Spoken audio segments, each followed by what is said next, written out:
That was undeniable proof that we totally owned you, lamers.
It's simple, Oral.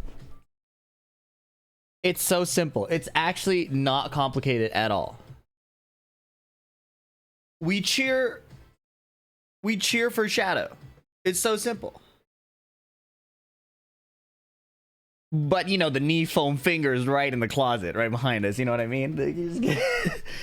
Just keep it away. But you know, if something, God forbid, something happens, you know, it's right there.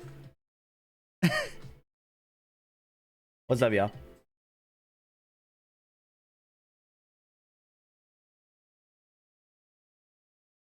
Always have a plan B, you know what I'm saying?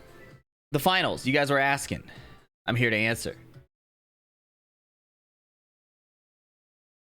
Oh my God! Look at the screen, Michael. Michael, look at it. I wish you happy next 74 years of life. Wait, why are you capping me at the next 74? But thanks for the 12 months, Unknown Capoeira Fighter. Madman RB, thank you for the 8 months. Muffin 007, thank you for the 6. Appreciate you guys. Is Ulsan pigeon rolling? Oh yeah, he's doing down forward 1 pigeon roll, 2-1 pigeon roll.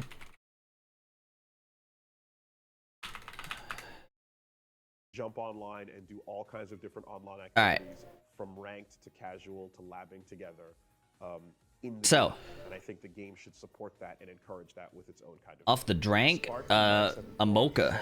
How do I get my friends into fighting games without being annoying? That's a really. So we have Mangja versus Mo'il. There's a lot of ways. That is a Law versus Jack and possibly Victor. I'd say is confirm their Mulgold versus Knee. Claudio / Fang versus Brian. As far as we know. Rangchu versus Ulsan. a Shadow genre, versus and the fact Pina. that they've expressed that in some way. Once you've identified that, yeah, I'd say it's about following that point of interest. What are you most looking forward to? It's Shadow all the way. We do have a knee foam finger in the closet though. Something just very simple in observation, a match they watch in some way, or they see a player In that's back doing from something my really cool. dissociation Like, trip. follow the point What of I interest. missed. What's up, Nariyami? Kinda tug at You it. missed no EU in top 8. What kind of character, what they want to get into. Make it a collaborative effort. We got Shadow 20Z, baby. You know, in person if you can. Actually, no, it's even better. Collaboratively, sort of like together. Don't just do casuals and like just do the kind of competitive top for a tournament angle. Try to like 24 together and mess around a bit. I think that's a pretty fun thing. I'm looking forward to in like top 24 people in a duos team to I believe their combo is 4 NA, 3 NA, JJ. No, 4 NA, JJ, Hendo, Shadow, Kingray. Where's you at? Yeah, try to keep that spirit of collaborative energy. And Matsuba, I'm pretty sure is Japan. Pina is Japan. You guys are. There's something that they like and kind of follow that thread, you know? Wholeheartedly, I did not expect Tokido to be sitting in that winner's spot in Grand Finals. カプコンカップという舞台に僕長年立ててなくてここ最近、コロナに入ってカプコンカップ自体がなんていうかちょっとルールが変わったりとかルールが変わったっていうこともあると思うんですが、なかなか最後の舞台に残ってできないよねっていうことを Japan over Shadow. IIRC. Well, RC. You are incorrectly. The letter R. Anyways, listen. Pina Japanese, Ulsan Korean, Rangshu Korean, Ni Korean, Mulgold Korean, Mulil Korean, Mangja Korean. You actually recall very incorrectly. Using it so sparingly. あんまりその CPT の個人戦の CPT の方にはあんまり力は実際入れてなかったんですよ。ただ来る日もレシャーと一緒にチームのオフィスに行って2人で練習するっていうのを本当にそれをずっと繰り返していた。一日も休まずに本当に繰り返していて、で個人戦の大会がジャパンプレミア開かれるってなった時も実はなんかもう全然その自信とかなかったんですよ。その大会に向けて特に何かこれをやったとかっていうのは実際は意識してなかったんですけど、蓋を開けてみたらその決勝で僕とレシャー2人がそういうこともあるよね。 You look tired, Fee. Did you just wake up? Fuck you. And yes. I didn't shoot you, but I stand by the shot. Can't a dude just show up without being concerned about how he looks, man? Come on. Give me a sec. I gotta pen my dog. I'll be right back. 目標というか誓いというか SFL で勝つとか、あとはそのチームリジェクトをどうやってもっともっとみんなに知ってもらうかっていうことをすごい注力してずっと動いてたつもりで、その大会に向けてものすごく頑張ったっていうのは正直これっぽっちもなかったんですけど。 On top of that, Tokido is playing out of his mind. His eyebrows are easily 15 degrees lowered for the murder face. He's executed. He said the mantra. He's like, I'm here to win. Bashar is like, huh, this guy's pretty good. やっぱなんかその日々のそのすごいレベルの高い練習だとか、あとはなんかそのチームのためにどうすればいいんだろうな。もちろん練習はするんですけど、練習するだけじゃなくてどういうふうにこのチームをみんなに知ってもらえるかっていうふうに頭を使うっていうのが結果的にそういう一つの大会においても、結果につながるというか。 Play perfectly. The drive impact actually is able to clip at that distance. Isn't able to get the neutral jump. Another drive impact, a splat, and that's gonna be a wrap. Tokido is going to hit him with a level 3 for the victory. He is your champion of CPT. Is Street Fighter over? なのでこの大会に勝利できたっていうことよりも、2人というか、リジェクトでやってきたことがここでもちゃんとっていう風なことが嬉しかったんですよ。2人だから戦えたことが嬉しかったです。結果はグランドファイナル僕勝てましたけど、そこまでなんかその気にしてなかったというか、あそこの決勝の舞台でちゃんと毎日取り組んでた2人が、志を同じくして取り組んでた2人がちゃんと結果を出せたっていうのが、一個なんか自分たちの取り組みって正しかったよね。まあ2人だけじゃなくて、そのリジェクトっていう、チーム全体の Legit thought we'd see a 頑張り bunch だっ of たん Lars で、 in top これが 8. 一個形に出せたのがものすごく僕にとって意味がある試合でしたね。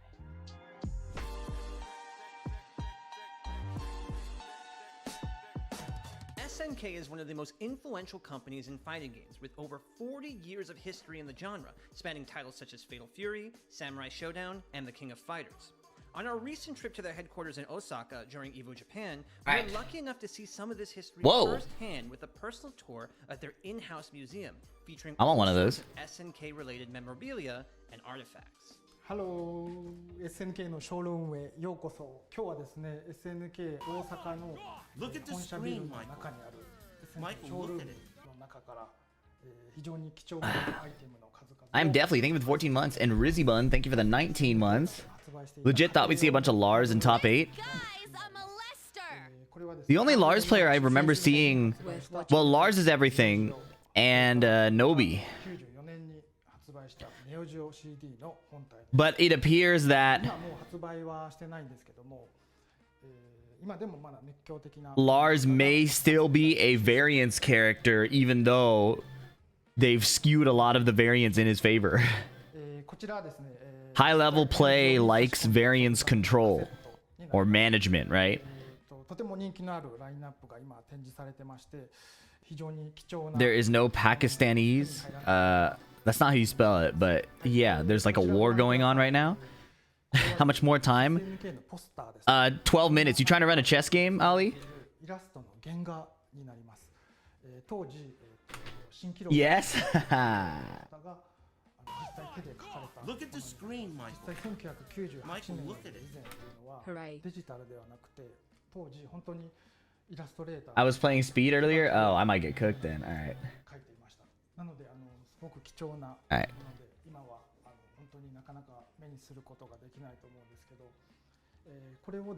Challenge.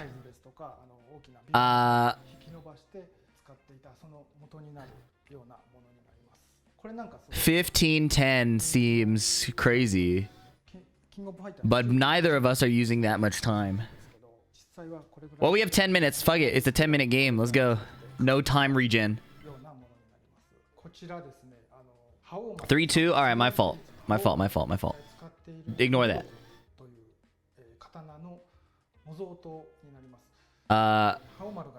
Wait. I'm in a game? New game. 3-2. Play a friend. Send challenge. Alright. Stone Division is crazy. Wait, I'm gonna do the Dr. Lupo. Hold on. My bad. I'm a hater. SNK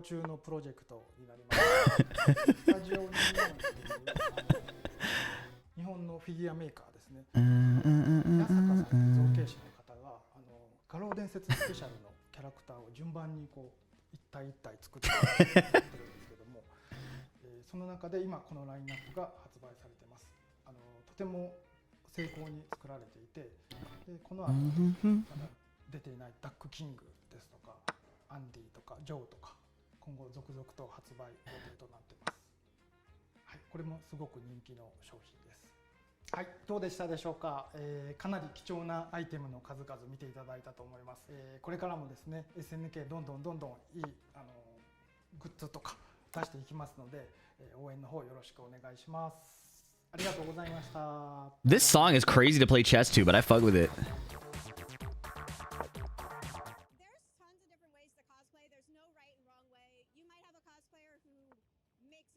Huh. Interesting.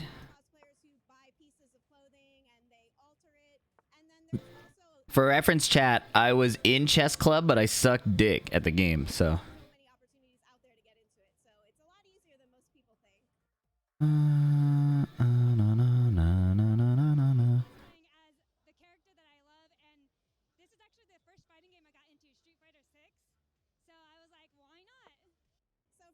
I was like pretty bad at chess.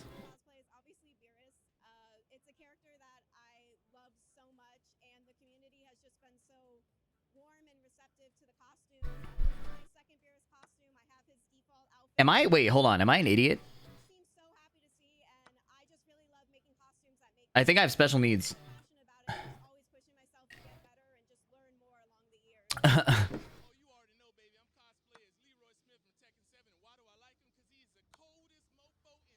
Let me check the stream chat real quick.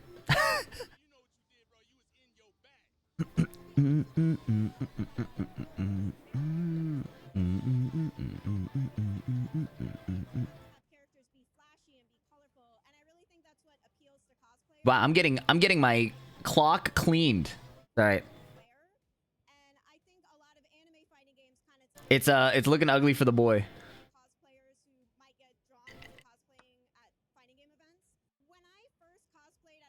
Lord, send help, please. It's alright, it's alright. Is this, wait, this is rated. If I lose 246 elo.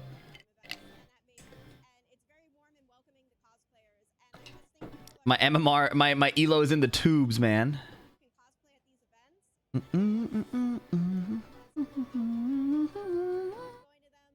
alright. Where there's a will, there's a way.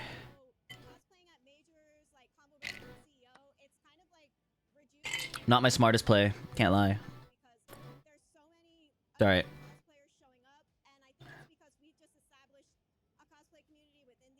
We shall overcome. I really screwed myself twice in a row. That's so wild.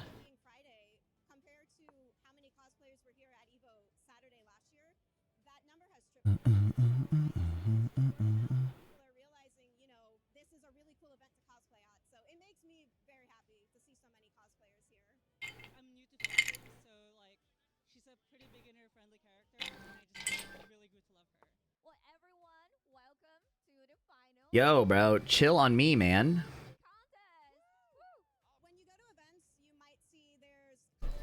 This is getting a little ridiculous.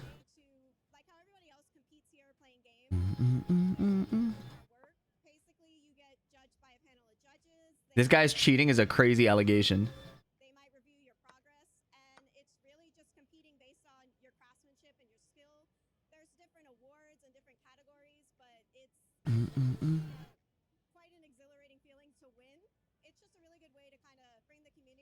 It's actually crazy how bad this is. Your name is Elisa Body Pillow, okay? You have bigger issues than my chess game right now.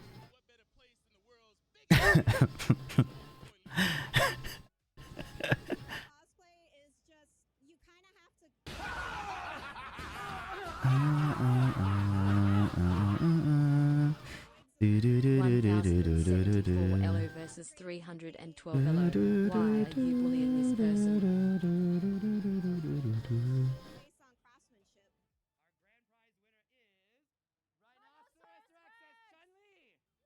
Say word? A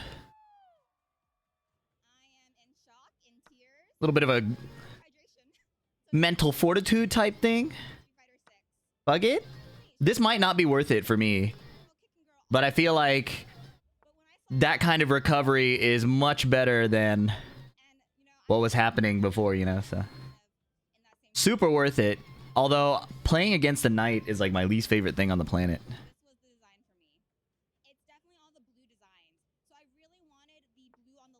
Come on, all this Gotham chess for what, man? Get in there.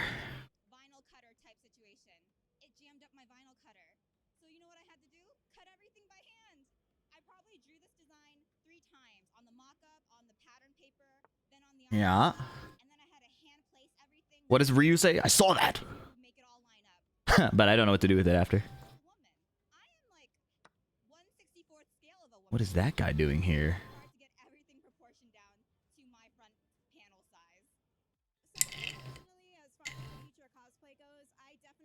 Oh, did he just take my pawn? Am I just fucking stupid? That might be what that is. I might be the goat of hanging pieces. You guys here?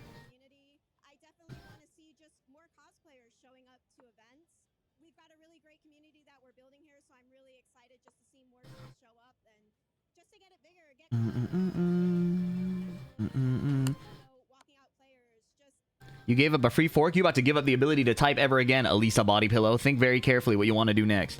We're getting there. I think we're on the right track. So I really think for me, I just would love to just see cosplay like go to the next level at these events. All right, here he comes. Man needs no introduction. Daigo, the beast, Umehara. Nice protection.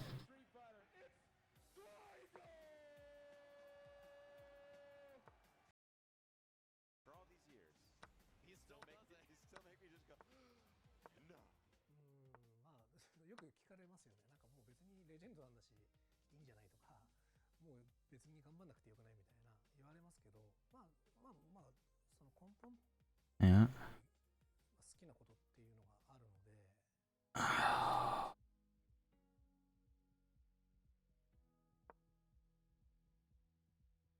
I hate the Knight, bro. I hate the Knight so much. Knight is such a fucking pocket sand ass piece.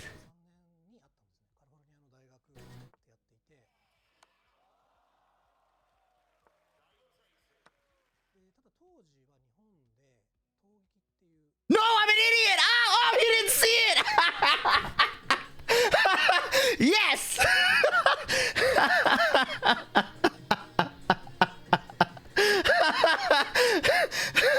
Oh, shit!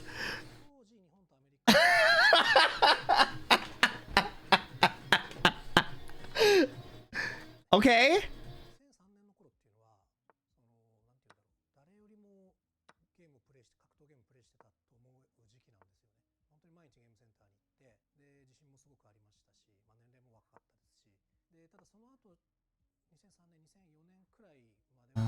Oh my god, bro. I'm too dumb to calculate Knight moves. Like, I lack the brain power to calculate Knight moves. Okay, bro. You want this? Let's do it. Let's do it, bro. All right. I got my end games. I do not have my end games.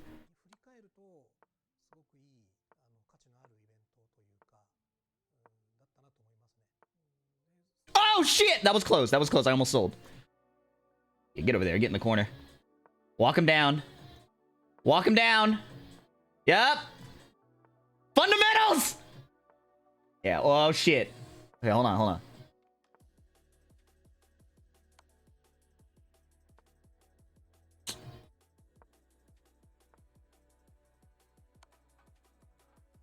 You're so lucky I'm ass, bro. Oh, walk him down. Hold up. Hold up. Okay, okay. I've regened a lot of time.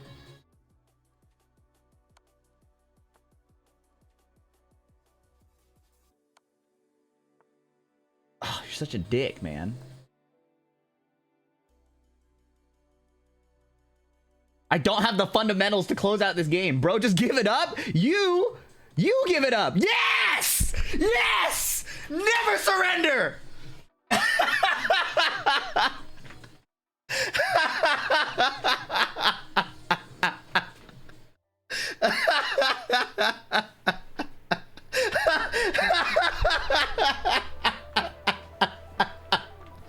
Oh shit! Oh my god! That's it. Wow. What a game. Oh fuck! The comeback of the ages. Woo! Oh, that was so tight. Is this top 8? Yeah, about to be. Didn't get the hit. Wait for it. This dude, Tempest NYC. Jinkorin sweeps it up. Oh my god. That. Thank you for blessing my PayPal for throwing that chess match. What's going on, everybody? Watch from wherever you are. Nice try, buddy. Hold that L. Once again, man, I've been waiting to say this for a long time. Welcome to EVO Japan 2025. We won one, yeah. None other than the boss, Mark, man, and the illustrious. But my blunder was bigger. Dude, I feel super good. EVO Japan, my heart dropped when you took the wrong bot. Yeah. And I'm happy to be on the mic just to watch this Tekken because I know there's been a lot of Tekken going on. I've been following from the background, and I know the players that are in here. I'm glad we have some variety. We got Japan, we got Korea, we got USA. Who do we not That have? fan is going in. There's a fan in the background going in on Markman's hair. Where's EU? K-Wiz was here. They call him Blondie X, yep. It's a sensitive topic. How you come on? That's what we're here for. These are sensitive times, Steve. Yes, you don't cyberbully too hard. But look, man, thanks to everybody for tuning in for this Tekken 8. There's a lot of Nacon sticks. They look really sick. Bracket breakdown over close to a 1,000-man tournament here, right? And of course, with the Tekken World Tour starting off this year with this tournament, there's a lot at stake. Not just the Master Plus category point total, not just the EWC qualifier tickets that these top 4 placers and potentially top 5, if the bracket, depending on how the bracket shakes down, that these players are going to be in pursuit of, but also the right to call themselves Top EVO 4 get champions. EWC? I didn't know that. What's up, Swing Blitz? That was undeniable Beautiful to be here proof and actually that see we this, totally man. In all owned honesty, you, lamers. it's a big thing for us to be here talking about Tekken 8, especially for it to be one of these big qualifier spots. But we're going to send it over to Justin. Come to BAM. He's hanging out with Yipes. Let's take a listen. That's a long ass flight, man. For me, who does not compete. Those are cool glasses. What's up, everybody? We are back for day 3 of EVO Japan 2025 at Tokyo Big Sight. If you guys don't know, Justin Wong, IFC Yipes, man. How are you doing? I'm doing fantastic. Just chilling here, just waiting for some matches. Psycho! I'm just waiting for some cool matches. Obviously, I'm waiting for Street Fighter 6. Psycho! Hopefully I'm saying that right, but I know I'm waiting for Mena RD and Momochi right now. Street Fighter 6, 2 of my favorite Street Fighter 6 players are on the scene right now, so I'm actually very excited to see the top 8 for sure. Okay, did you know that I almost made That top was 8 for Cooperation Cup yesterday? proof that we totally owned you, lamers. I don't want to say who failed. I just say I'm the one that Bloodletter, thank you for the prime. match, so it's obviously my fault. Are you going to No Evo Vegas? blame on the Probably. team, Team Yell but Grunt, thank you for the besides 4 that, months. ET, Fiber, thank you King for of the Fighters, 53 champion. months. He won last year, so he Damn, actually Based Butt, thank you for the 2 his months. championship from 2024. Mid 4, thank you for the 5. Kasa Usagi Appreciate it. actually got his first EVO champion win for Grand Blue Fantasy versus I was not Rising. bullying And, Ollie. you know, obviously Daru, Ollie Rico, beat me his last time we friends, played. you know, travel around the world. He actually got his You going to first Combo Breaker? EVO I'm not. champion yesterday for Guilty Gear Strive, beating Arx's World Tour champion, Red Ditto. And like you mentioned, Menardi, he might be a back-to-back EVO champion. And, you know, you're rooting for him. Obviously, Momochi is also one of my favorites. But Tekken, USA representative Shadow is in losers top 8, man. Like, are you excited for all these matches? Absolutely. Look, shout out to Shadow. I'm seeing it on Twitter. It says this is his first top 8 ever at EVO, so any EVO. So I'm pretty excited for him, so hopefully he brings the goal. Absolutely. Okay. But besides that, make sure you guys tune in to all the events like happening today. Tekken 8, Street Fighter 6, the finals of Top 8 for Cooperation Cup for Third Strike, the 19th version of Virtual Fighter 5 Revel Beat Tribe. It's a lot of fighting games, and I'm so excited to watch them all. Let's throw it back to the casters. So Let's throw it back is a really funny thing to say to me. I think let's throw it back is a really funny phrase. The moment there at the stage before we get this thing kicked off. But look, man, we've been talking about this top 8 bracket for Tekken 8. They've been talking about the cast here, obviously in the absence of the Pakistani army and just the dominance that they've shown in this game. They made a huge statement in that Korea. Oh, they got cut off? What is this? They got cut off.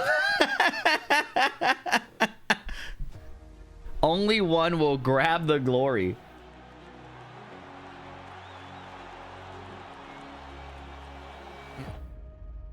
Who will be the next champion? That's rough. Season 2 start. The exciting fight begins again. 2 leaderboards. Global and regional. Please not a character. You know they're gonna announce a character, man. 4 categories. Dojo, Challenger, Master, Master Plus. EVO Japan, EVO USA, EVO France. The AK pop-off is historical. That shit is so cool.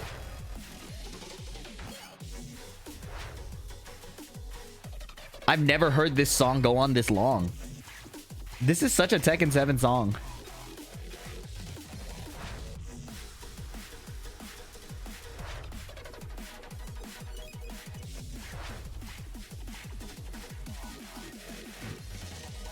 We got taking the tourney. It's Shadow 20Z all day. And if it's not Shadow, it's me. That's why I'll never forgive the Japanese. Any country can hold dojo events. Say word?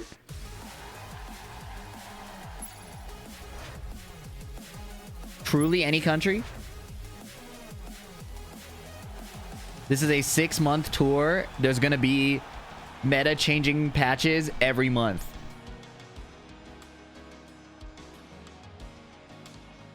Sad Ty's out. He was playing really well. He was.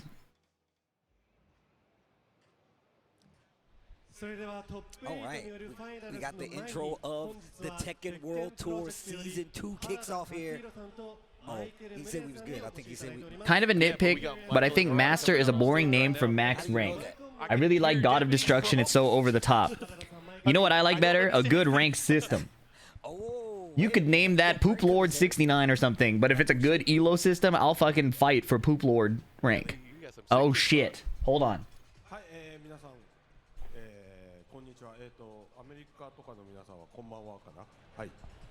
Hello everyone. Good evening to those in the US, I suppose. Really quiet. 今日は珍しくちょっとちゃんと伝えなきゃいけないことが多いので珍しく台本を読みます。 So, Harada has a lot to talk about today, so he has his memo, so please allow him to reference them partway through. Go ahead. はい、皆さん、鉄拳8、ご存知のようにシーズン2迎えまして、そしてこれもご存知の通り、シーズン2ですね、ちょっとあまりにもドラスティックにいろいろ変えた結果、結構特に競技を重視されている方々の間で非常に不評だったということは分かってます。でいくつかパッチはもう当たって、だいぶ改善はしてきているんですけども、これからさらにどうするのかっていうところを今日は少し話したいと思います。 And as you know, Season 2 dropped recently. We realized there were a lot of drastic changes. Many things, especially the competitive scene, was not all that enthusiastic about. So we completely understand this. We have been making some changes so far, and we will continue to do so. So we hope to talk a little bit about that today. はい。で実はですね、早速来週バランス調整 Talk is one thing. We need to see some notes. But I appreciate that they are communicating this. This is a big deal for a Japanese dev team to do. And so coming next week, soon, is the next balance update. May 13th. And also some changes to the matchmaking logic. Oh, thank God. We need games, man. はい。このバトルバランスのチューニングと They dropped it? How am I supposed to make a video now if it's live in the tournament? I have to pick one. I'll do it during an ad break. 見ながら調整していきますので、見守っていただけるとありがたい。 This is unbelievable. And obviously, these kind of updates to the balance, not just the balance, but also the rank match, isn't just a one and done kind of thing. Obviously, we will be monitoring the situation and continue to make adjustments when needed. で、たった今ですね、その One and done is a crazy 今後の方針 choice of words there. そのランキングマッチのロジックの、方針含めて、今ネットにちょうど、公式サイトアップされたので、皆さんチェックいただければと思います。 And so, regarding the overall direction of this time, the balance patch, as well as the changes to matchmaking, what's the thinking behind that, the overall direction? These 2 points are covered in a release that we just uploaded online, so you can check that out today. で、パッチノートに関してはですね、さっき言ったのは、本当にサマリーだけですよね、方針だけなんで、パッチノートに関しては、細かい調整のね、具体的な数値とかが入ったものは5月13日の朝、これいつも通りですね、パッチが当たる朝、つまりパッチが13日ということなんですけど、パッチが当たるその日の朝の、5月13日にアップロードされますので、それもチェックしてください。We realize you're wondering about the patch notes, and they will be released the day of the patch, May 13th, JST. So that morning we will have the fine details, all of the plus minus frames and the small details about the changes for this patch will be available at that time. はい。で、もちろんさっきも冒頭に言ったように、その後もですね、そのランキングマッチのロジック、チューニング含めてさらに皆さんのフィードバック見ながら調整していきます。実はもう来週当たるパッチよりさらに先の作業ももちろん、どんどん進めてますので、今後も期待しててください。 And so after the patch is released next week, we'll be monitoring the situation. Obviously, we already have, as we've mentioned previously, we are working on other patches as well. And so as we monitor the situation, we'll make adjustments accordingly where necessary. はい、かなりなんでしょうね。ちょっと競技シーン向けの話が、多くなっては、しまったんですけど、一応今日そのチューニングとか、調整ね、含めたもの以外の部分ですね。皆さんコンテンツももちろん楽しみにしてくださっている方も多いと思うので、I've lost all sense of time. も持ってきました。 And so we realized that the topics we're currently talking about is mainly geared towards the competitive scene. Yes. And we realized that there are many fans out there who are looking forward to new content. So we brought a little something for you all as well. Oh boy. Okay. Yes. 調整の話がもっと盛り上がるかなと思ったら意外とコンテンツの方が拍手が起きるっていう。They forgot about the first child. Parada thought everyone would be happy to hear about the balance changes, but it seems like everyone's waiting for content, right? はい。じゃあOh my God. もちろんこの後映像が流れて、でその後トップ8なので、このシーズン2の荒波の中でも、結構頑張ってきてくれた選手が、If it's Marduk, they want Tekken to fail. That's the only conclusion to be made. If it's Bruce, controllers will be broken. So we have some short footage to show you about the new content, but there's some exciting matches for the top 8 coming up. We're very grateful for the competitors who, in the current circumstances. No. Are you grateful for the competitors? And we hope that you'll give them your biggest applause. Let's be honest for a split second. Are we grateful for the competitors? So please check out the footage, and then let's look forward to top 8 after that. Of all the things that could have been said, I don't really believe that. Anyways. Wow. Oh, man.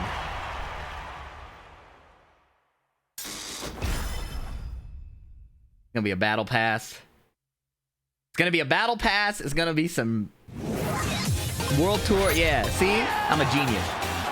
And then they're gonna show, like, they're gonna show Julia's sleeve.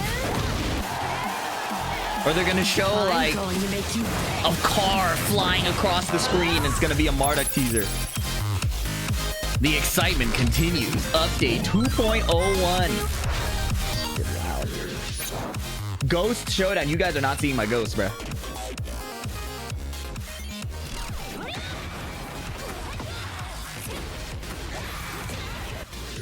Your luck is run out. Cyber Phantom Pack? Wait, this is kind of cool. Vigilante Tech Pack. 2.02 on June 3rd. Okay. Karate Kid Tekken 8. Can we just put Tekken in Fortnite already, man? Like, come on.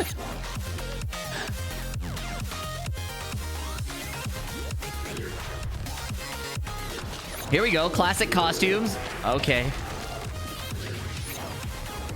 Dragunov and Bears. These should have been season 1 costumes, man. They nerfed these characters. If you nerf the character and then give them the costume, isn't that a little like the opposite of what you want to be doing? Oh, 2.03 coming this summer. Okay. Pac-Man. This looks like Geometric Plane from Tekken 7. This is the Tekken 7 stage. With the floor break. Wait, are those floor break zones though? If those are floor break zones, that's cool. Oh. They're floor break and floor explosion zones, which is cooler than it being across the entire map, to be fair. I like it better being in particular zones. Reminds me of Tekken Tag 2. I do like that. Tekken 6, you know. Alisa throwing the Pac-Man head is crazy. You know how much development time that probably took? That's really funny, showing 5 Fox Fury and then a pop-off. Okay, so they're not deleting those moves, which is quite disappointing. But, you know. Alright, do we get a teaser of the next character? Attack Pixels. Returning character in dark blue. We're not gonna see it, are we? They're very skilled at pissing people off. They are very skilled at pissing people off. Oh, hold up!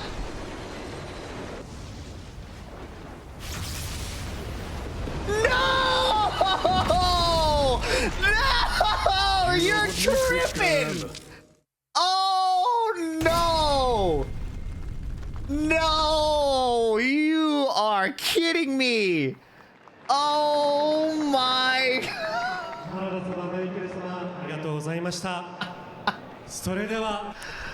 He came down, he dropped in, and he's back. I mean, look, I know a lot of people was actually saying how they wanted Fakumam come back. I know a lot of people was saying a lot of people were saying got they their didn't wish. They got their wish. He's back. Oh my man, god. I can't wait to see the guard breaks happen in real time. Oh my god. Wow.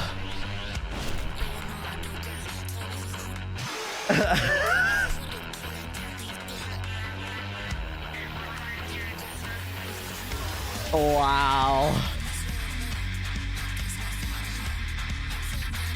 It could have been. They are extremely skilled at pissing people off, bro.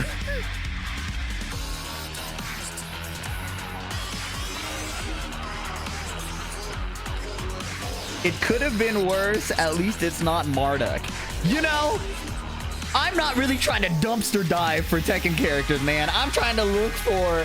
I seek greatness. We're not going ass for ass, bro.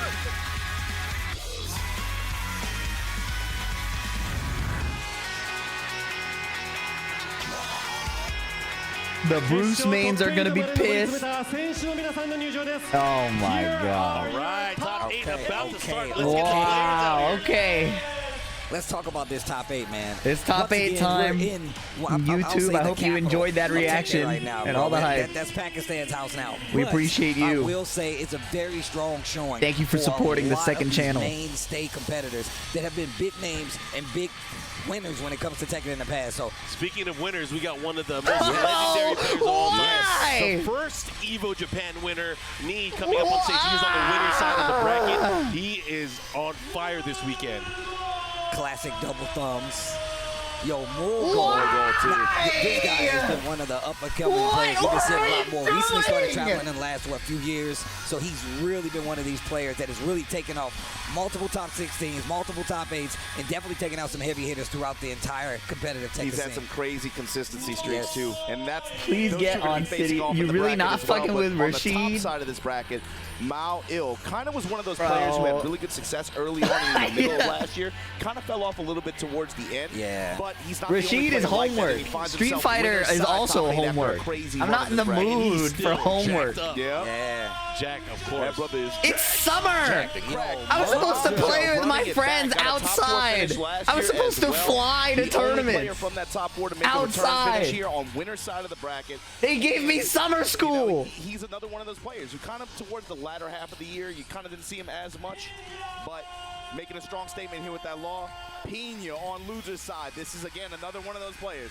Kind of felt like fell off towards the end of last year, but found something in this version of the game on that Raven. You know, confidence has always been a big thing with him, lack of. Right now, he's feeling good. I mean, he should. Raven, that dude is crazy. But this is the one I want to talk about. He's crazy, too. Talk about how this guy in the last Tekken trying to years outdo of multiverses. 7 and 8 has been currently constantly good and higher in the placement. One of the only few players out there to take out Arslan Ash, as well as the No, Arslan Ash, his country's at war, bro. There's literally He was here at the TWT. like safety issue for the Pakistanis, man. Making it happen again. Who we got here? Ulsan, we already know. Ulsan definitely considered one of the most dominant players just in Tekken in general. Made a stunning return and a return to form on top of that, taking out some of the heaviest hitters that was dominating at the time, now making the top 8. All right, chat. This is on the main EVO channel. When Shadow shows up, we spam this, okay? Lock it in. When it comes to Tekken, he don't stop. I'm going to call him Tasty Rangchu. Oh, yeah. Tasty Rangchu. Pause. Papa Bear right there. And there's your top 8 here for Tekken 8 here at EVO Japan 2025. Some of these matchups especially are going to be, it's going to feel like high stakes. Shadow already there. I'm talking about when they announce him next for the motherfucking... You guys are so stupid. That one is one that everyone has when he shows up to play his match. Look away from these loser sets either with Ulsan in the lower end bracket, with Rangshu in the lower end of the bracket. And then yeah, you did, Fee. Sure you did. ... I hate dumbass motherfuckers who use ... First the 3-set format, right? They'd be the same type of dudes to tell you it's called an ellipses. I'm excited. Hate you the guys. way that this is going to play an Actually hate you guys. A lot on the line, especially for the losers bracket matches. This is a family channel. Fuck you. Guys. So I'm actually curious, in particular. On the Mongol knee aspect of it, but on the other side of the winners bracket, he's lashing out his chat because of Fakum Ram. I am, bro. There are people in this chat celebrating Fakum Ram. Maui and Mangja, you're talking about, right? I literally was going to Send say, the meteor. Mangja is a character. Well, I think Law is crazy. I think Law has been one of the most consistent. What makes Fakum Ram so bad? Before Tekken 8, for a while, and I think he let us know what Tekken 8 was going to be like. Mangja has been one of the people that's consistently been showing out with this character, showing you just how strong he is, no matter what across the board. And I think he's a. He was season 2. We're typically used to seeing players like Double 4 years ago. But now we got Mangja, who's always. 4 years ago, we got Tekken 8 season 2. I gotta ask real quick. Jack got a move called Make Some Noise. How you feel about that? Look, the fact that it's named Pac-Man stage, I think the colors are a little weird. It looks kind of dark. I kind of wish it were a brighter map, but I like the idea. But that's the thing. Steve is eternal. You're going to have to deal with it either way. You're going to have to deal with it either way. He's been ripping arms off and stuff for years. Like, we've had to now y'all get a taste of what we had to deal with. Now y'all get Everybody gets some. Rip your arms off. All right. Oh my God. It could have been Kunimitsu, man. The purple guy, it could have been Kunimitsu the second, but they put in Fakum Ram. What the fuck? As much and being able to post as much consistent results, but seeing them here with a I cannot believe it. Players like Pina, players like Mawil, players like Mangja. These players, especially, and think about what they add to this character roster too with this top 8 too. Yeah, it's a nice little chunk of variety that we have up I don't think there haven't been too many opportunities where we've been able to see Raven be able to perform at this level of an elite tournament, or even Jack for that matter. And their paths to get here, bro. We got to talk about that. Manga's run to get here. Over XCC, over Daniel. That shit gonna be plus on block, uncharged, guard break, on charge. Yeah. Anakin, over low high, over Ow, over Chicory. Uncharged plus instead of uncharged minus. Mogold over Ikari, over Shonen, over Pina, over Hendo. Knees run, check this out. Chai, Pika, Hazare Metal, AK, Rangshu, and Akil. God damn. Okay, let me compose myself. He tooled a lot of those guys. Yeah. It was quick set. I mean, I'm glad you even said that, though. I mean, what's up, second channel? I feel like we need to talk about the fact that he's switching. He was switching characters a lot of times. Actually, wait, what up? Victor, what's up, main channel? It's been a minute. We've just recovered from reacting to the announcement of the new content coming to Season 2. It's time to put any high emotions aside as we sit to watch the top 8 of EVO Japan 2025. They're talking about the players right now. I want to add some notes that I thought were pretty cool from watching the past 2 days. For how wild the Season 2 update felt like for competitors, we're seeing a lot of people adapt to it pretty well. And what I think is fascinating is even though they put out these patches with the intention of kind of shaking up the metagame and shaking up who shows up in the top 8s, we still have familiar faces. They cut away right as I wanted to talk about it. Let me use this Twitch clip feature to pull up a screenshot. Now he's got an even stronger Right. version of this Raven character that he's mastered essentially, and now I feel like this is a return to form. Save clip. Let me just look at this. All right, so I felt like Pina and maybe KSK. is there? were Can I players full that screen if this? you looked at the beginning of Tekken 7 and then you looked at the end of Tekken 7, those were two of the players here domestically that made the biggest jump nationally in terms of level of play and I would even say consistency to a degree. But Tekken 8, the hot swap, when we did that, that kind of posed an issue for someone like Pina because he was just having a lot of trouble posting consistent results early on. And you could see this shaken confidence in him. All of a sudden, he's picking Reina in tournament. He's like, I have no faith in this character in this particular matchup. And it felt like he just gave up towards the middle part of last year. I'll listen to Majin Obama it's talk for a bit. interesting when you check the Season 2 Good patch info. notes, the 2 that we've had, by the way, we'll talk about that in a minute. But I felt like Raven the whole page. I just saw up arrows, up arrows. Minus 20 becomes minus 14. Yeah. Minus 14 becomes minus 13. Damage up, damage up. Maybe a bunch of these little buffs add up and may have given him really the potential to have the success that he had at this tournament. It's a good storyline. I mean, it's how Pena got his groove back. I mean, I'm glad you talked about his confidence, right? Like, we know that Check out the bounce thing on Twitter. I want to hear what they have to say. He's always been an emotional player. You know, he's not a method actor. He's definitely somebody you can tell straight up like how he's feeling. And when he's feeling good, when he's feeling confident, he's bouncing, he's happy, and it feels like his quality of play and his decision making is really solid.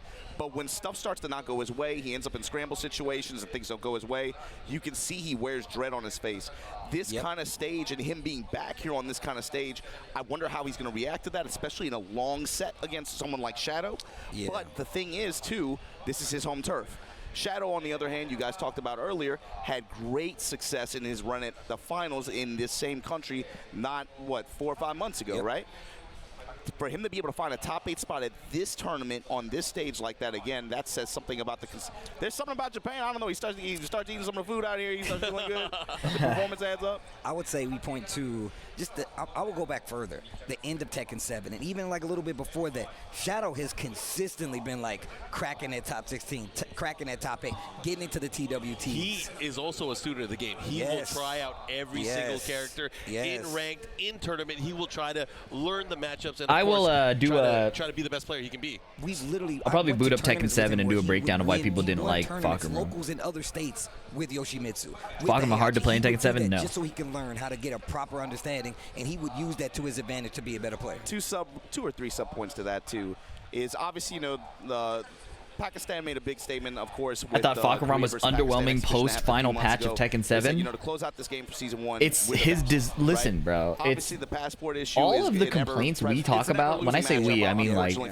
competitive, sweaty players. The question then becomes who steps up. That either are tournament players or former tournament players. It's not about the power level. 6 of the 8 slots. It's about like the ignorance of the design. Like, yo, we're clear number 2 in improper suit, right? But you got to talk about USA. Fakurama sucked at the end, but he still hit one button and made you guess because he hit the button, not because he, you know. Ty shows up to a 100-man tournament. It wasn't about using your movement. It wasn't about doing other shit. He was dial a mix-up from any of his string starters. Some of the same players that you see on the stage. And they all did well here during the block down forward 1, you're guessing. Block standing 3, and you're guessing. Block down forward 4, and you're guessing. You know. Shadow. There's something.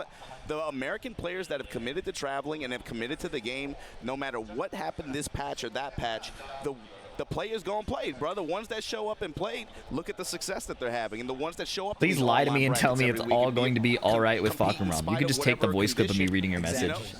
When they commit to the grind, the results are showing, and that's what's cool about this. The other thing about Shadow, too, you got to talk about his run in this tournament. So everyone in loser's bracket, the person that they lost to is still in the tournament, except for Shadow. Shadow lost to Go Satan earlier in this tournament, but since I saw Go Satan last night walking, and he was like, man. And the best part is, so he loses to Go Satan in this bracket. Since then, generational run, bro. He's 11-1 right now in the bracket right now. He went on a tear through losers. Over Higem, over Shonen, over Yagami, over Ao, over Chanel, over Akil after the loss to Gosen. Pena, on the other hand, lost to Mogold, got dubs over John Ding, Sharp, Matsuba. Who's this guy on the right? I like him. That's Majin Obama. Oh my gosh. He lives in Japan. Ulsan got into the loser side. Ulsan lost to Pena, then had to go over Yoreds. Who's the person to look out for at this EVO right now? Dude, everybody in the top 8 is someone to look out for. After his loss to Knee. Over Toko, over Aladar, over Victimo, Majin Obama is that dude. Over Sarah, over Yoreds, over Chikarin to make it to this spot. I mean, you guys heard all the names now that Obama just kind of sounded off. That tells you the quality of play that's out here. Of course, not everybody in the world could have made it. At the EVO Awards. They were definitely here. Me and Patty, and we were in the bus with me is this, right? No matter how you feel about Majin Obama. That pet, whatever. And you can see the timeline that we're on right now, right? The theme Patty was like, "Who's that? Who's that?" I'm like, with this game, "It's Majin Obama." She's like, "Obama?" Right now is he's like, he looks over and he was like, "You thing is, call me John." The key word here is adaptation. The thing is, the players, I think this year are going to be tested in a way that they have not really been tested as severely before in terms of their ability to adapt their strategies and adapt defensively to how the game changes. You just watched the video. You got 3 patches lined up for the next 4 months, right? The game is about to change a lot consistently, and it's about to change quickly. So I think this year of this tour is going to feel very different for some players. And I would even say, like, if we could theory fight a little bit, I'm thinking about some players who maybe have a roster of characters where they rely mostly on their core Tekken. You know, think about like players like Kokomo who run like a Fang, who might run Fang, might run Drag, might do this. Think about how the options. Are they going to cut him off again, man? Approach, where you could just week to week, you can be like, who's higher value? I can just go to this. Whereas the character specialists and players that are kind of more honed in on one character, and then they have a sub pick, that might be a little bit more difficult for them. They might have to make harder adjustments to that. You know, I'm glad you said that, man. Shout outs to Arslan Ash, man, one of the GOATs out there. He just recently started tweeting about, like, hey, I'm really starting to get the grasp of how to, like, control the pace of this game versus some of the stronger opponents. And he's starting, and you talk about switching characters and moving on and on. He has been one of the main proponents of a player who has been doing that consistently, and now he's starting to get a hand on it. Now he's starting to play these bigger characters. And I always got to call it out, man. It takes time for these players to do it. It does, bro. There was a time where it was like, knees washed. He's never going to do anything again. You know how Bro, look at where he's at right now. I remember literally looking at a tournament from my house and tweeting like, oh, Knee's starting to play Tekken 8.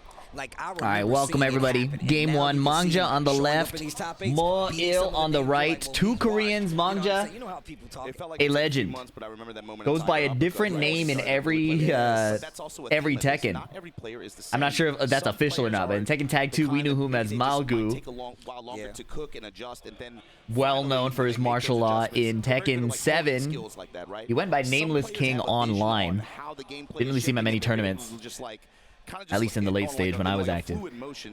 And now he goes by Mangja. Winner side of the top 8, Mo-il, known for his Geese Howard in Tekken 7. Now rocking Victor and Jack. Mostly Jack in this tournament. Mostly rocking Jack in this tournament. More so than others.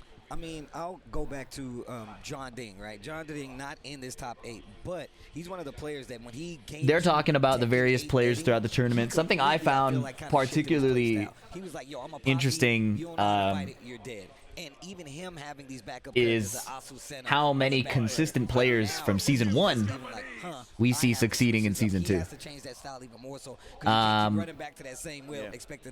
I'm consistently impressed that despite how a lot of high-level players will complain about the game and will hear from more casual players of the game that they're just supposed to adapt and Tekken needs to evolve, we still see the same faces at the top because they'll put in the work. They will do the adaptation and their fundamentals are solid. So I'm a very, very big fan of seeing this level of consistency.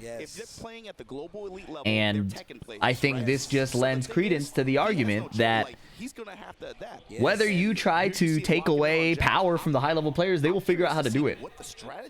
So in my mind, it makes sense to not to stop throwing these changes at these players with the idea of destabilizing their placings at the top, right?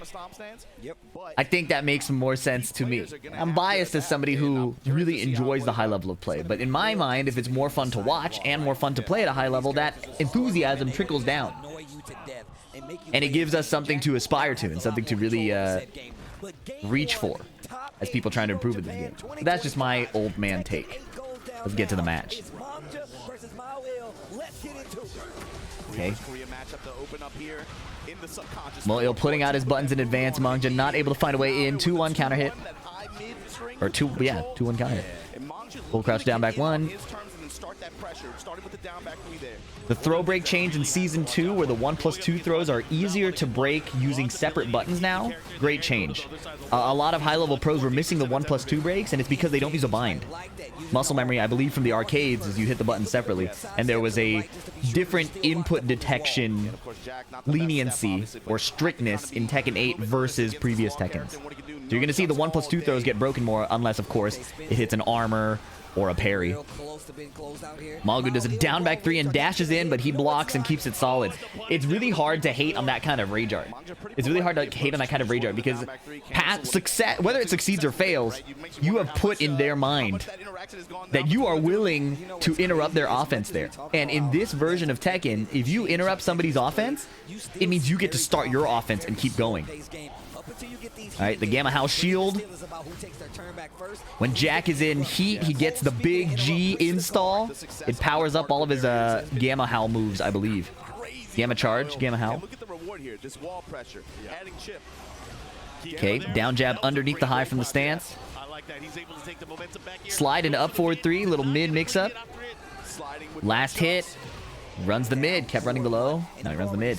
How Mung just started to like put in his head, plant that seed and being like, hey, am I gonna go low? Am I gonna hit you with this slide? The big G buffs Gamma Howl 1, 2, and Bubble. Good to know. There it is, a throw on the Power Crush, and Law gets a launching throw. Junkyard Tailspin, or a Tornado. I'm old. Tailspin is Tekken 7.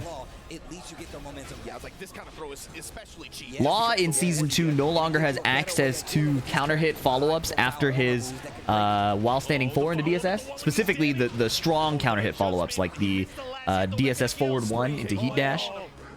He doesn't get that anymore. So it's a big nerf to Law, but in exchange, he got a lot of nunchuck moves that are really powerful. And we're not seeing Mangja using a lot of it. And I wonder if that's because Jack is showing all of these armor moves, right? It's hard to commit to your big buttons when Jack 8 keeps flexing and putting out the armor. All right, back 2. Pokes going underneath the jabs. And he's making a huge comeback here, poke by poke. 4 seconds. Oh, he ducked underneath, but he went for a slide instead. A spring kick. Spring kick.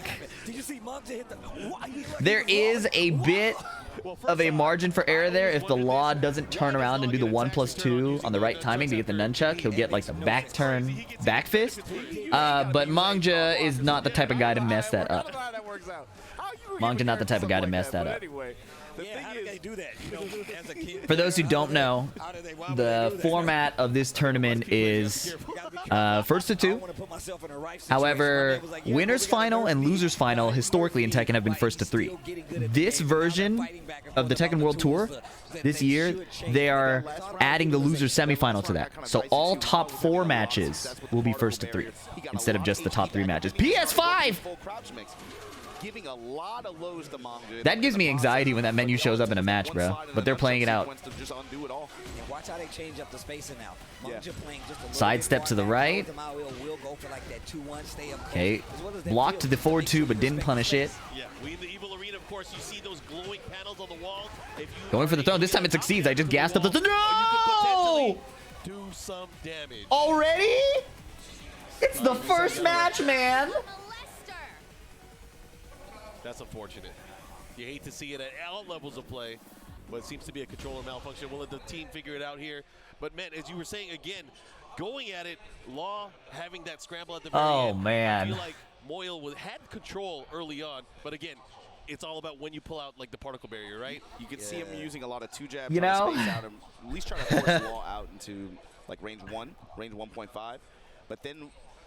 it's the combination of that 2 jab, fishing for the counter hit with forward 2. Yeah. You see him working the... I deeply admire... but for Law... how they're able to move on. Of him, he has range too. He has range to...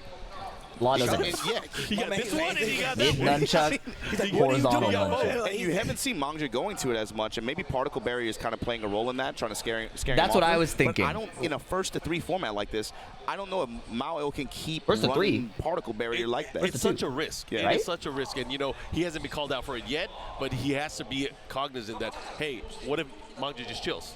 I mean, we saw it at the beginning of that game. He started playing back at range 2, range 3. Law has those tools now, and now you see the particle barrier starting to be not that big of a thing. Literally, it was that fast. We saw it like 4 times. Sony owns this event. That is now they instantly like, you know what? I need a little more space. But obviously, negative marketing for Law sure. is going to have to commit a little harder because otherwise he's not going to get that knockdown. Those pokes aren't going to do it. We know Jack has the damage to take you out in quick succession, so you got to be careful. Yeah, and it's on Mao to just try to keep him out, or if he's going to make his approach, he has to be able to intercept, because the way Law can apply pressure and just mental damage that his pressure can do to you on defense. Historically, by the way. Historically, by In the the way. It's not fun to deal with, especially in when the you're a big patch body notes or the Tekken Talk where they talked about changing the format, they said top 4 would be first to 3, not the entire top 8. Happen up there. Obviously, I think they're gonna go right back into it. All right, here we go. Okay. Production did not switch back quickly, so we missed some gameplay. Okay, so controller malfunction on Mangja's side. Yeah. So Mao Oh, Mangja's controller was tweaking, so fishing with the wall I think Mangja still plays on an old Panthera, right? So there's a lot of rooms for failure there. Nice grab call out on the armor. He's dead. He did forward 2 there at a DSS to save the wall hazard, and then he spent it there. I think that makes the most sense. If you spend the hazard right away, you can't really continue the combo much further. So he's not going to be able to keep getting away with that particle barrier. We already talked about the threat of using throws 1, 2, 3. to stop these big armor attacks. Evolution. Especially, again, rewarding throws like that one. Oh, 1, 1, 2. If you went for the 1, 1, 1, it would have counter hit, heat engaged.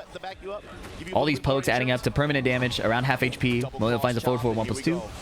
Give him the hook. Mao finds his launch. Gonna find the wall as well. Activation. Okay. Big stomp. Yeah, wants to retain it. This is nasty Oki right Big here. stomp again. Working the lows. Oh, down 2-3. You can't take the Law player out no matter what. No matter how high level it gets. Cannot take the Law player out of the... What do you mean? Can't take the soul out of a Law player? Nice heat smash. Runs right into another heat smash, and Mangja now up 1 round here. Yeah, it feels like we're not seeing a lot of Law's Season 2 stuff. The big nunchuck swings, probably because of the Jack Flex, that move, right? So instead, Mangja leaning into the knee lift, forward 3+4, the throw that guarantees a launch if he calls out the armor properly, or heat burst. A little bit more hesitation.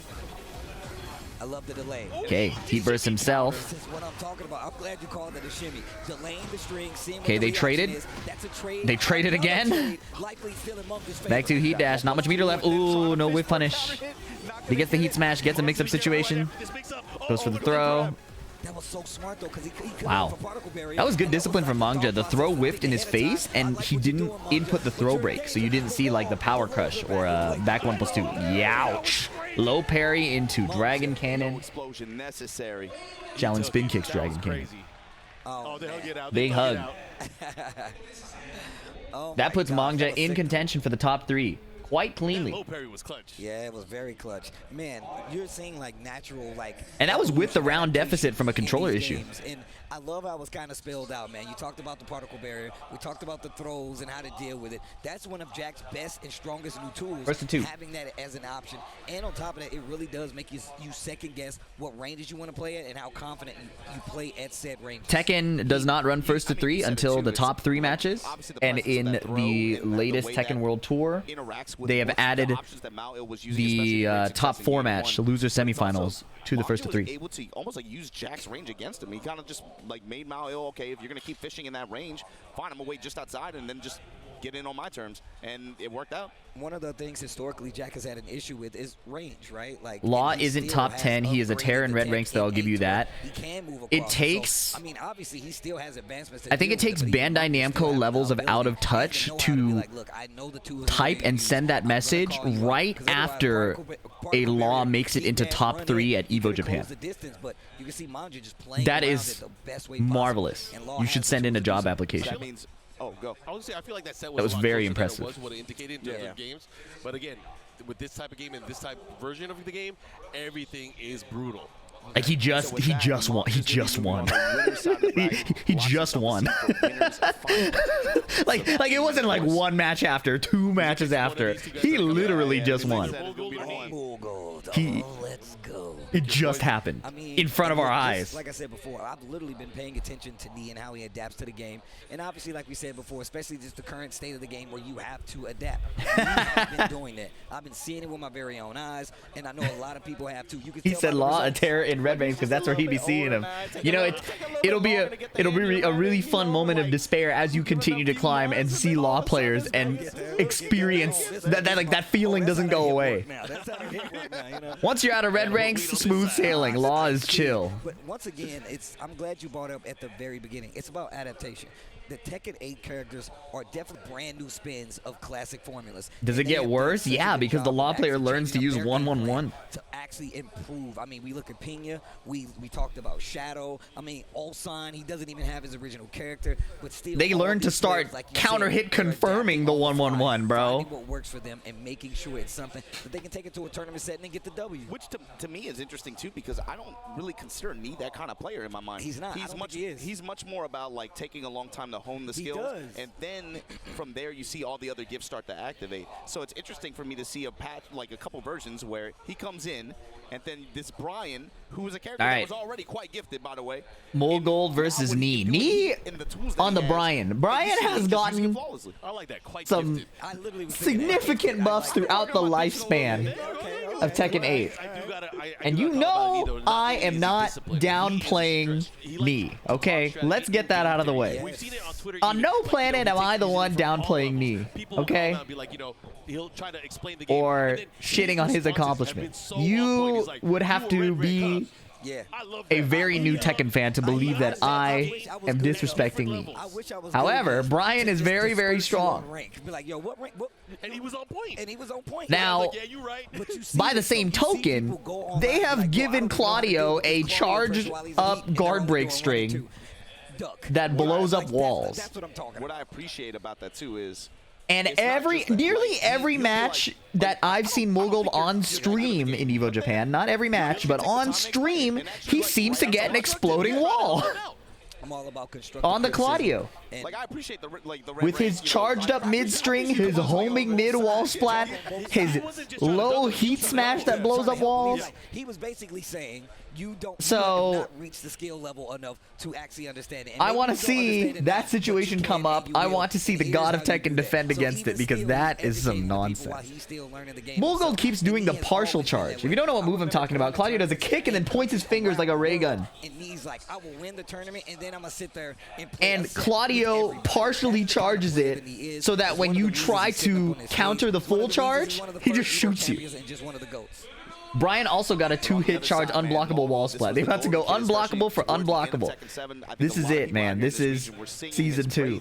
And he showed why last year. I'm going to ask you guys what you think. Is it going to be Claudio or is it going to be Fengway? It's absolutely going to be Claudio. Okay. I'll say Claudio. Claudio is an issue, bro. That guy is an issue in this game. Man, if you're going to have powers, you better be an It is absolutely going to be Claudio. All right, here we go. The Don't point your fingers at me. And Molgold with that Claudio going into this is to race to face off. Oh, look, an exploding wall. Go figure. Back one immediately. He knows Nee likes to move, Nee likes to defend. Let's turn that off immediately. Nee starts forward dashing, working the legs with the down 4. Of getting your back to the wall. It's one of the things about Tekken 8 that is very good, is that wall. You know, isn't that Claudio move, the jumping mid he has, isn't that basically a demon pawn now that's plus? Combos, right? Running to engage. And those things you really have to pay attention to. Okay, heat smash, woo-ha-ha. Back to the wall. Down 4, hit him on the ground. Delayed DP.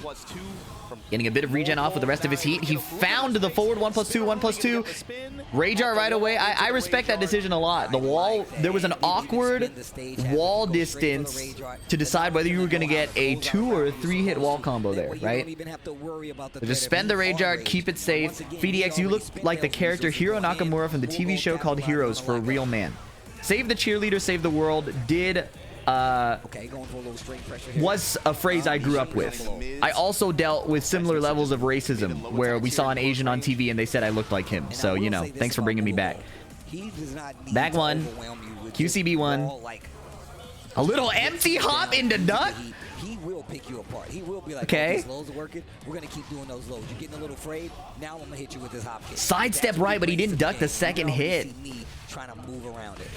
Nee trying to move around in this season. Let's see what happens. Nice. Finishes the down forward 1 string. Playing this really, really defensively. You see him with a lot of left step, a lot of just... Oh, okay. Molgold, and Molgold is being very hesitant on throwing some of those options out there. The new Neo Incinerator. Back one. Okay. But the back one, of course, just enough tracking to catch him on the move. I'm glad you was talking about how he's playing back, but I feel like... Back one, catching the sidestep button from Nee. You can't go too crazy versus Claudio, he does it again. Sidestep forward 4-1, getting around the quick poke and finding a launch. The back one, not enough to dissuade him. I like that, because look at the reward. He dropped the combo. 2-1.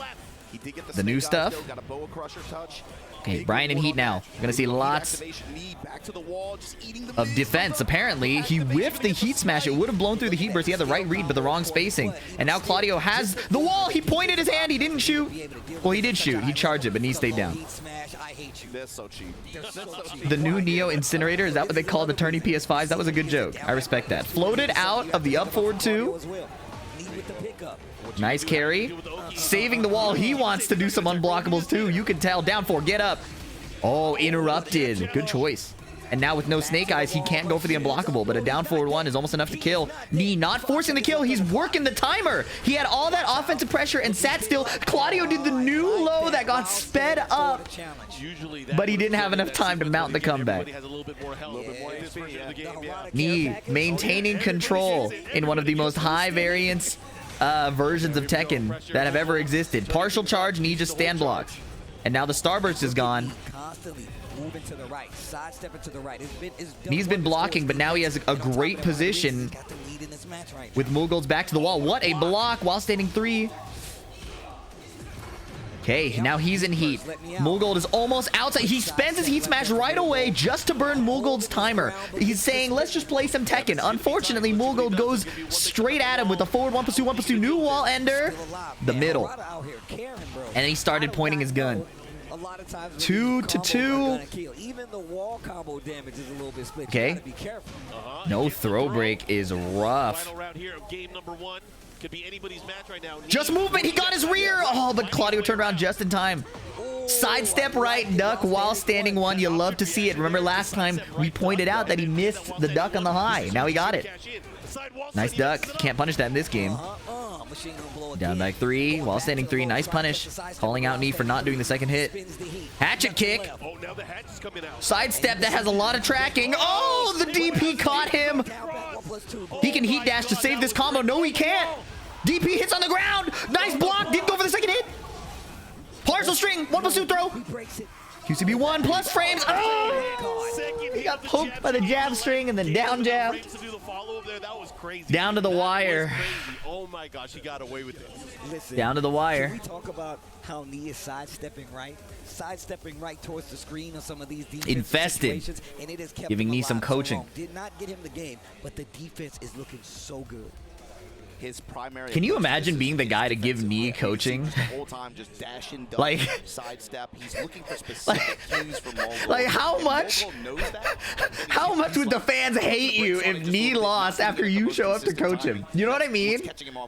I could not bear that pressure, bro. I'd be like, Knee, you got it. You got it. I was about to say, one of the tools we really haven't seen as much, which is one of his greats.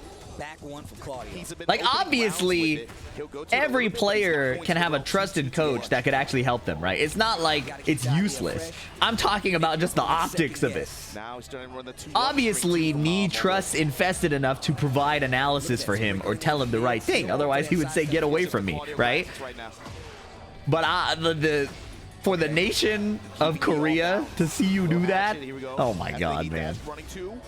Uh-oh, partial charge, and Knee twitched. He tried to do a little sidestep and got blown up. Mughal rarely actually rips the full charge. He keeps doing the partial charge, and people keep getting antsy and trying to call out the full unblockable. Heat dash to save the combo. Deck, deck, deck, deck, deck. Ha ha! Wake up mix. Back 1 plus frames, and then he rips the low. He did not greed for the low immediately. Waited a few interactions. Yeah. Yeah. Oh my goodness. Claudio only doing the single down back 4 because he doesn't want to risk getting launched in the event that Knee does block the low. So by doing the first hit, he gets a little poke, not risking his life. Makes a lot of sense. Sidestep 4, Knee gets a block and punish. Went QCB 1, cannonball straight. No punish, Knee instead focused on getting into heat as quickly as possible. Back 4. Heat smash again, burns some of Claudio's meter. Goes the partial. Wow, did that evade? Now it's just rage versus rage. He got underneath it. Simple punish. Did not need a launch to kill. This dude Knee is ridiculous. I used to not coach Anakin for the same reason. I was like, bro's the GOAT. He got it. Yeah. It's an all-purpose tool, man. One of the best tools he has. And as much as we Single talk jab, about single how jab. offensive that Tekken 8 is, look how deep Little duck under the 1+2 throw. especially when things aren't going their way. Knee seems to be figuring it out. Fast defense. These guys are fighting in the pocket. Nice block, man. Knees on each other, all those mids in close range, constantly rotating. All right, now he has to survive boss mode, Claudio.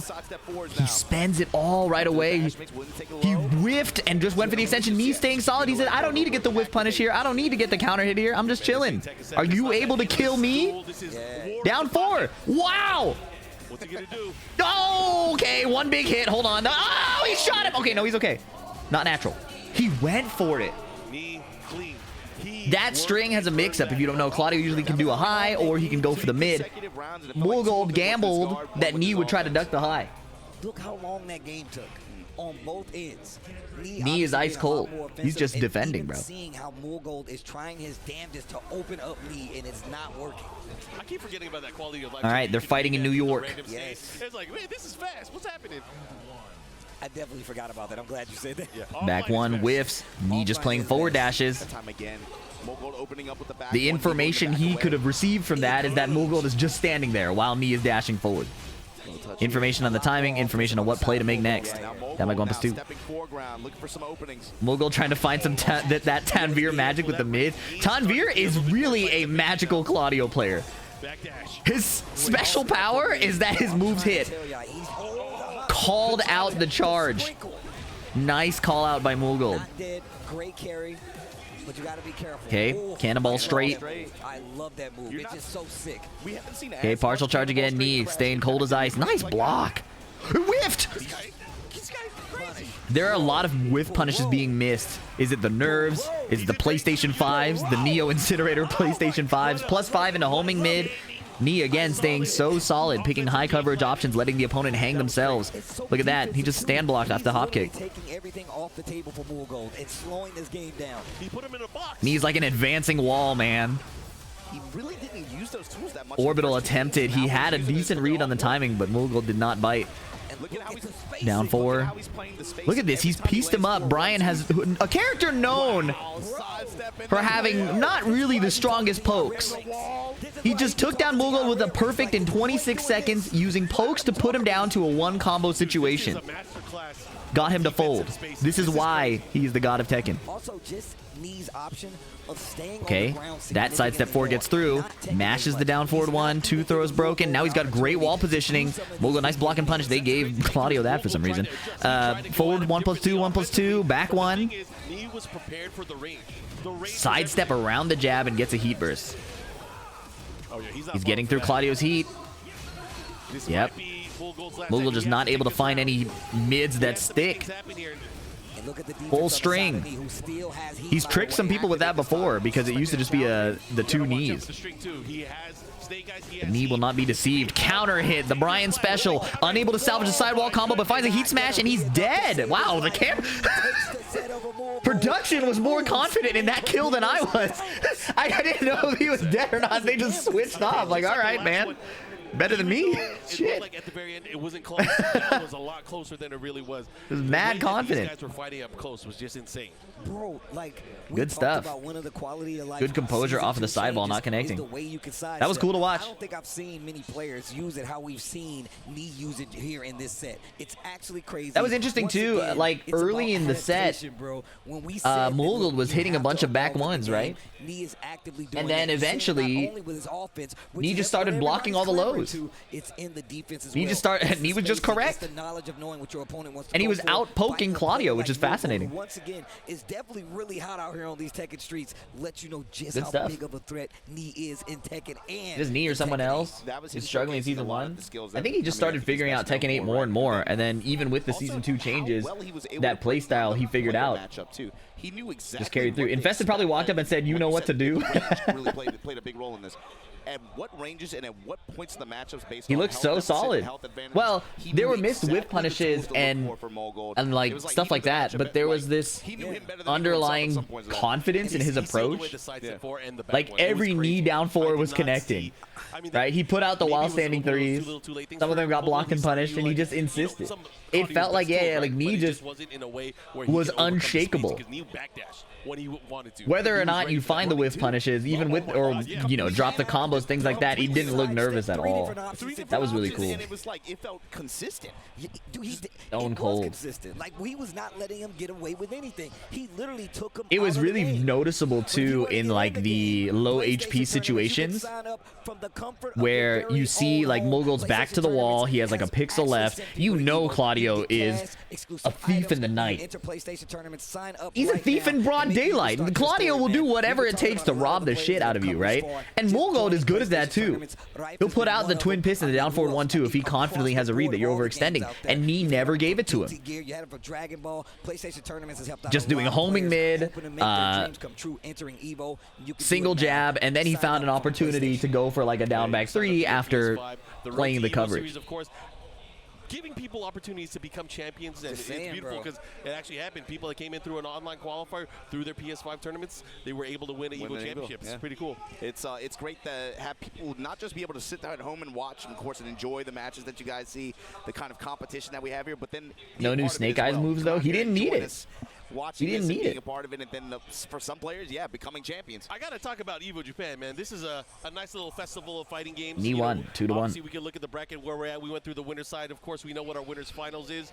But man, this event has been super fun for me, amazing. Especially. We got a lot of the arcade culture here as well, which is important to me. Obama, I know you have your poster collection out here. Really White people always talk about Nee performance and the changes to the game. Come on, it's like he has to prove every tourney that he still got all those changes. Yeah, man.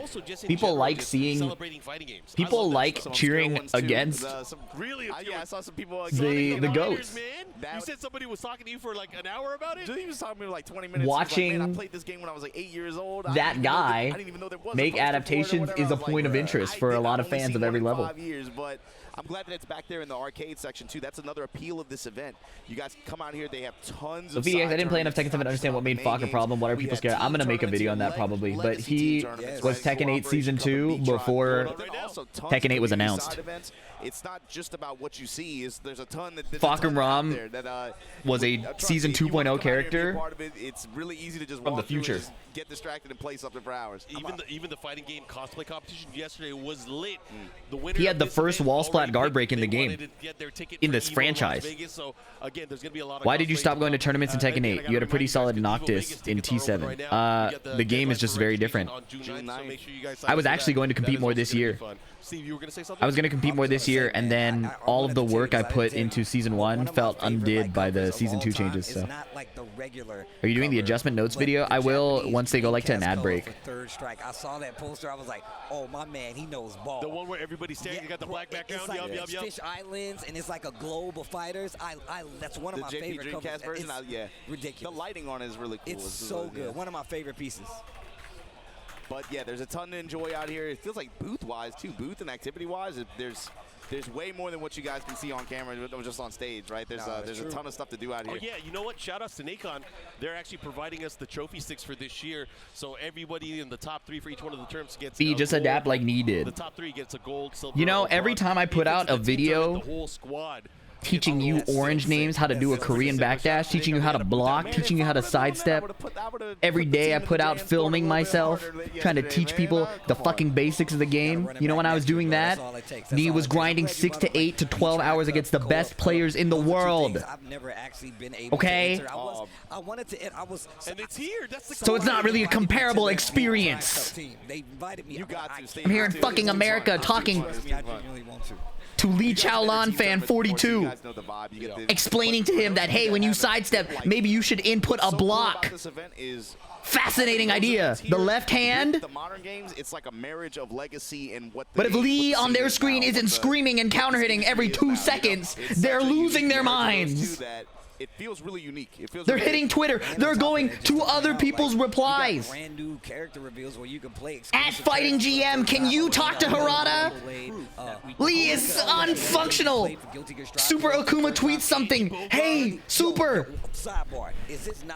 Can you, like, make a video or something on how Lee isn't working? I think this is the tightest his presentation's been. At BDX Games. free. I'm not even an Andy guy. I'm not even an Andy literally, guy. I'm right there with you. I always thought he was lame, and now I'm looking at him like. You damn, I telling have me play to some Andy in adapt. City of the Wolves now. Teaching But people those how are their the kind of fucking things you controller get works, when man. you come to EVO Editor, Japan. please And take you that said, out. This is it's going on the main channel. It's so filled with culture because you guys got the arcades over there as well, and you get to see a lot of exclusive companies that bring out merch and all kinds of cool things here that you Merch, can only man. get here. Let's talk more about merch. You guys see this EVO Japan exclusive soccer traveler arcade stick? Shout outs to Arcade Shock, but man, this thing is beautiful. Dude, this thing is actually ridiculous. I was actually talking about the design on the side. I don't know if you guys can see it, but if you look right here, you can see it has Japan on the side, and it's kind of like engraved and enclaved, right? So it's You want covered, that? That's and the it Arcade still Shock has this Sakura. image on the side. Use coupon code FDX. I don't know if that coupon code still works though. EVO But sign on the side right And we here. don't do the EVO logo in pink, so that looks super cool. And it's just an obvious, just a beautiful arcade stick. And a lot of people come out here just for that culture alone. I mean, you got a whole museum set up. Arcade Shock, I believe, sells that. Culture and just The Sakura design might be exclusive Yeah, that's one of the things that actually to the EVO Japan. was the rise of the leverless. But if you pull up to EVO, they'll probably have it there. The company showing the leverless. Every powers, but EVO, this they do year, the I saw exclusive 6 or Sakura 7 new designs. arcade sticks, and I thought that was really cool. Obviously, you mentioned we have the arcade or the arcade controller museum here. We have kind of like a history of the PlayStation controllers, the licensed products, and then we have a lot of the community. That's exclusive to stuff here. EVO Japan. I remember my friend bought a Kwanba Obsidian Sakura at EVO Vegas 2023. The nostalgia bombs in the Stop being so negative is hilarious. When I see the H-Rap, when I see the Namco stick. I got the Hori Fighting Stick Alpha. Is it any good in your opinion? I think so, yeah. I know a lot of people use it. It's just it's not compatible with a bunch of Korean sticks. So. It's a really interesting thing to check out, especially if you've been a player for a long time. Bro, that silver top H-Rap, that was my first official arcade stick. That was my first one. I saw that. 2005, you old school. I was like, oh my God. I was like, that's me. Like that's where I started right there. You know what I'm saying? So, and I don't count. I had a Shadow Blade. I hated that thing. That don't count. that is a second place EVO winning product. Nah, I hate that thing. Somebody got second place at EVO 2004 with one of those. That's crazy. No dice. I'm cool. Nasty. Nasty. Shout out to Interact. Rest in peace. Yo, New Mad Cats is here too. They got a collab with Ojo-sama Tayari Deshita. What? It's a new anime, so it's the featured art for this event. You have this anime Hydration that check. talks about the English. Yep. I fill this up every stream. Fighting games, yeah. But it's about them learning how to play fighting games and getting ultra sweaty competitive about it. Yeah, I love stuff They pop like off. that. I'm trying to watch that. It's a new anime that's going to What's your opinion on Victrix versus Kitsune? Kitsune doesn't have the extra buttons, so for Street Fighter, I like having a parry button for my thumb. There. They got a cosplayer that's the main. I'm never gonna get that Discord promo. Oh my bad, good girl car. Can you ping me again? This is all done manually, so Happy y'all are here on the sofa with me, man. It's been years, not automated. Security. Let me thank people. It's been a minute. Sorry, you guys. Guts Mishima, thank you for the tier 1. James2814, thank you for the 2 months. Hyped to see what they show. That aged. Justin Hit, thank you for the tier 1. Fishy1812, thank you so much. Cause I'm Aura, thank you for the 14 months. So with Fox Season 2 just gets more Season 2, yes sir. Charismata, thank you for the 16 months. Not how I wanted to celebrate my 16th month sub anniversary. My condolences. Oh man, check it out. Man. Death to all chickens. Oh baby cakes. Pet Lord, thank you. Cough Free X. WRKRTV, thank you for the 2 months. Sam Mello, thank you for the prime, bro. 10 Saru, thank you. Tio Scoob, thank you for the 10 months. Audrew, thank you for the 3 months. Yep. I mean, you like the Prime Sloth, wow. Thank you, bro. And Spork Skater, thanks for the prime. Cooperation Cup is happening around the same time. Appreciate you guys. There's a lot to watch if you're a fighting game fan. So again, stay tuned, stay locked in throughout the rest of the weekend. I know it's 100 bits. Thank me too. I will thank you. I'll also time you. There's a ton to catch up on too, yeah. Especially if you're tuning in, if you're locked in on one game, man. Co-op Cup is really fun to play in. Co-op Cup and really fun to play. The team of Vicious, Fubar, Duck, Justin, they were, I mean, obviously they're in the middle of making content, but they were still there. They almost made top 8. They almost made it to the best 8. I think playoff B, right? Yeah. My team made playoff A. I think I had a couple of commentaries, so I had to let one of my other teammates handle it, but he didn't do that badly either. I forgot I subbed. I was like, why did Fee just say my name? Yo, welcome, bro. Like that. It's we need chickens, man. Eggs are good. And the best way I can think to describe it is death to chickens in a controlled manner is probably better than death to all chickens. And you got to look at 4 people who put their faith in you, and you go like, man, you know, you like NH Pie, thank you for the prime. Like, so first off, Steve was supposed to be on our team at Master Cup. He got busy. He couldn't make it. I didn't pick What are we him waiting because, on? Where the picked fight? him. I cannot tell you. I'm not. Give the team some variety. I see them sitting there. Rangchu and Ulsan are sitting down. I got pushed Well, that was your first problem. Why you I want to see that Fakuram breakdown in Tekken 7 so bad. Yeah. You know, I'm happy as a content creator that revisiting traumatic experiences is expected. It's like fast food orders. People pull up to the drive-thru like, yeah, can you show us when you got the shit kicked out of you and you didn't guess properly? It's like, yay, me. But when you get now, I've been waiting here 5 minutes. That's what it feels like. You gotta give us a moment, man. Like, that shit was painful. You know, Pakistan, I think, banned Fakuram. Attempted to ban Fakuram in their tournaments. Everybody hop in. Kids, get in. Don't call me Obama no more. Call me JanSport. That's I want to play Reyna, but with no execution. What's the character? 4-4-2. Stance mix-up. We're low tier too. These kids, bro, it's funny. Hell sweep. Stance mix-up. I'm pretty sure they were like college. You can't execute a hell sweep. Down 4-3 is a free crouch dash. I was just. Yo, you get mad props from Would you be done with Tekken if they fuck up the next patch? I mean, listen, bro. If I've learned anything these past few... It was very, very close. What is it? It was mad fun, though.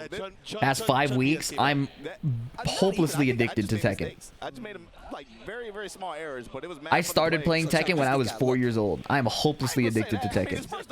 So will I ever permanently quit? That's like asking if a League of Legends player is going to quit. It is a skill set. The cool thing is, It's probably not going to happen. But it would be cool to me if the game were fixed. EVO top 8 stages and Didn't you quit League? League always gets me back at least once a year. And then just in a team tournament setting or in, you could just. It's like going home and the girl next door still lives next to you at your parents' home. It's like, I'm going to say hi to her, you know? Same. Big same. I played in. Good girl car. I mostly watch YouTube, hang in your Discord, but I adore your tourney streams. You're inside help a new player like me. Keep up. Thank you. Cheers. I appreciate the 2 months. We don't get enough of them, in all honesty. So Nehub the Paternal. Thank you. Play in 2 of the most historic or the most historic team tournaments that ever existed. What the fuck? 10 minutes playing, 30 watching nothing. Yeah, man. I've been watching the older generation kind of get hype and play. Makes me feel good because I feel like, you know, obviously I'm getting a little bit older. Are you a Yasuo main? No, I'm more of a Riven player, but Yasuo's tight. It's a good feeling. Layer 2 on that, Mark, is I like seeing the older players. I have a friend who uninstalls League but always re-downloads 3 hours later. You know what's funny? I never uninstall games unless I really need space. And I just kind of... But that's tight that even 5 of them, they're like, I put myself in a position to fail consistently. If they just started learning, but I've been succeeding. I don't really play League unless that's got to be Lily Pichu needs a 5th. You not know Riven player? I'm a Riven player in my dreams. You ever play Injustice? Ray Dollars, I've thought about playing Injustice. And then I watched the Flash combo. A combo from, you know, the superhero, the Flash. And he jabs multiple times in the combos. And the jab literally looks like this. Game renaissance, I've been saying for a while.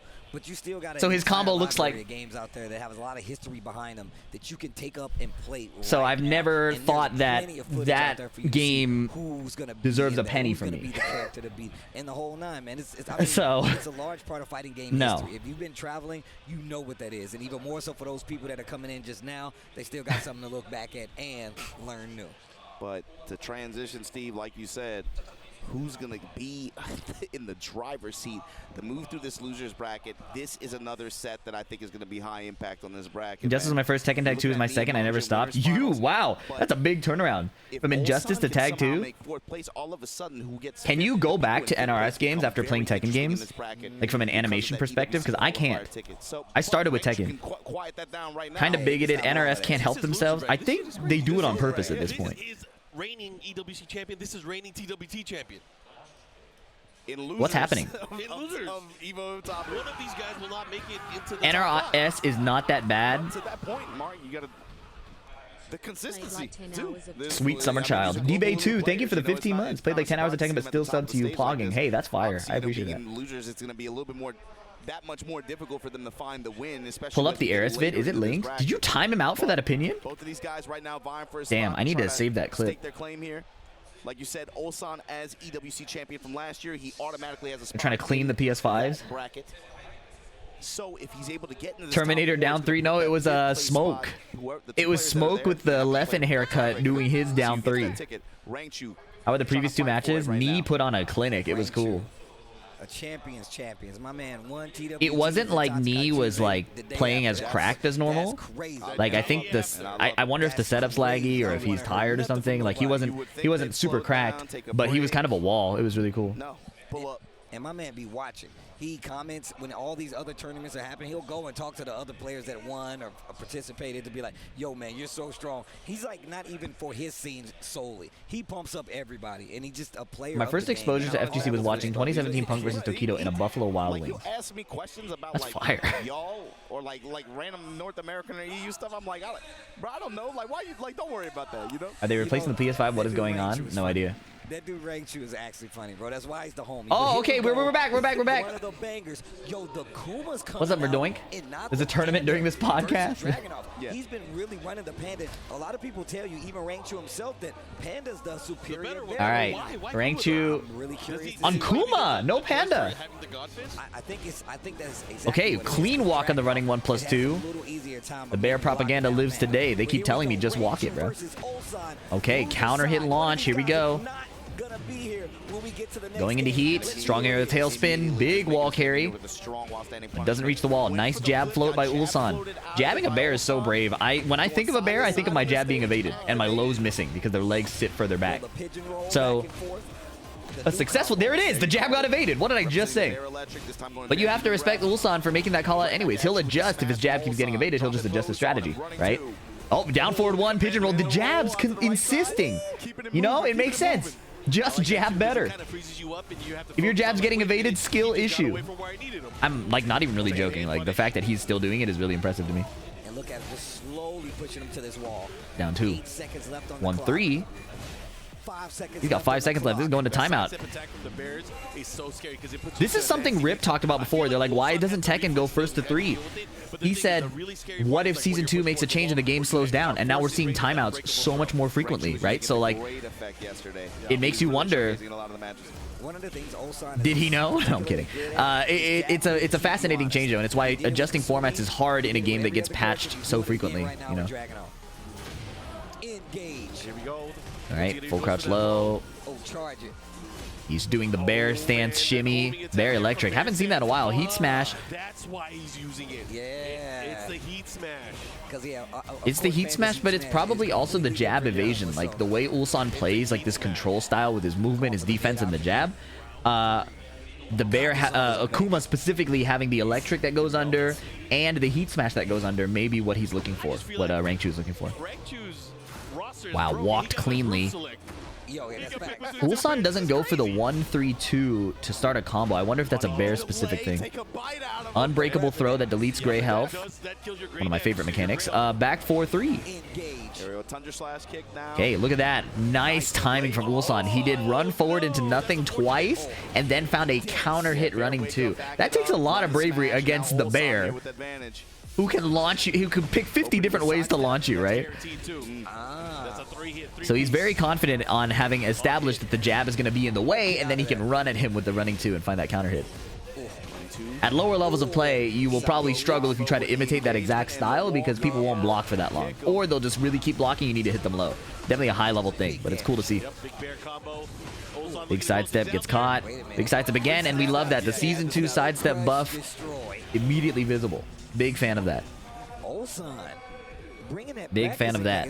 Rangchu weighing his options. Really wonder if he's going to pick Panda. You think he's going to switch characters? I was about to say. Not a bear. Like, actually switch? No.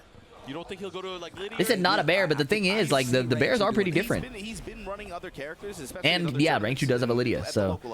I don't know if he'll do it in tournament here, though. Go to stage select. They've opened up the random stage with Panda. That is a rough roll. But, I mean, Rangchu has won plenty of times on the onto the random stages, right? He's done it before. But the big beautiful bear here right now. Trying to open up the legs. Losing access to the wow. What are these low parries from Ulsan? Looks like he's teabagging.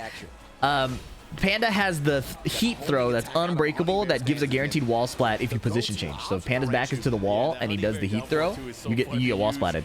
But obviously with the wall being so far away, that's probably not going to be relevant here. So the Panda pick is actually, in my opinion, a bit rough on this stage. And now, Ulsan got the while standing 1+2 full launch heat dash. That you've heard me right. That's a 12 frame while standing heat dash. He rolls twice, mounts the bear. Still working the jabs. Sidestep 1+2. No heat engage yet, but here's the heat burst. Okay. Pigeon roll. Called out. Down 2, down jab. Ulsan is on stick. The only Korean I know on leverless is Rangchu. Back 4-2-1 counter hit. That did a lot of damage in Season 1, but I think the health buff, without any adjustments to that move, it looks less damaging. Back 4-2, but he doesn't confirm into the last hit. Instead goes into the slide stance. Deep running 2, trying to call out a delayed button from Rangchu. And that's how Ulsan is really succeeding, right? He's not just like, oh, he's blocking, let me go low. Oh, he's blocking, let me go mid. Let me use my plus frames right away. He's making it very unpredictable when he's going to attack, and that's how he finds moves like that. Bro, I haven't seen that move since Tekken 5. Rangchu in rage, though. Uh-oh, up forward 1. Rangchu finds a sidestep. Ulsan with the string after. Ulsan is really cooking it up. This is elimination point for Rangchu. And Ulsan demonstrating why he's such a menace. His attack timing so unpredictable. His defense so solid. Look, he's just going forward and back. He's shimmying him. No matter what, he's like, single jab. We gonna have wheels no matter what. Nice flash duck. And a low parry. Ulsan is a menace, man. Combo drops. Bear specific thing, perhaps. 1-2-1. As soon as Rangchu tries to find his window attack, he gets counter hit and heat engage. Look at this! Forward movement only! Phone booth neutral. Stay in the face and just move. He gets counter hit. G-clef cannon. Rangchu really did bet it all. If that got blocked and launched, he would have died. Oh my god, the 1-2-1 floated him. Ulsan kills here, right? Pigeon roll. Slide. 3-0. And the Tekken World Tour reigning champion is eliminated from EVO Japan. So that means now Ulsan, I believe, is one set away Yo, Mark, thanks for the $3. That is lore accurate. Leonard Doom, thank you for the prime. Very, very interesting. Or they're going to play it off if they have to. A lot of times they play them off stream. They play them off stream. Ulsan is nice, man. A lot of times they play them off stream. That was really good. I wouldn't be surprised no matter what. But I mean, that's still a big win. I mean, the current TWT champion goes down to Ulsan. Ulsan was right there too as well, though, when it came to being close as a something really cool to see is we're not seeing a lot of these players abusing a lot of the new moves. The homing mids. The big back forward 2 from the Bears. And I would love to talk to the players and get their opinions on this. We've seen me tweet complaining about all the homing moves and things like that. If you've played ranked, at least here in America, you see it happen all the time. Moil did spam a lot of the jack moves, the red bubble. That's true. That's true. And this is one I think for both these guys too. We see Mulgold using the unblockable charge a lot. What if it's a gentleman's agreement? I don't think it's anything like that. I think that's a crazy conclusion to come to. But I think that's an emergent behavior, right? So like, you have players, all of these top players are trying to minimize risk and maximize return, right? So it could be what it is when you put 2 high-level players together, you can't spam that as much because you're inviting variance. As both the person attacking and the person defending, you're inviting randomness. Right? That's what I'm going to do. I'm going to play the end. And now, what I found playing online and ranked is that the players don't really have as much concern for that randomness. So when you are fighting against that type of player, it's harder to use your defense to create the skill gap. So what I actually think what I would have liked to see is how this would have played out in the earlier stages of the bracket. Did that variance come into play where a mid-level player could apply that offense on a high-level player? How did they counter it, right? But between high-level players, you see them slow down. You see them poking more, blocking more. You see it it going to timeout more often. But in the first two, I think that I find that pretty fascinating, and I would love to talk to these players about it. knowing what you're gonna do, Yeah, right? yeah. I mean, well, look, that's why we're sitting on the couch. I don't know what he's gonna do. I don't know what the option is going with. And like you said before, I'm sure he's thought about like, hey, how much experience does he have to deal? Which characters will he have the least experience with? And do I really care? You know? Yeah.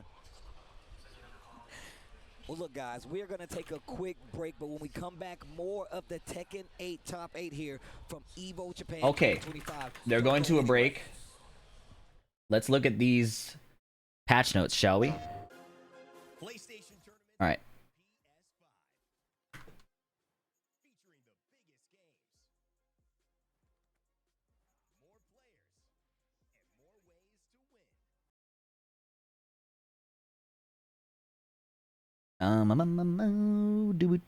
Do.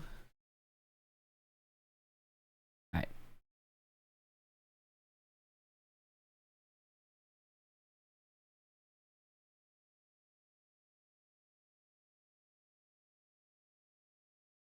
What's up, you guys? It's VDX. We are recording this right as EVO Japan Top 8 is happening right now. And on the stage before the bracket began, they have announced the next Tekken patch. So today, the day of recording, it is May 10th. The patch is announced for May 13th. JST is the release, okay? So there are two things they wanted to talk about. There's the ranked matchmaking algorithm, which I believe, according to this, is updated, right? It says last updated. Maybe they're talking about the text document, maybe not. Okay, I'm lying. This is the text document. So what I understand is this patch is slated for release on May 13th Japan time, which means the release will be May 12th for those of us in the West. Okay, two things to talk about: the balance adjustment policy and the ranked matchmaking policy. Let's get started. Balance adjustment policy for version 2.01. In Tekken 8 version 2.01, additional adjustments have been made to address the game's attack-heavy balance.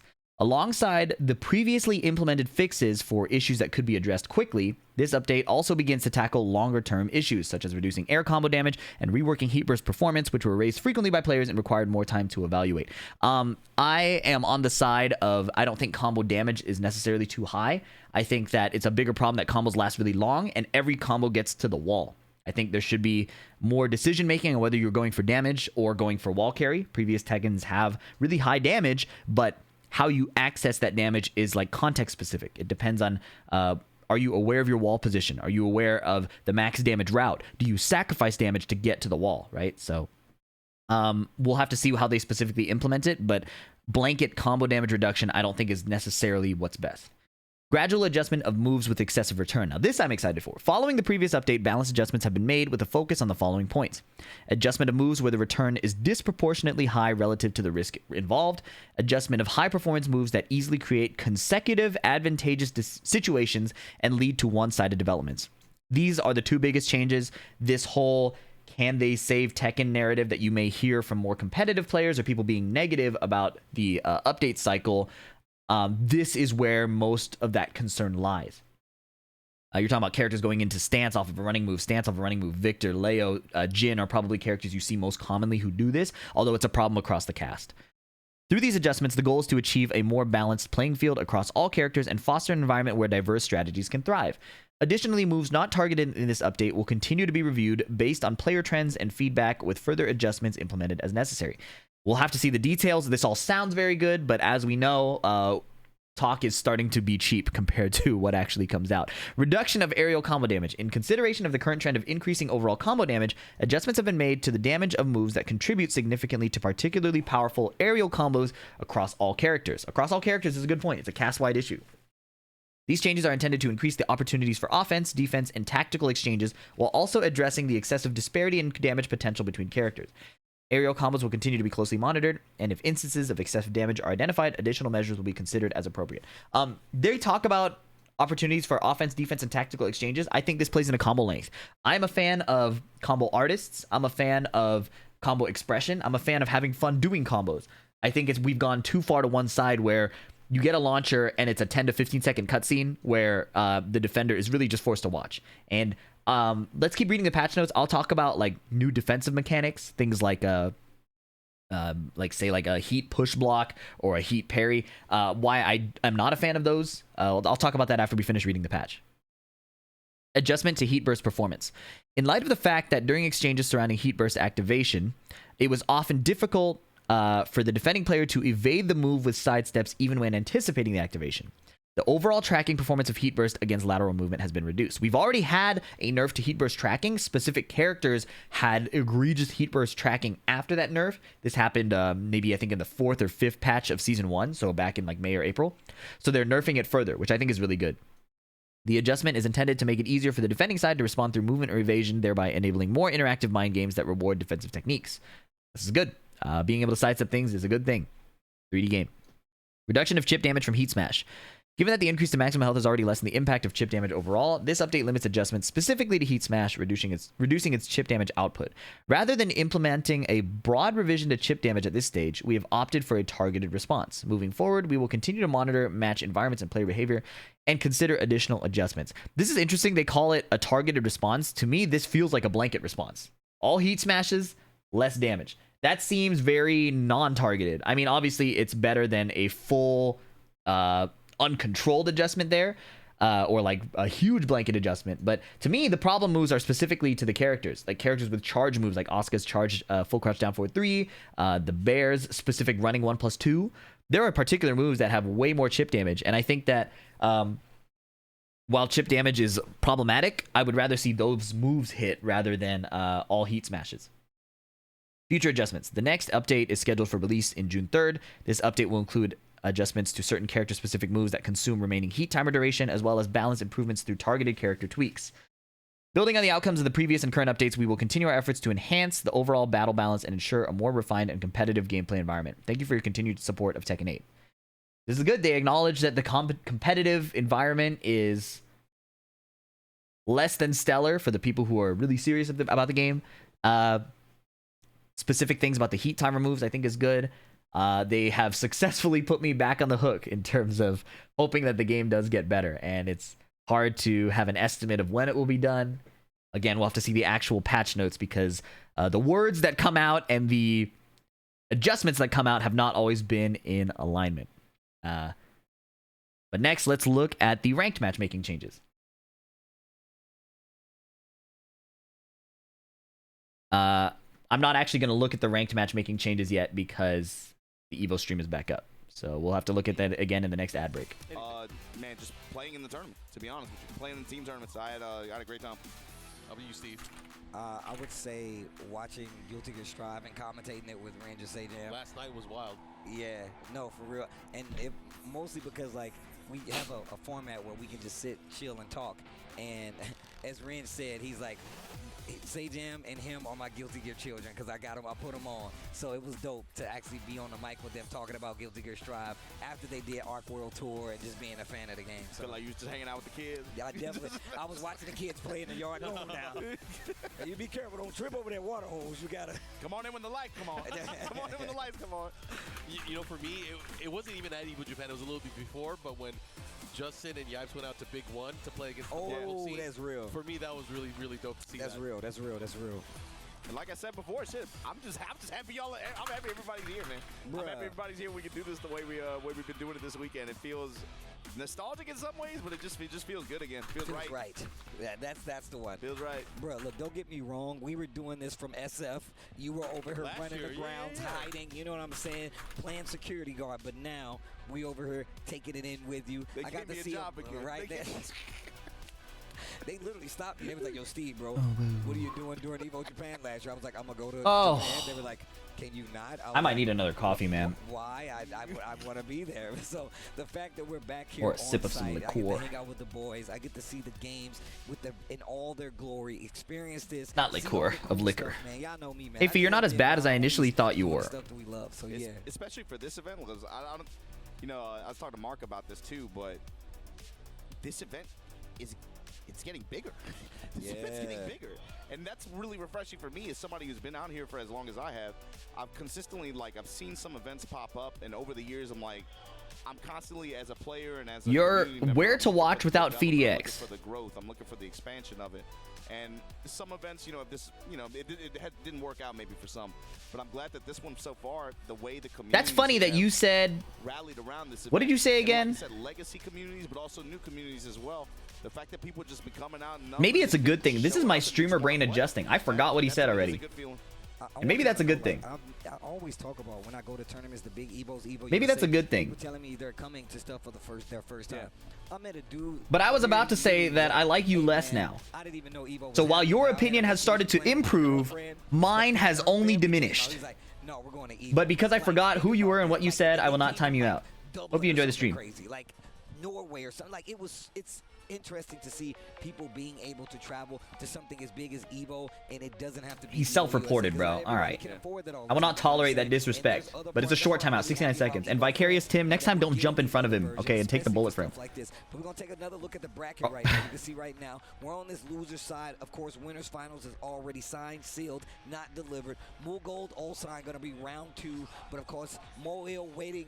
Pina, Shadow 20Z. The winner has the work cut out for him. Raven versus, we'll see what the character selection is for Shadow, but talked about these characters too. Raven, of course, in the most recent patches, it felt like I was just looking at a page and just up. I just want Christy back. Feel that shit, bro. Feel that shit. Frame minus down. I know this is a low chance, but will you be going to the Baddies Tekken 8 tournament next Saturday hosted by Trojan?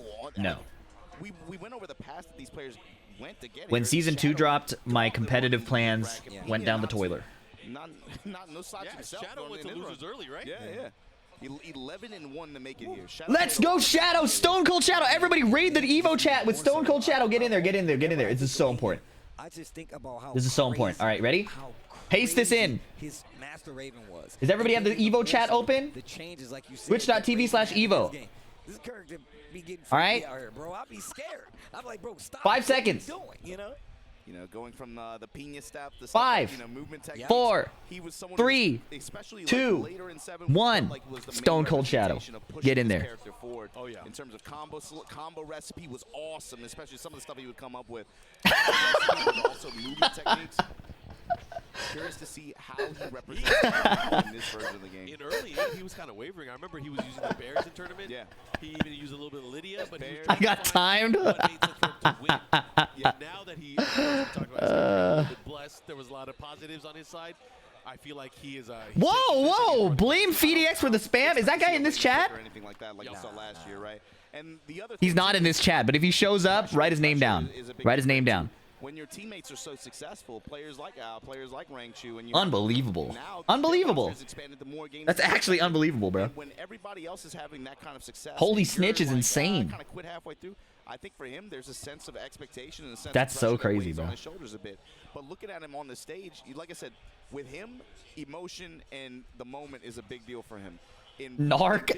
you see him kind of panic, his hands start shaking. 500,000? Oh my god. But I'm thinking here on home turf, on this kind of stage, and he looks like, I mean, he looks like he's fine. Maybe he just feels different. Sometimes you just have a good weekend. Shadow, on the other hand, always calm, cool, collected, chill with it. No big deal, right? He's been here before. Shadow time coming up. Shadow time, yeah. See, Resident Sleeper is disrespectful. Stone Cold Shadow is gassing him up. That's why we didn't get timed, except for that one guy who got timed. That's my thought. I would be surprised if he didn't. Well, let's see. I'm interested myself. I want to see how this goes. Pina versus Shadow. This crazy new Raven from Pina, because I definitely have not. Sorry, seen Spaghetti 0223. Thank you for the 2 months or 4 months. When does 1st to 3 start? Top 4. I feel like when I see Raven in this Sorry about version that. of the game, it's like a flashback from Naruto, like the Great Ninja War, where there's like everybody trying to. I'm gonna snooze this ad break that Twitch queued up so that we can see the match. Hopefully. That's old Naruto though. That's. I thought the screen was frozen the whole time. Shadow just aura farming. Everybody got the zinnies. Pina pineapple. Got the zinnies, bro. I'm telling you right now. They can see all the frames, bro. I see them hand signals. Not trying to hate, but why is he an NPC low key? I feel like making top 8 at EVO Japan.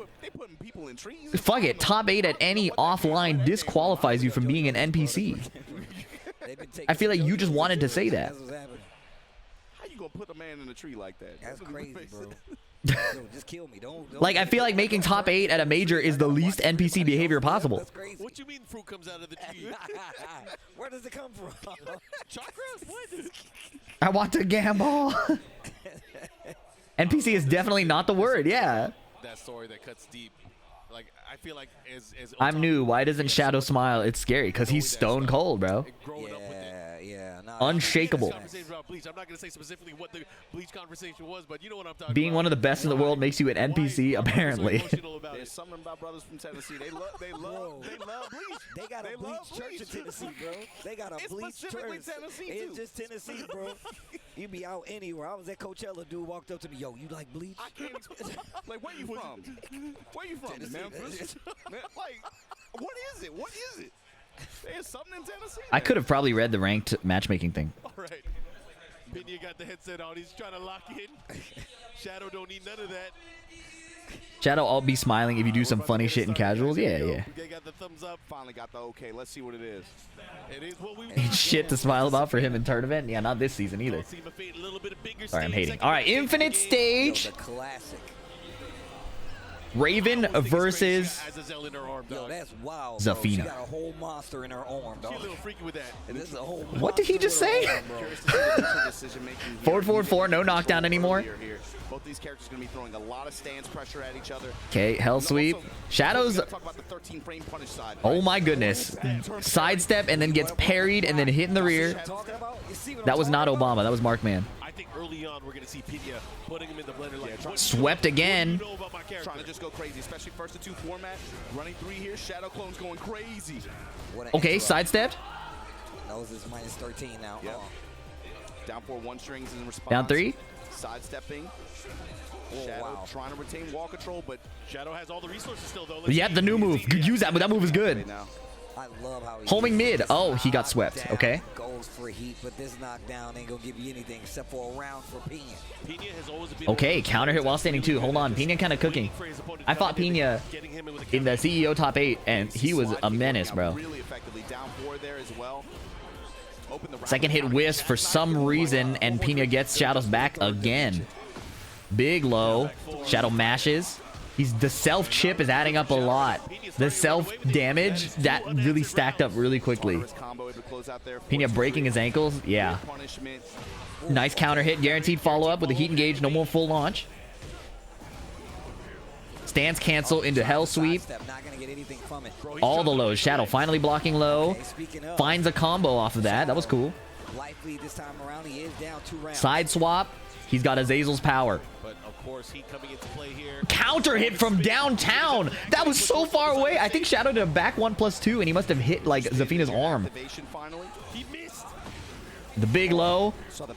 Oh, the heat dash launching mid. This might be ugly. Wall. Ouch!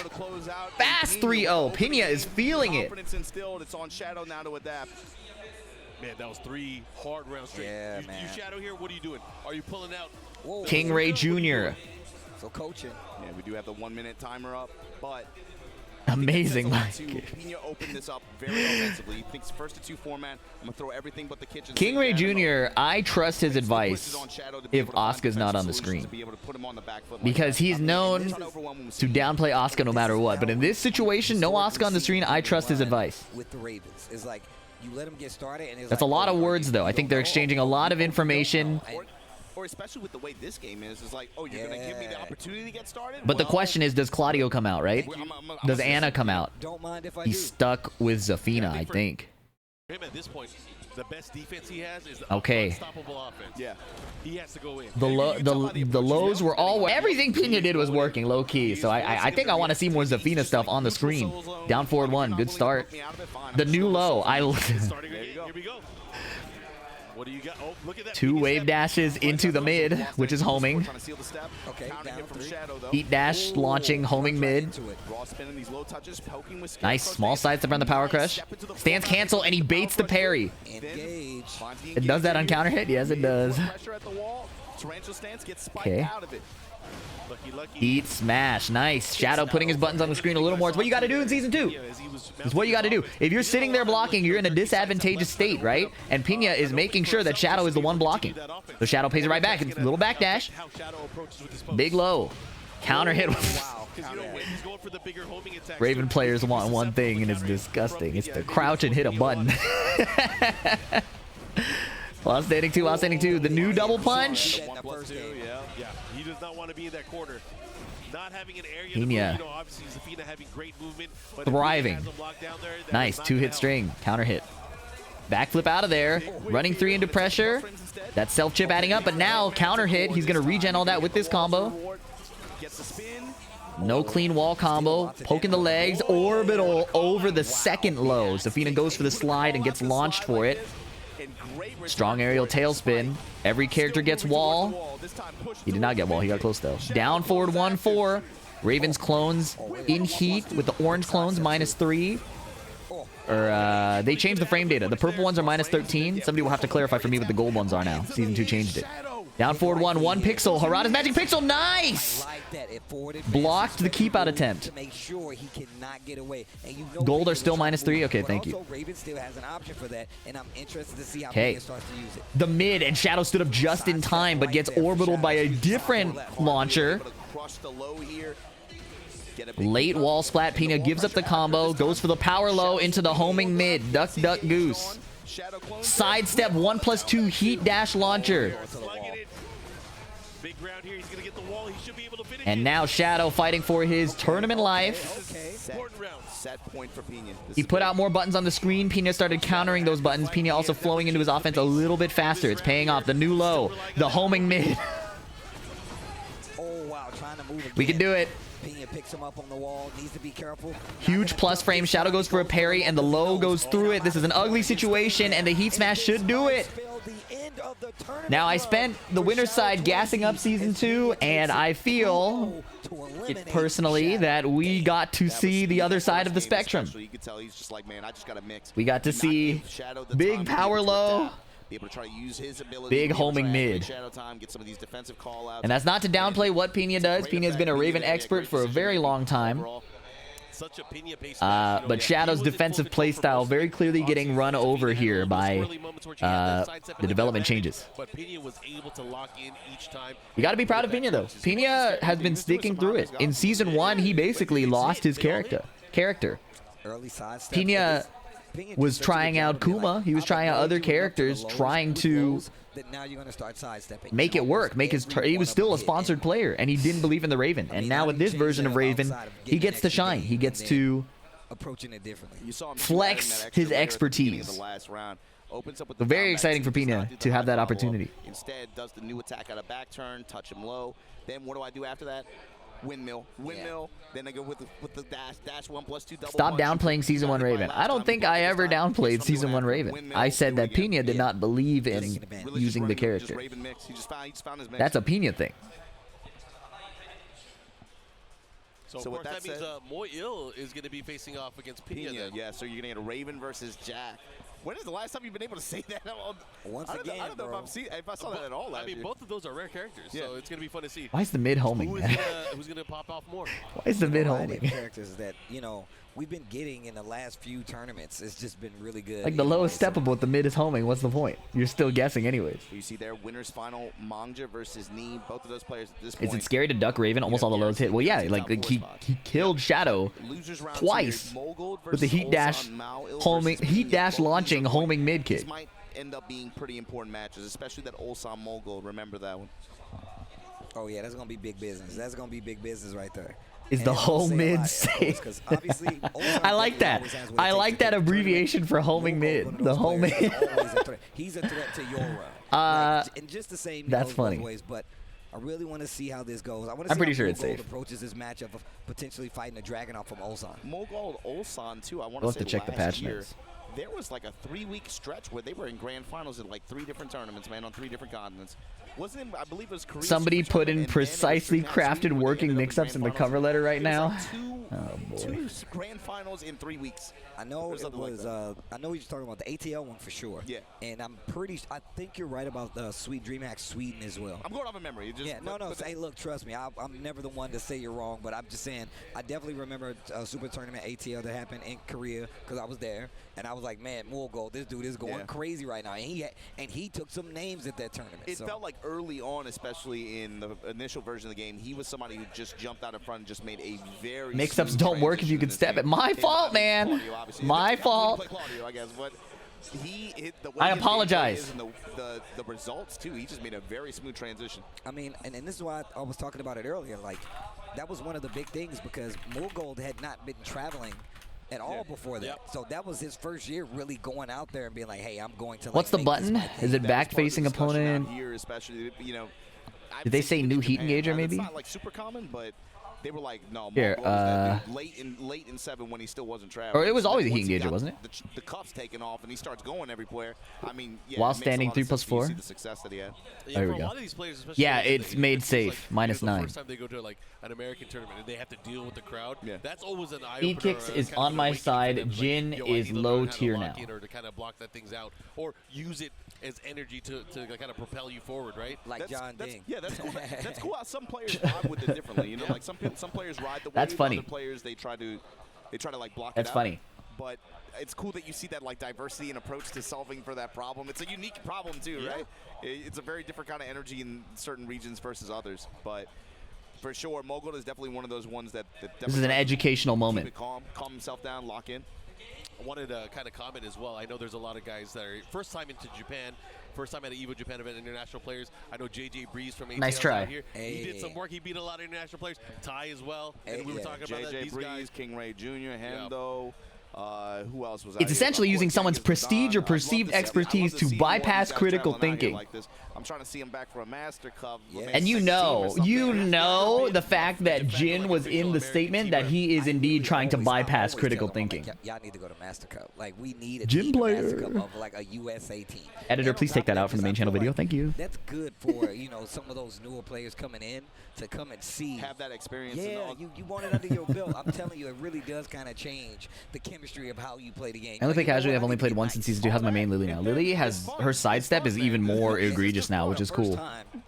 As a Lily player. I didn't know Japanese people could get hyped like Her that. mix-ups have gotten a little more ignorant too, like her slide being faster, so you can like counter hit launch from really far away, going under stuff. I'm sorry to Meko to this day, bro. I was shaking him like The crazy running on the side of the stage, high is really funny. The new heat smash is really good. She has like a standing heat smash now that's mid and is really fast, and she can do it out of Feisty Rabbit. And Steve popped off on her hard. He was like, yeah, I thought he was going to punch the machine. Bro, but we had to hype him up. They was like, yo, Steve. I think I beat one, and it was like, all right, Steve, you beat this one.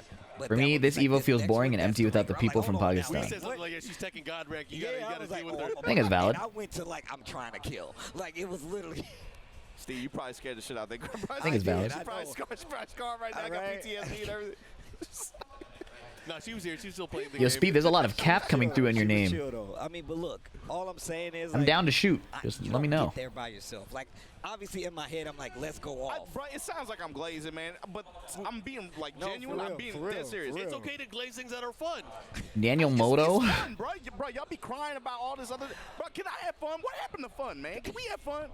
That's what I'm talking about. A lion doesn't concern himself with the opinion of Twitch chatters, is how the saying goes in my head. First of all, yes, I chill fun. I like having fun. I'm sorry. Me too. Y'all got to come out to more team events. I'm talking to everybody out there. Europe. Doesn't Speed have a gun? Yeah, but you know. All right, I ain't gonna. Okay, I'll say one thing. When you're registering, you know that They came into my house talking shit about my friend. Telling my friend to stand up and shoot them feels a little like, you know, what kind of host am I, you know? Some Southeast Asian countries they didn't have as an option. We gonna work that out though. We gonna work that out. We gonna work that out. It comes with time. Pull up if your country ain't on the list. Pick the next one, the one that's closest to it. Pick the next door one. Change your address. That's How much coffee do you think Ulsan has had? Change my address, man. If he wins, I'm gonna DM that. But it's the district. They cut the districts up all messed up, man. I can't catch a bus from over there, bro. Come on, dog. That's a bad neighborhood. I can't catch the bus down. 436 710. Maybe Walmart. I had to intercept. You mean Red Bull? No. I'm about coffee. Oh, you had to make a deal with your Why you over here cutting my grass? Look, we didn't get that report card. That suspension paper, it didn't make it here. You saw nothing. And I'll be back tomorrow 'cause I can't go to school. Word on the street is that Adderall makes your Tekken shitty. Ulsan be drinking coffee. Swing Blitz at the Esports World Cup.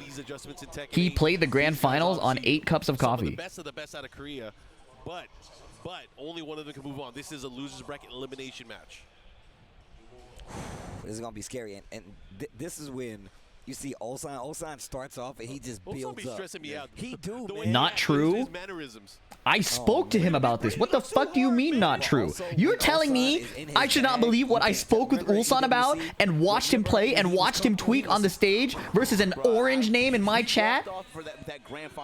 Come on, man. Be for fucking real. He's done. Not true, Lamau. You're just saying shit. Game, and he was just laughing.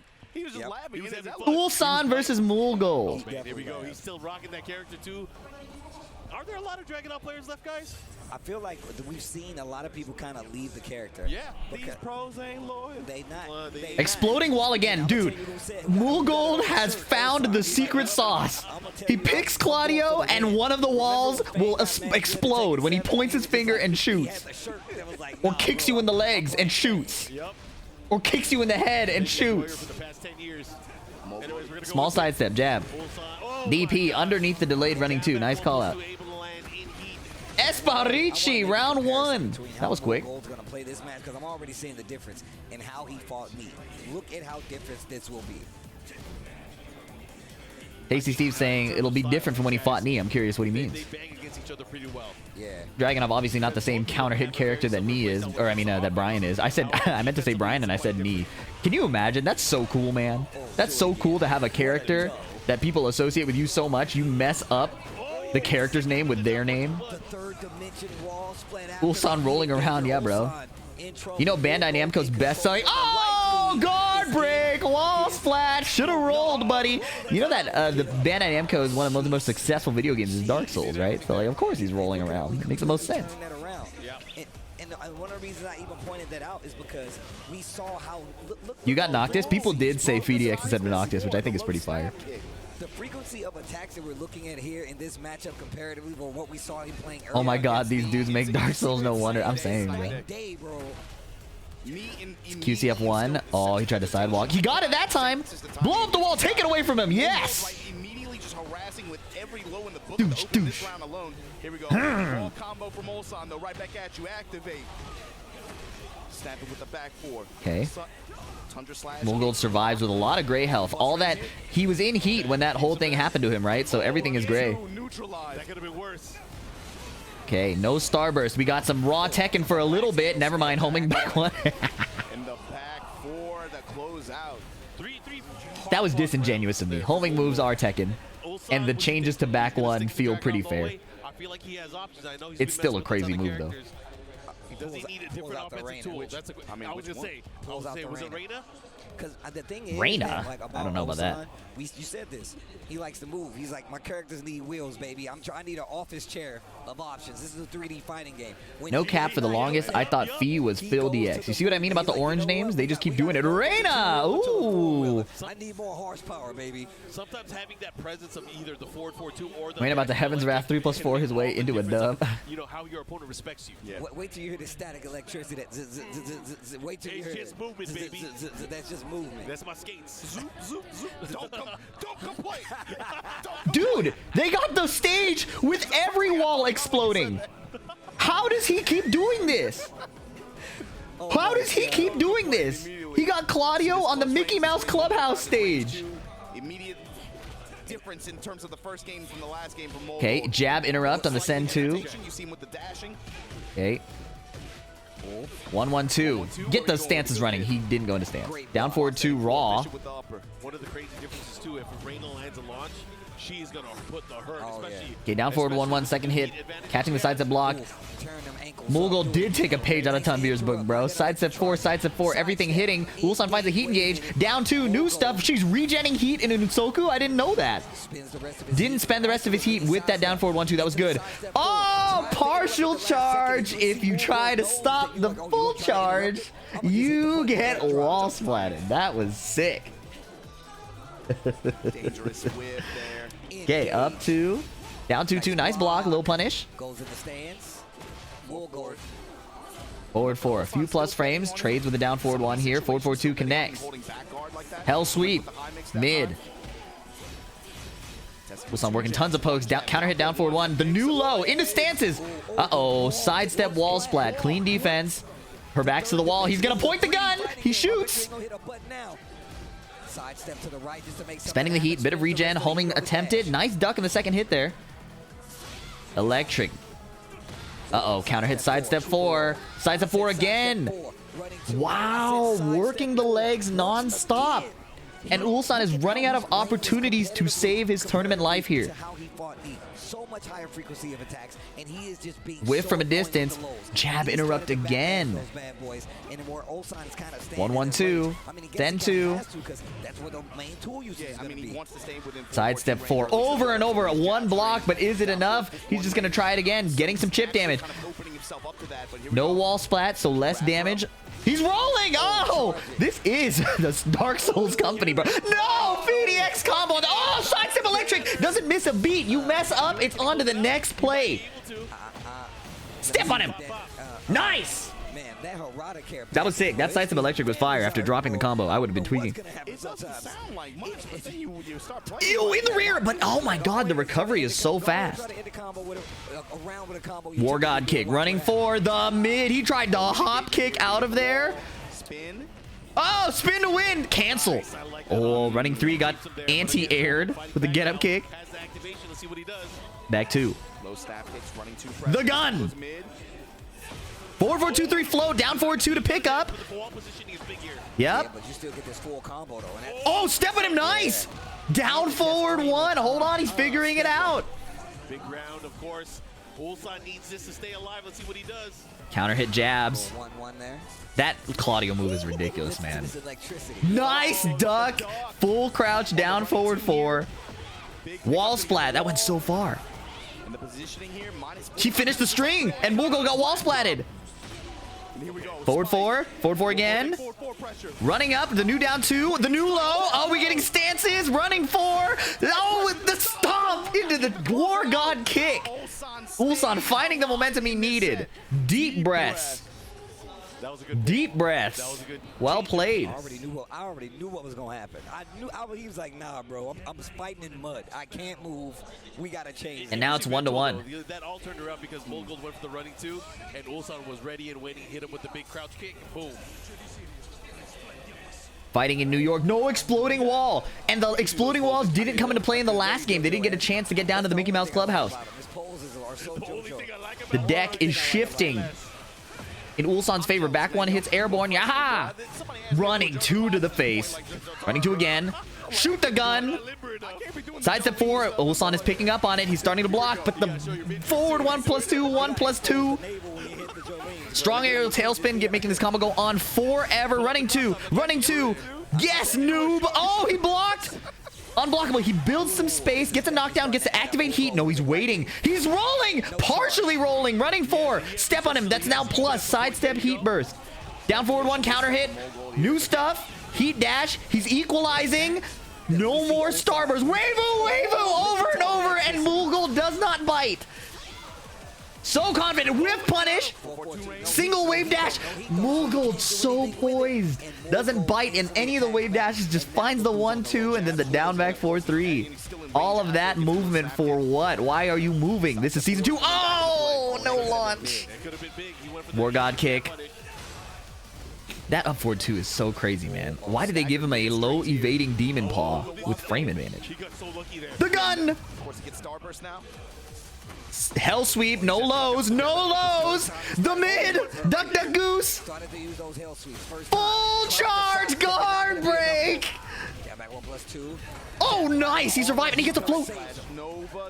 Oh my goodness, this round is, I can't breathe this round, bro. Down forward 1 and counter hit. He didn't rip it. Waifu. Oh, he got jabbed again. The low. He keeps getting jabbed out of his forward movement. Put himself on set point here. Against Ulsan and losers. Yeah. No more lows. Down jab. Down jab again. Permanent damage. The sidestep 4 getting through. Oh no, he's piecing him up. Finishes the string. Mid? Whiff? Oh no, it hits. Wow. Counter hit deep forward two. Oh, nice! He did a single half wave dash, baited the counter hit, and found the down two. And just at this time, he stepped on him again! Oh! No, you can't parry the hop kick with Heaven's Wrath! Claudio with the hop kick launch punish. Oh, Reina main will be so loud on Twitter after this one. Well attempted. Mulgold showing why he is a menace. Well played. That hop kick was good. That hop kick was good. Thinking about it. He had the hop kick. He had the hop kick. That was good. Ulsan goes home. Definitely not for lack of trying. But he tweeted it out. Should have believed in the drag. So that I can see my friends fight it out in 5th place for the ticket. Unfortunately, it's Ulsan. That's rough. Place, GG's. right? So that means the top 4 the downplay will be plentiful. That's what happens. But I love the slugfest we saw right there. And once again, just complete like night and day when we saw Mulgold versus Knee. Obviously, he did lose that set versus Knee, and he took this one. But it wasn't like he was playing completely different. It was just a success. It highlights beauty of the game, too, right? When you see at this level. Why the ad? Twitch runs the ads. I can't stop it. That's why I try to run ads between the games. The entire composition of offense and how he struck. I already used all my snoozes. Like you said, completely different from me. Even where he stood in a lot of the range that he was playing at, there was like Reina's crusty. If he practiced it, probably wouldn't be bad now. Yeah, probably. Where there was a lot more wider range maintained. It's Lo-Fi. Thank you for the Prime. Substantial NC. Thank you for the 10 months. Miles to go. Thank you for the 7 months. Koner. Thank you for the 3 months. Spirit de Corpse. Thank you for the Prime. The first game, Mulgold versus Knee, he was taxing them ankles. Sidestep 4, just down, back 4, just hitting, sprinkling in the lows. And then game 2, you saw Knee go to range 2, range 3, nothing but whiffs, nothing but punishment from Knee. And Mulgold was like, you know what, let me back up a little bit. And he was like, oh. So now we move to first to 3, I believe. All the matches now should be first to 3. I want you to be confident that you could go for these moves, then I'll seal it away when I need it. Yep, that's absolutely and on his side, then he starts going in the cannonball straights and, of course, some of the mid options and movement that Brian has. But Mulgold won. Before we get to our next match, we got to give a special thank you to all the people that helped make EVO Japan 2025 possible. And, of course, that's PlayStation Tournaments. And, look, if you guys are watching, you're enjoying seeing all the games and seeing the crowds, seeing the events that you guys are watching here, you can be a part of it, too. You can combo the competition. And we'll combo the rewards. Make sure you guys look up the PlayStation 4432 is hilarious, bro. All different kinds of games, all different times of regions. Shadow lost to Pina. To become an EVO champion, to come out here and enjoy this with us, be a part of the competition, become a champion. Is Reina old as her brother Kazuya? I don't think you have any good intentions with that question. Uh-oh. You guys ready for this one? This is the Jack. This is the Ninja. A match that we'd never see. Yeah, especially not knowing. Pina versus Mo-Il. I mean, you can probably imagine it's going to be Mo-Il is going to definitely be trying to space out with 2, 4, 2. He's going to have the ever-present threat of something like back 1+2, the double punches like that. See, you know what's funny? Able to impose on Raven and also is if you said that from a different username, LFD, it wouldn't be any. Nobody would blink an eye. Well, maybe some people would blink an eye. But with that username, everybody's looking at you sideways. The barrier. How is that going to play into this? Is that going to create a sense of hesitation on Pina's side in his approach? Is he really going to be willing to just run up there and just go for counter hit jackknives, work the down back 2 mix, and then just try to run game from there?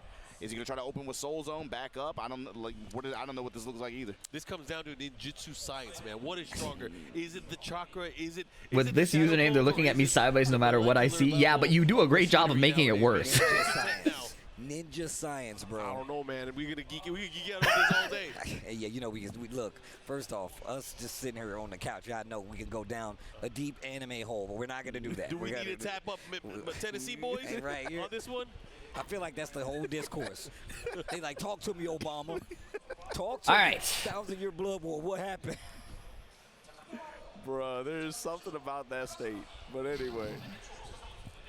Raven versus Jack. Bro's the progenitor. That's a pretty nice attempt at a portmanteau of progenitor. But I think because the G is pronounced differently, it doesn't work very well. Good try, Folder. 6 out of 10. But still, he's going to have to bet a lot bigger than Raven's going to have to get his game started. We're going to see a lot of the bubble. We're going to see it, and I think that's what's going to really control the pace. And I got to say, shout outs to like Joe Crush. Shout outs to Saint.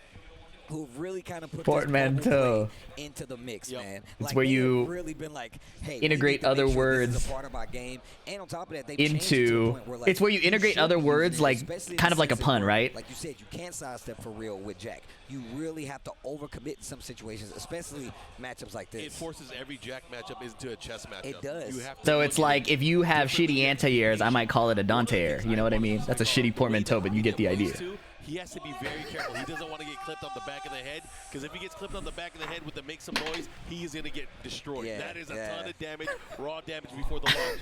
Anyways, we're going to get into this Midnight Siege. There are some hazards on the stage. Let's see what happens. It's like when I first logged into League, they called me Feed Kick. Yeah, and Feed DX. Remember when he came back? I was so happy, bro. When he says, witness the results of my All right, training, I'm like, Pena versus Mo Il, Raven versus Jack.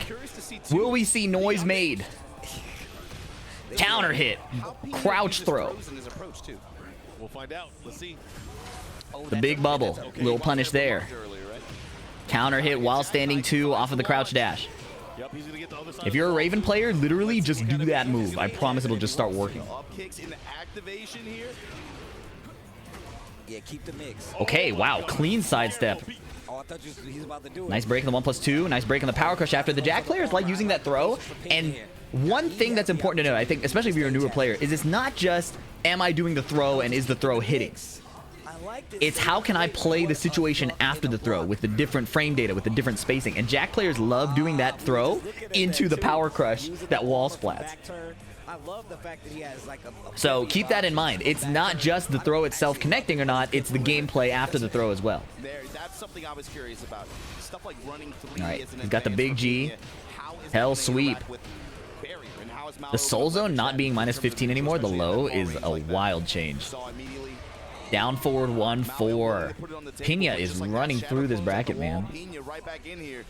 Momentum on his side. Nice counter hit. That is 51. That's a lot. Okay. That's a quarter health, right? Because it's 200 HP.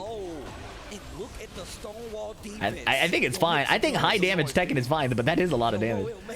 Fisher with the upper. This time gets the windmill kick. Nice block. He went for the launch punish, probably to catch the parry attempt. I don't know if that's how that works in that situation. Plant the seeds, launch with forward 3. That was tight. He knew he could get more damage than doing while standing 1. So Pena, with the character expertise and the discipline, drops the combo. Are you serious, man? Can I get hype about anything? He got the hit. Staying alive. Bro, these guys. Come on, dude. Over 1+2 gets parried. And still, Moyo was waiting. He was ready. He had the patience. My man is stonewalling. The new low. New low again. Look at that counter hit knockdown. Guaranteed follow-up. Kick him. Heat dash. Extra combo hits. If you don't know, heat dash gives you like -2 to your combo hits. So there are unique combos you can do off a heat dash that you can't do off a normal launcher. Homing high. Grabbed, successfully, broken. Oh, big whiff. Ooh, he canceled the heat burst, but Moyo was not ready to whiff punish that. Oh, lay on top of him and drill him. You know, I didn't realize. Anyways, running 2. Oh, forward 2. Heat dash. Wow, resplats.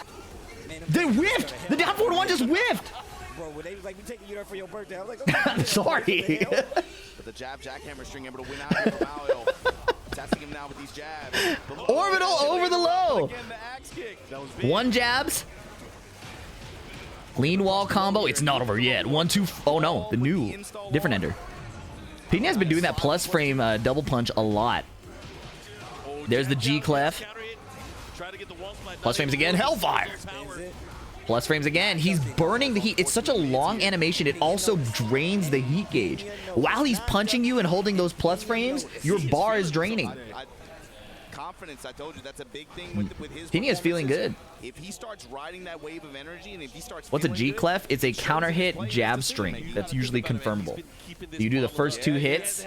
If you counter hit, you rip the 3rd hit. Mangja coaching Mo Il. You know how it goes? He's like Eddie Murphy right now, right? It's like just sitting in the cockpit. I've been waiting for this. He's been waiting for this. And again, it's like I said, I feel like there's been a Y'all sense drinking of your pressure on pina him just coladas? because everyone else on his squad Good. has You had got it. some level of success. You're ready to be a dad. When you're the only one that isn't posting some kind of results like that, Or you're already a dad. even though, you know, everybody's friends or whatever, they're not going to, like, do it like, you know, look at you like that. I'm going to be very honest. Y'all must have forgot about Pina. Obviously, not us. Not us. We're professionals, but everybody else. Somebody ban that guy. Orange names love telling me what to do. It's so crazy. Moil didn't do enough drilling on top of him, bro. No, you got some Steve combos to make. Okay, wave dash, wave dash. Oh, he jumped in the air, but he got like hit in the legs first. Oh, well, counter hit while standing too. Willing to challenge in some of these situations from the crouch dash, and he's had great returns so far. Okay, knockdown. Wow, he's gotten a lot of HP. Small whiff there. The low beats the power crush. Moil is so focused on getting heat off, he does not punish the low. It's not over yet. Oh, counter hit while standing two again, man. Making this these slower attack choice from Moil really hurt him. I mean, obviously steering away from like the 2-1. One jab, nice. Pina staying down there for a little bit, going underneath the high. Pina is just in the driver's seat, man. He's just constantly moving forward, putting out the counter hit threat, and then poking you up when you sit still. Sidestepping your retaliation, getting clipped by the homing launcher. You know, that sounded like Season 2 derogatory shit, but that homing mid launcher is launch punishable. That's actually a good example of a full screen homing move, if you ask me. The red bubble gets parried. Pina one step ahead. That was sick, and then he gets punched. Back 1+2, the great equalizer with the dash to follow it up. That's the layer 2. That's layer 2. You want to run a barrier? I got the ninjutsu. Right? To get jutsu, bro. Poke for poke. Counter hit down by 2-1. So the while standing 2 from Raven got blocked, right? Moil finding new windows to attack without getting blown up. Red bubble. No more Big G. Into heat. Now permanent Big G. Nice duck and launch. Wow, that was like legacy whiff recovery. Or did he wait for the parry? It felt like he waited a really long time and still got the launch. Beautiful low parry. He really needed that. That was like life or death. And now he's healing. Going to heat, healing more. Oh my goodness. Not gonna kill. He's gonna put him into that to make some still has heat. This is a lot of damage though. His advantage. He's gonna pull out his homies for sure. Go to hell. Nothing personal. Which is a crazy thing to say because he told you to go to hell and then he said nothing personal. You wish eternal damnation and suffering on your opponent from a business perspective. What is that? What is that? How many times he hasn't gotten clean floats, but he's had a lot of interrupts. Fuck you forever. Nothing personal. Like what?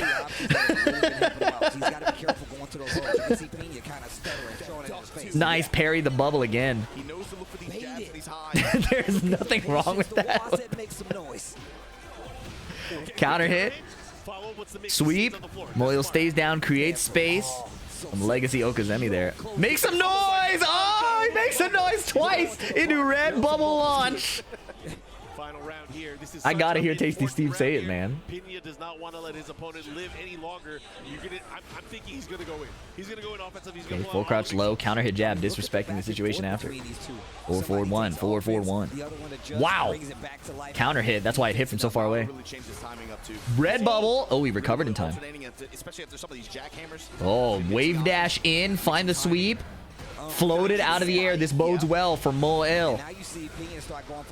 Strong arrow tailspin. Just to be sure, Moil adjust himself, start adding more of those jabs. Nice parry and parry for parry. But he got him. No full launch. Pina needs to get into heat now without dying. Oh, he tried to keep out instead. My man was just looking up. Man, he was one round away too. Calling summoning coach. Why is Moil staring at the camera without blinking? With the Moil glasses, bro. He has the glasses he would bring with him, and he make the crazy faces. That guy. Stared. Right there. Moil. Shout out to Moil. What the fuck? This Raven playing like ranked. I got news for you, buddy. Actually, one of the coolest people ever. Pulls up to every event. Yeah, actually, one of the coolest people ever. It's also not true. Pina is very, very, very seasoned Raven player.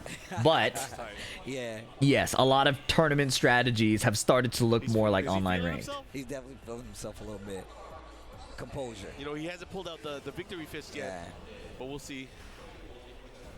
Pena back on the ropes. Or even footing, I should Was say. K-Scan in the tournament earlier? I don't think we saw him on stream. Bro, the adjustments. Oh, whoa. Don't like that. Come on, Evo stream. Keep it together. Jeez, man. Keep up with the pace of what Raven was going to play it. So instead, he picked his spots a little better, picked his moments a little better. Down back one, counter hit. Wait, exploding wall stage again? One of the best things he could do, still sprinkling in the low so he L doesn't sweep. get the mix like you pointed out, but also playing back a little bit and adding the bubble to the defense and the offense. So yeah, the bubbles were just worked out too. Even That's a punish, nice. He had like a step or something like that. Still Also a found way to punish. make the hit. He's also been able to shut down some of these attacks to where Prepare. Raven is going airborne. He's been having Flex, great make some success noise. being able to stop Red those bubble. approaches. So Running out of heat. Nice whiff punish with the heat smash. on the ground a little bit more.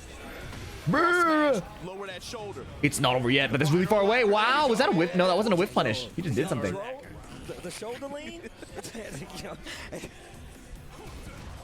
Okay, Soul Zone 4 underneath the 2 jab. Crouch mix working out here. Instant break. New low underneath the flex. Counter hit jackknife. Trade. Nobody gets a big benefit there, but Jack 8 with a nice float after the down forward 2. Float conversion. Wants to just take the real estate. Nice Fine. flash duck under the grab. Lowe's able to interrupt the first activation, just goes right Oh, back to it. And here you go. counter hit confirm. Step on him twice. Big charge. Nice parry. Make some noise. Faked out. Offense is flowing. Flex. Red bubble. That recovery is crazy, isn't it? It's like the red bubble doesn't ever get off. When you between the parry and the fast recovery. And suddenly Pena about to spring kick. American spring kick for sure. That's a huge round. Yeah, that's a huge round. Momentum. Yapari jabs, jackhammer able to spike him out the air. Down back one. Working the lows. Jackhammer is. See, the thing is about the health increase is that the round is never really over. But why it feels so weird to watch, I think, is because like now Jack's gonna do his offense, his long combo, stuff like that. It's not gonna kill. Like there's gonna be more opportunities, but there's such an extended period of time where Jack is just doing his shit, right? And now it's time for Raven to do his shit. Okay, nice grab. I said no. Now Jack is doing his offense. It's very like back and forth in a extended way because of the plus frame situations and the mix-ups and the stance cancels and things like that. He's dead. Nice. So the health increase allows for more chances to make plays, but the plays themselves are where the depth I think is lacking, which is why it's cool that they're reducing the one-sided offense situations, and I'm really looking forward to that. Nice crouch dash while standing one at the round start. A little bit of high evasion. It's a great call out. It's a little slower. You know what I'm saying? Okay. See, look, like if you look at Jack's health with the gray health considered, there's plenty. It's dwindling, but there was plenty. Survive the heat smash. Now if he can get his offense started, I see heat smash get off of me. He has one big G. Playing keep out. Nice. Caught Pena mashing. Big charge, but no clean wall splat. Block the get up kick. Get up kicks are safe now, and now he's running his offense. Pena on the back foot. That is a punish. He ripped the 2-hit string and bet it all, and Pena launch punished. Wow. He bet it all with the while standing 2-1. We need to talk about this. The fact that both of them made the craziest adjustments. Nothing personal. To make this round happen, to get this W back. Good stuff. That last series coming from Mario right there was absolutely ridiculous. What an amazing set. Good stuff. I think Raven's rage art is one of the coolest. Man, I had to watch my teammates all qualify for EWC. I had to watch him. He just got in. He just locked it. I'm out of ad break snoozes, so I'll run one now. See you guys in a bit. Thanks for hanging out. Appreciate you guys. 10p0, thank you for the prime. 7735, thank you for the prime. The barrier versus the ninja parries. And then Mo had answers for that. He was ready with the back 1+2 several times after some close quarters parries like that. And you saw the plays and the Yomi layers develop so much around the threats of counters. Nina is mine at FDX, nothing personal. That might be worse than saying go to hell. Unfortunately for you, you're in my house and I have power over you. What's up, girl? My name's Pena. I'm Don't test me. That's what I think about when I see that smile on his face. He just got in EWC. Who let Marquez drop these bars like that? Bro. Who let him do that? Yo, you hit him with the Zeddy, I had to hit you with the Pina. I didn't know it was a competition. We're waiting for you. We're waiting for Hey, you. you gonna be waiting a long time. It don't go. I ain't got one of them. I ain't got one of them in the tank. I can tell you that right now. Oh my God, that set was crazy. Oh my God, it was dude, fun. From two characters, we were just talking about how we don't even see that matchup like that. Is And your we wife saw blonde layers, like Nina? No, layers she's of how Asian. That matchup can be played across the board. The fact that people would say that extension from the bubble, the follow-up kick, a lot of people will tell you that move is useless. It's high. It doesn't do anything. Look how many games that you saw. Why the fuck does Steve not have shoes on? That's respectful, bro. You putting your feet on the couch and keeping the shoes off, I appreciate that. It hit every time. Moyle didn't handshake? Are you sure? Especially game one. Game one, the bubble representation was Are you sure? That set was so sick. Oh, that set was sick. And you know what? We got more bangers after this. This true. Was a great loser bracket, but we got to remember what we got on the winner's side, That's too. That's absolutely true. Oh, man, I think he just left really fast. Yeah, I would be surprised if he didn't handshake. It's usually off screen in these tournaments. Because what that sets up Mogold versus Original versus what Pinion, right? NXMEO. Thank you for the prime. But nah, man, dude, this set was ridiculous. This set was actually ridiculous, bro. The bubble. I mean, not having seen this matchup a lot, it was such a treat to see the strategies they have employed. Again, just to kind of take each other's turn back. The spring up here getting them killed. The Pinion step That to was make good. you think I'm gonna do something. And the way he played crouch dash the entire time. Look at this. Look at this, bro. I can't believe he betted all of that. That's rough. Bending, and then finally, I'll leverage a bet. He waited the whole set. He waited the whole Yeah, set. change my name color. What color is it for you? It's gray, but I know better. I will never forget how orange your name was before. Until this point, he'd been relying mostly on a mix of lows and safer and fast mids in conjunction with that crouch dash while standing to that jackknife. On counter hit will launch like that. You saw it have good success a lot of time against Mao, but then also Mao started to counter, and he started to have some successful barriers and also some successful interruption attempts. But What's the worst name color? Depends on the day, depends on my mood. Currently today it's orange for sure. Like that was crazy. But that, like you said, Steve, Okay, every match after this is now first 2-3. But we got to talk about that winner's final set. Mangja versus Knee. Oh man, and just for the record, because of new rules, TWT top 4 I said it first. 3 out of 5. I said it first. Long set style. Molo versus Pina versus Mangja and Knee. Man. But that's the congratulations to 4 of these players here. Yeah, man. You know, like we said, right? This is a high stakes event. Not only Mangja, Knee, Mogold, Pina. for your Tekken World Tour total. Which Can you imagine if Knee wins the whole thing fresh off of season 2? The top 4 places. Can you imagine if Law wins and all the down players lose? Can you imagine if Claudio wins and gets nerfed? Can you imagine if Pino wins, he gets his finally gets his flowers after working so hard and being so close for so long, and they probably nerf Raven? This is a fire top 4. I know you guys saw him the second that match ended up. This top 4 is a win for everybody. I told you this dude is an emotional guy. He has been wanting to grab that ticket for over a year, I promise. Again, the sole Japanese representative here that's left in Yeah, winning in Japan too. That would be so fire, man. The pride you got to think about going into this, it's going to, I mean, he has a lot of momentum right now. He has a lot of momentum. I think it's going to be tough for anybody to put a stop to him right now. Well, we're about to find out, man. You got to go through. His next opponent's pretty tough. It's some landmines here. I'm sure they're running a break now, right? He got some big mines, and then he has a giant bomb waiting on him with Knee being right there too, bro. I'm just saying. But with that said, we're gonna get into our next match. But man, I feel like we're not talking enough. Dude, this was like a 950-man tournament. Yeah, it's close to 1,000 people. This is not like. This was not a small tournament. Winners final. I'm going to pee real quick. You know, for as much as people have been talking about consistency and like how the game plays out this patch, it's kind of interesting to see, in spite of all that, most of this top 8 is the consistency. It's players. It's no surprises here. I mean, look, if that's been a large topic, right? Where people are like, man, I don't know how to handle these things. These players are adapting. They're adapting so well that they're still playing and placing in the same situations as they always been. And like you said, this is what, 950-man tournament where you still had the hardest hitting players in the world of Tekken right now trying to claim that EVO Japan 2025 trophy, and his Ping is in the running to do just that. Yeah, I mean, of course, like Pina and Maoil, but I mean, that sounds so weird to even say, like, you know, obviously, like I said before, towards the tail end of last year, didn't have the same level of success that I think he had in the initial start of the year, right? But it's not like it's a random. It's not like Pina's random. What's the difference between EVO Japan and EVO Vegas? It's like EVO Vegas tends to have more attendance and more prestige historically, but now that they have split into more regions with EVO France and possibly EVO Singapore in the future, it's hard to say. You gotta move on. It's not just a consistency of winning either. It's a consistency of just keep playing. Yeah, man, man, that's exactly. And it's several of the players here. It's Pina. It's Knee. Especially, Knee went under so much criticism for not playing the game, not using the heat. And of course, look where he's at now. He is dominating. He has been using it better than most. I'm glad you said that, Mark. It reminds me, like, I might be butchering the saying, but it was a saying I heard recently, and I think a lot about. Like, what is clutch?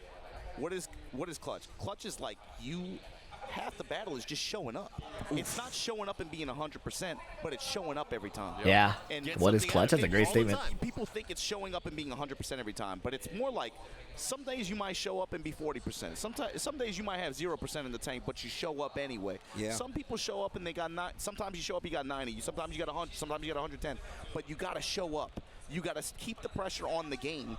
And some of these guys, like I said, in spite of maybe lack of results that they had towards the latter half of last year, they kept putting pressure on the game, on their game, on their Tekken. Yeah. And I will. You see it play I out could in this cry. way, I will cry. FedEx. I got a movie. That feels good. Wait, what? Even from third-person perspective, it About just what? feels good to see people get rewarded. How is this all coming together? I mean, well played across the board. I mean, this top 8 has definitely been exciting to watch so far. I'm watching a lot of these interactions where I'm looking at matchups that, like you said, we typically don't get to see being played out in real time. Bubble counter, ninja parry on Yeah, that, JDCR was in this tournament. Fine.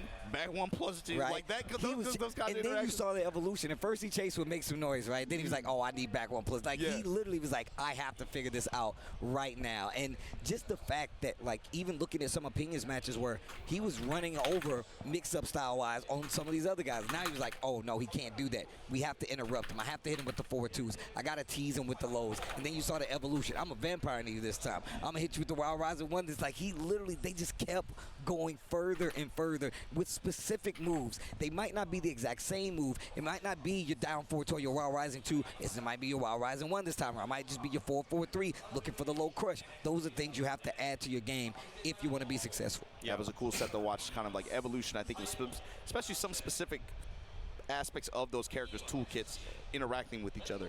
But coming up now, you see them on stage. Winners final. We're gonna run it.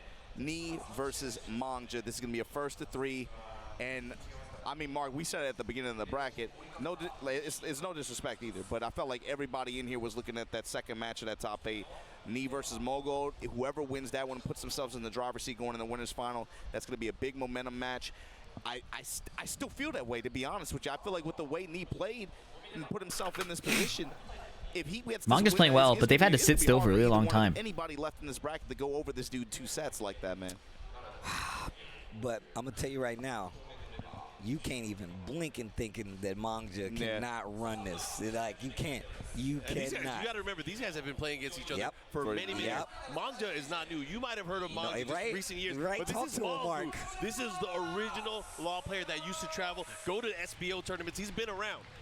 Anyways, I'm going to get into this. Guys, I got to call Okay, this out as well. Mangja on Lydia? What the hell? Law main celebrating. See, they need to buff Law. He didn't even pick Law. Lydia is fire in this decision, though, right? I mean, picking Lydia is a fire decision against Knee, right? Oh, I didn't even know that. Oh my Like, you might be the god of Tekken. You might have some of the best movement, defense, awareness, offense, and everything you've ever, like, anybody's ever seen. But can you play rock, paper, scissors with me? Let's go. Oh, he didn't do it.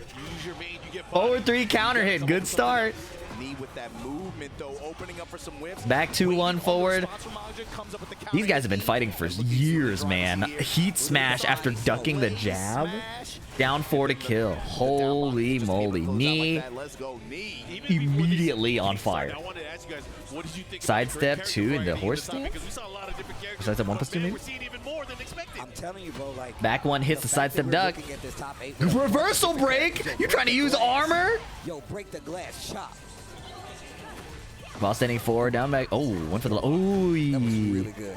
1 down 4 right there. While standing 4, not a big punish on that.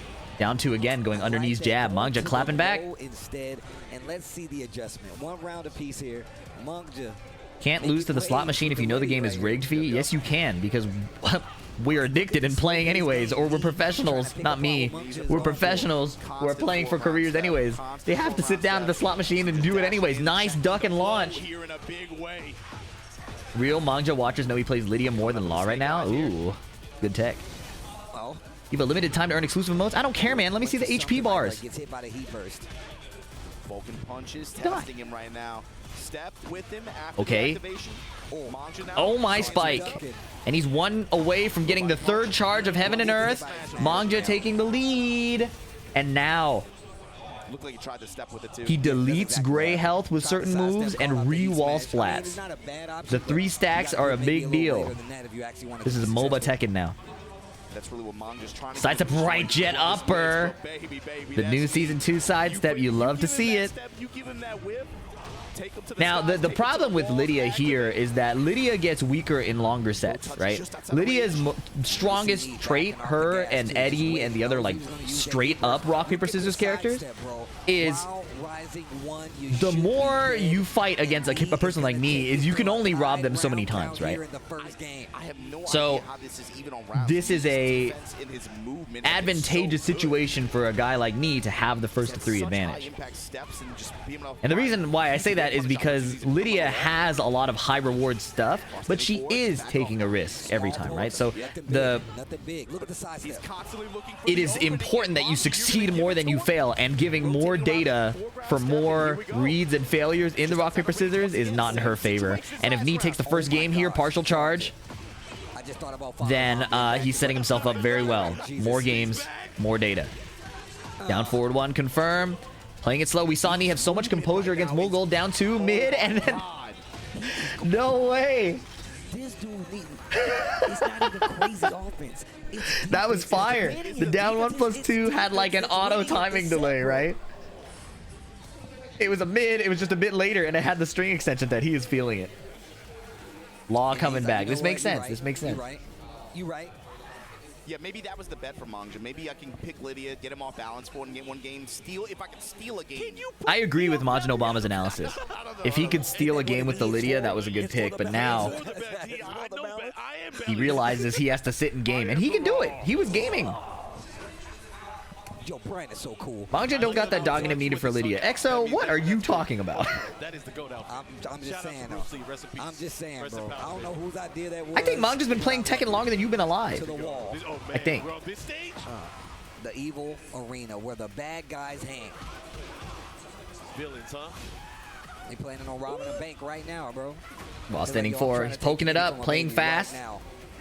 Down back 3. Baby, I want its case. Nice backdash on the down 4-2 and a small whip punish with 1-4. 1-2-3 counter hit. Now they're playing a bit farther away. Forward 3-1. Yep, he's waking up. That's the good stuff. That move is hilarious on Law, man. 2-hit tracking string into DSS. Down forward 1 gets stepped, and he plays a delayed forward 3. Sidestep duck. A lot of movement, and he gets around the heat burst. Tekken his knee. Oh my goodness. He's burning the clock with this super long combo. Heat dash. He burned the entire timer. He had no chance to come back. The only way he would have come back was doing a rage art right there. And knee counter hit his normal button with the back 1. I can't believe that. Classic usage of a down 4-2. Heat burst. Sidestep to the left, just a half HP, but a lot of gray. Sidestep 1+2, no wall splat. He can't survive many more hits. Okay, the second hit of the heat smash, covering the whiff. Me playing a bit farther away, finding a poke. Didn't get launched by the down 4-2, nice. He's slowing it down a bit, now he finds the heat burst. Now he's in. What do we got? Mangja tries to get him off with a 1-2-3. Heat smash, catching the slide step. Down 4, nice punish. Duck under. 2 hits, a bit too slow. That whiff recovery was crazy, no? The whiff recovery on Law's while standing 3? He didn't do the sidestep left. He just walked forward and threw a forward 3. Not enough to survive the exchange. 13 seconds left on the clock. He is so ballsy for going for those lows. Bro, he knew QCF 1 plus when he wanted to 2. go for slide. Wall standing And that's 2. why He keeps trying that. We saw him try it before. smash. What the heck? What the? That was scary. Sidestep left this time. Challenge with the wild standing force. Knee spends all his heat right there. Uphill battle here, especially if Mangja gets into heat. Slide connects. 1-4 counter hit. Dancing a little bit. Okay. Neo Incinerator only partially. Forward 3 trade, but he's in the air. No combo. Get a full combo, but he got that guaranteed hit afterwards. Let's see what he does with it. A lot of movement. This gameplay's looking very Korean, and he finds the forward 3. Nice. I'm fascinated that Mangja is not using the nonsense nunchucks. Going poke for poke and movement for movement with knee. You gotta slow him down with the big buttons, man. At the same time, knee is doing a lot of sidestep duck, right? So that could be why he's trying not to do that, but wow, he finished the down forward 1 string and still confirmed it. 1-1-1. Here we go. The good stuff. Slide is blocked. It's so cooked. Good position. He's gonna activate. He's gonna get the wall too. The way his opponents are playing, I feel like knee will only go down to Pina. They're trying to go like.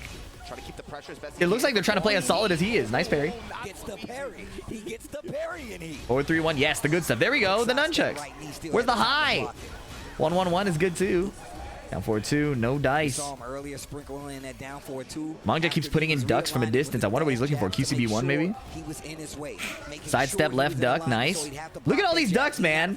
But Knee sees that. Knee sees those ducks, man. And he played it so cool. He never bit once. And once again, he has the timer on his side. Backdash. He tried to swing. He caught up. Oh, no, he didn't. He did. I was deceived by the flashing red. 3%. 3% HP to separate. Come on, bro. These sets are crazy, nah? Come on, man. How do you hit this motherfucker? Yeah. The Season 2 sidestep, a huge buff for a player like me. Don't go into defensive stance. Don't go into Shut it down, bro. Start swinging the weapons. At least some people are trying to play real Tekken. Well, you have... I have mixed feelings about that statement. Obviously, it's cool to see this movement-based offense a lot, right? But if it's not the optimal strategy, they won't be doing it. So that's why I want to see Mangja doing the movement restricting moves, right? It's possible that his understanding is that Knee's sidestep blocks and sidestep ducks are so clean that he doesn't want to mess it up. But the way it looks right now is Knee is using Brian's shit to max efficiency, and Mangja is using a neutered amount of Law's kit. They buffed the nunchucks, and he's not using them. Yeah, which is why Pina might be the kryptonite. Because right now going poke for poke with Knee is not working.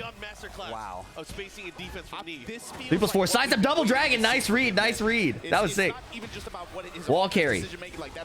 Oh, this hurts. Wow, is he alive? Oh my god, 1 pixel down by 3. Nice, perfect. Lifetime Tekken players don't know how to use them new shits. That's what I'm saying, bro. Mangja is playing like it's an old Tekken. He's not hitting A and B. Mangja is handicapping himself a bit. That's what it feels like. But not on, I don't think it's on purpose. He's just doing what he's used to. And Knee is using the new electric that Brian has. How can Mangja compete? It's just muscle memory? It's more than muscle memory. It's like instinct. It's like you're coding, you know? Partial charge. Oh, he didn't rip it. He didn't need to. Good God. 2 perfects? 2 perfects? Dare I speak? Balance is in the knee. Got him. Never mind. I am the balance. This is gonna be tough. Like he's Batman. I can't put the square in the square hole. Yeah, you're too much of a fighter, bro. Perfect before that. That's messed up. DSS 4-2. Jeez. His sense of timing today is crazy. All right. I mean, Mangja still Strong aerial tailspin. Too far. Unfortunate drop there for Knee, but he has the wall position, All right. which is of course where Brian is over. Oh my God. See what I mean? Law is jabbing and poking and sliding, and Knee is shooting him with cannonballs from his arms and legs. Every hit is a chargeable shotgun with armor. There it is. Power crush and wall splat at the same time. Brian Fury. Taunt 1-2. 3-0. I am the balance. To punch his ticket for grand finals on winner's side. Change my move. He looked at the move. Knee doing the good shit. Let me erase this dude's soul. Erase his presence from the winner's side of this bracket. Yo. I mean, exactly what it says on his shirt. Annoyed. Annoyed that he couldn't do shit. God damn. Mark, you making me. He wanted that taunt ever so badly. He did. He did taunt one too. He closed it out cleanly. Why do you think Pina's the kryptonite for knee? Mix-up machine. Did you see what Pina was doing? The counter hit high evading, knockdown low, and the homing safe mid launching heat dash engager. I lost track of all the tags I needed. His defense to me was so. That's like. Especially in this game, if you play actively like Pina is willing to mix. Hashtag mid, hashtag homing, hashtag safe, hashtag heat engager, hashtag heat dash launcher. There we go. The hashtags help me breathe. I'm dead, dude. I've said this. I think active defense, bro. Like, you gotta be like, yo, I'm gonna be right here in front of your face. Make me move. But everyone says that doesn't exist in this game no more. I mean, hey, proof is in the pudding. I'm just saying, bro. The way knee is moving around. When Markman said that, I made the Arthur fist. Emotionally, I made the. Listen, man. All love, no hate, but I made the Arthur fist when he said that. The exact same result. One of the reasons he's here on this side of the bracket and about to be one of them. He's in grand finals, bro. He's showing you like the level of effort that it takes to be successful at this game on, on a stage. Oh, now they're showing the replay highlights. They didn't do that earlier in the top 8, did they? Markman called out like, yo, I'm going to try to throw him off balance. Pulled out the Lydia, which was not bad.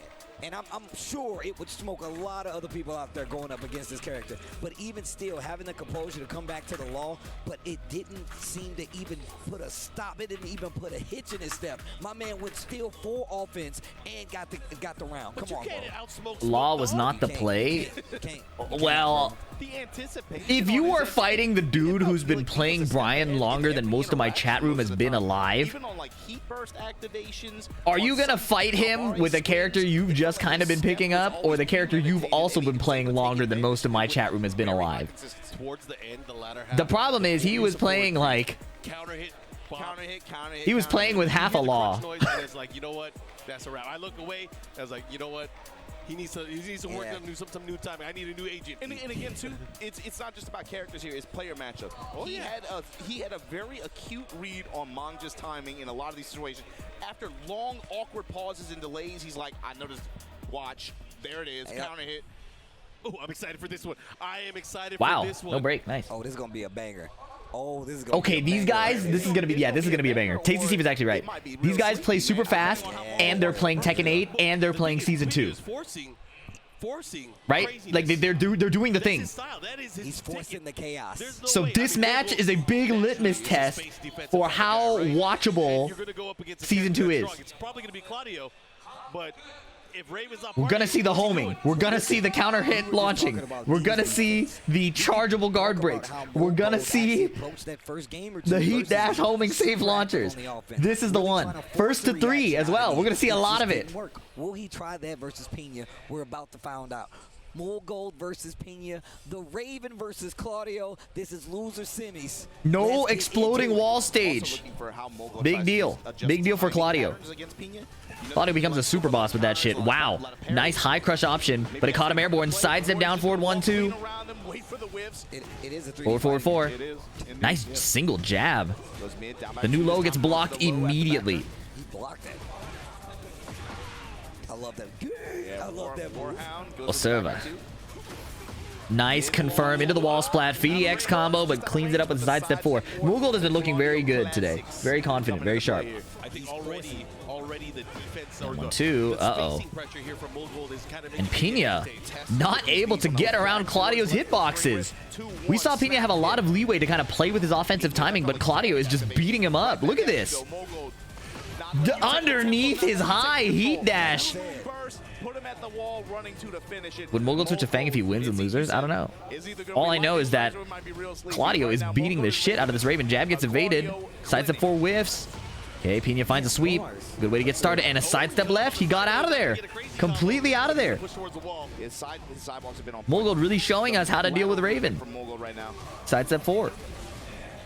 Full charge parried, and he punished the parry landing. Wow. Should have just sidestepped, amigo. I like that knee challenge too. Okay. That back 3 locked and loaded. Down jab string. Partial charge. Jab floated. Nice, nice, nice. That was good. You got an opportunity. You still got heat.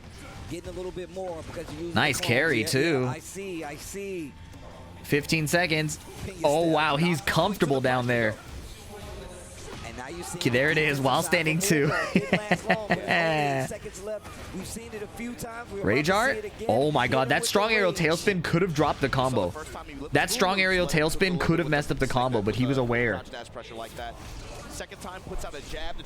Everyone cried about Lars being broken, but salivate about Brian being broken. Hey, I know your old name. It was Buff Lars. And also, no, Lars or Brian aren't on the screen, okay? Catch up, amigo. There's a Raven versus... How are you even talking about Lars and Brian? God! Sidestep left, down forward 1-2.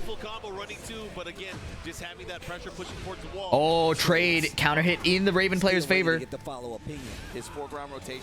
There it is, mid. All right, gold clone interrupting. It's -3. You can take a turn. Nice duck on the running 2. Pina also adjusting. Moogled had great early momentum.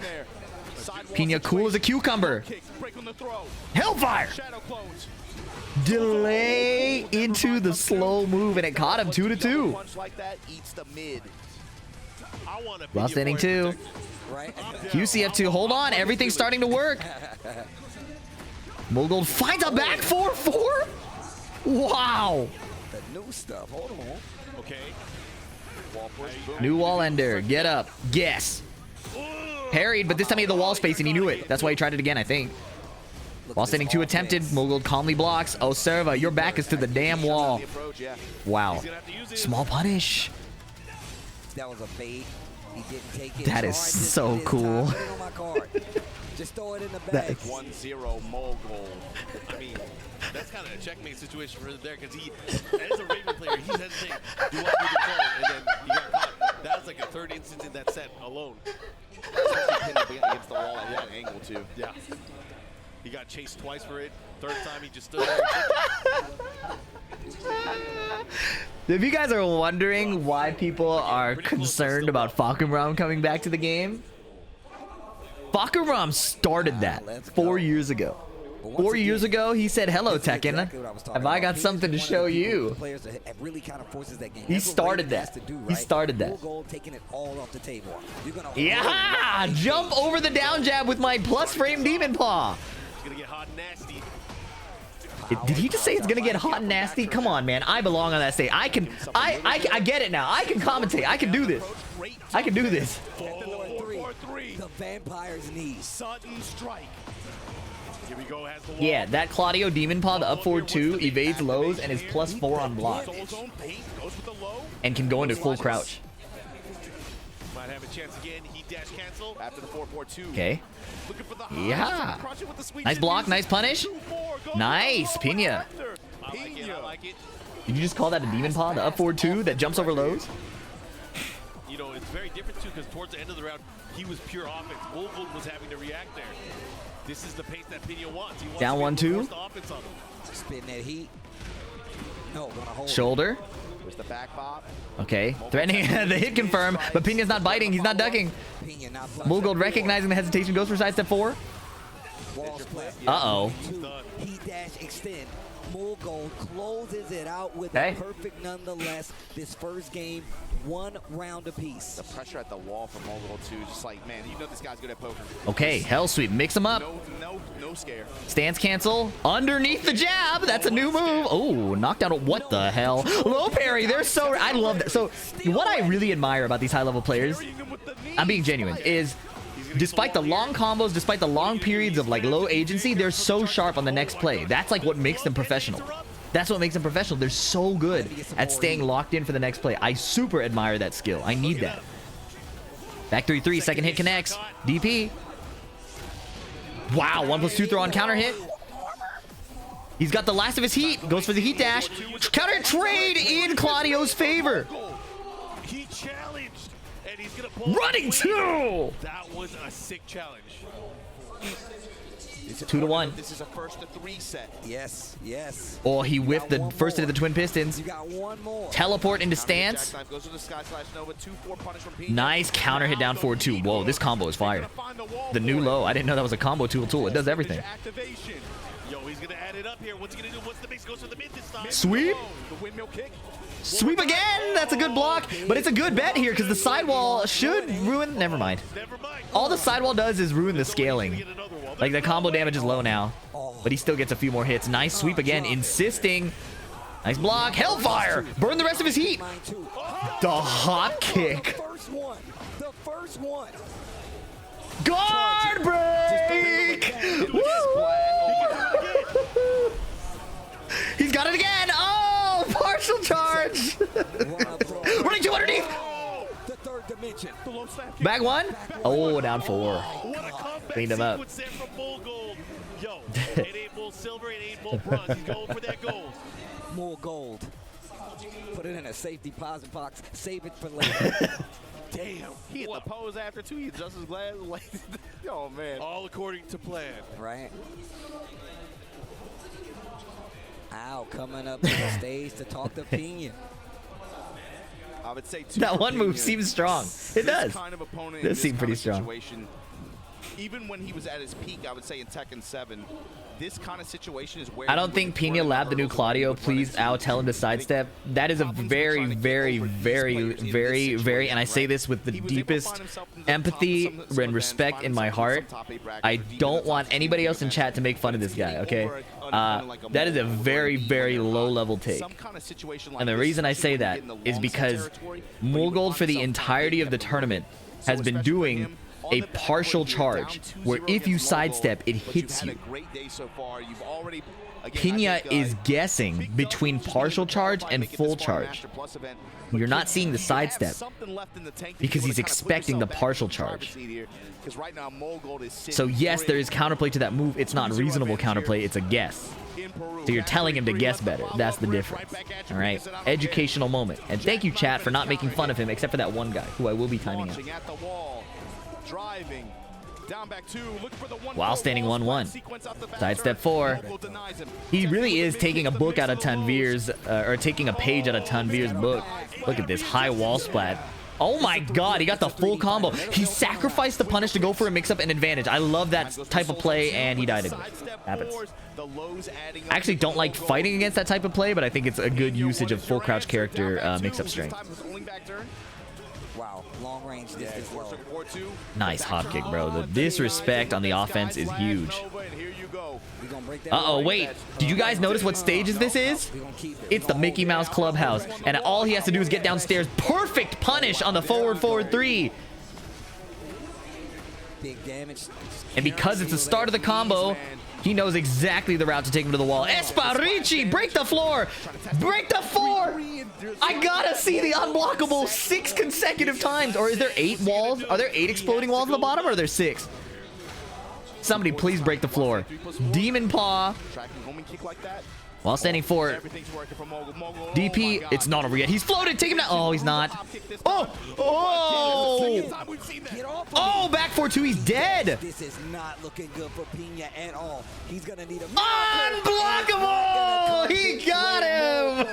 Eliminates Pena, but what a placement, what a run, like you said before, man. Pena's definitely been looking for this big placement, especially being under the pressure of being on one of these teams where you have so many successful players. But look at the showing he gave us with Raven nonetheless, and at EVO Japan 2023. Those are points on the board no matter what. When you're on a squad with a bunch of 4.0 GPA students and you got the 3.0, like everybody's looking at you, hey, what's wrong, man? Right? But when you show up to an event like this on home territory, you have results that people forgot that you can post for the past year, and you have the success he did to be able to. What is the partial charge on block? I think it's -1. Somebody labbed it last stream.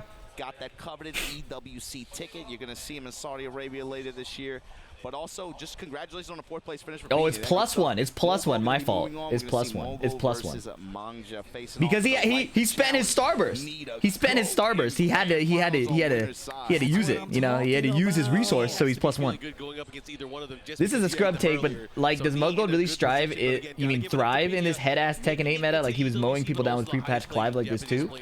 Mulgold is good in general. Hopefully you guys but this pace of gameplay, I think, also benefits his player skill. That Mal Pena set was really good, man. Listen, I live for this shit, man. I love it. I love the evolution. I love them playing the game the way that they're playing it right now because it shows that they put in the time to actually earn the spots, man. And the fact that we have Nee here running a clinic on a lot of these players, not only just with the wins, but with the defense, the movement, the choices. He's really playing Tekken 8 right now. I said this early in the year when I saw some of his victories. It's now even more clear that, like you said before, the adaptation and the dedication is going to get you the results in the game like Tekken 8. Active defense is alive, bro. Yeah, one of the things I really want and kind of hope for the community is that we uplift each other more to keep playing the game. We know updates are coming, right? Tell me to wait. We know they're coming. So isn't that literally what I joked about Fakaram earlier? The team, the Tekken team. Yeah. Where he said he's gonna be doing it plus, but Claudio doesn't need heat. People are giving them some stuff, but again, we know that updates are coming. I still enjoy watching this game. Same. I've seen, I mean, these matches today I wouldn't talk about it. I wouldn't talk about it if I wouldn't. And on top of that, like, just to add a caveat to it, bro, I was raised in the arcades, bro. I was playing Tekken 5, and then I played Tekken 5.1. I put money in an SBC Chaos machine. Why are you? I can wait. I'm telling you right now, either you can stop or you keep no going. No offense to that game. I love that game. Yes, I love that too. game. And all I'm saying is, we know about Mars people. We know. Yo, I'm just saying, bro. Jeez, Mars peoples, which, oh my God. Zero is crazy in there Yo, too. Tabasa, nah, bro.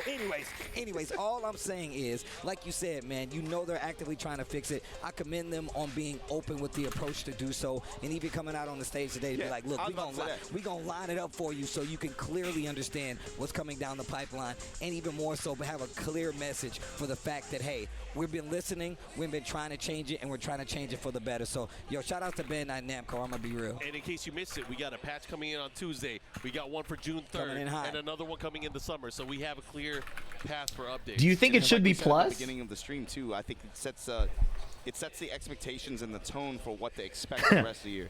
The fact that these players are playing on this stage and playing on this version of the game, we've had I'm reminded of the Eris quote where he said, and I don't fully agree with this quote, but the spirit of answering that question reminds me of the Eris quote where he said, trying to fix Tekken 8 is like trying to put the head back on JFK. Quickly adapt on the road as they get out here to try to compete on the tour and be able to try to secure these points, these tickets, and these championships. It's really going to test the player's ability to quickly adapt with the flow of the game and how that changes. Yeah. Where? Absolutely true. Absolutely true.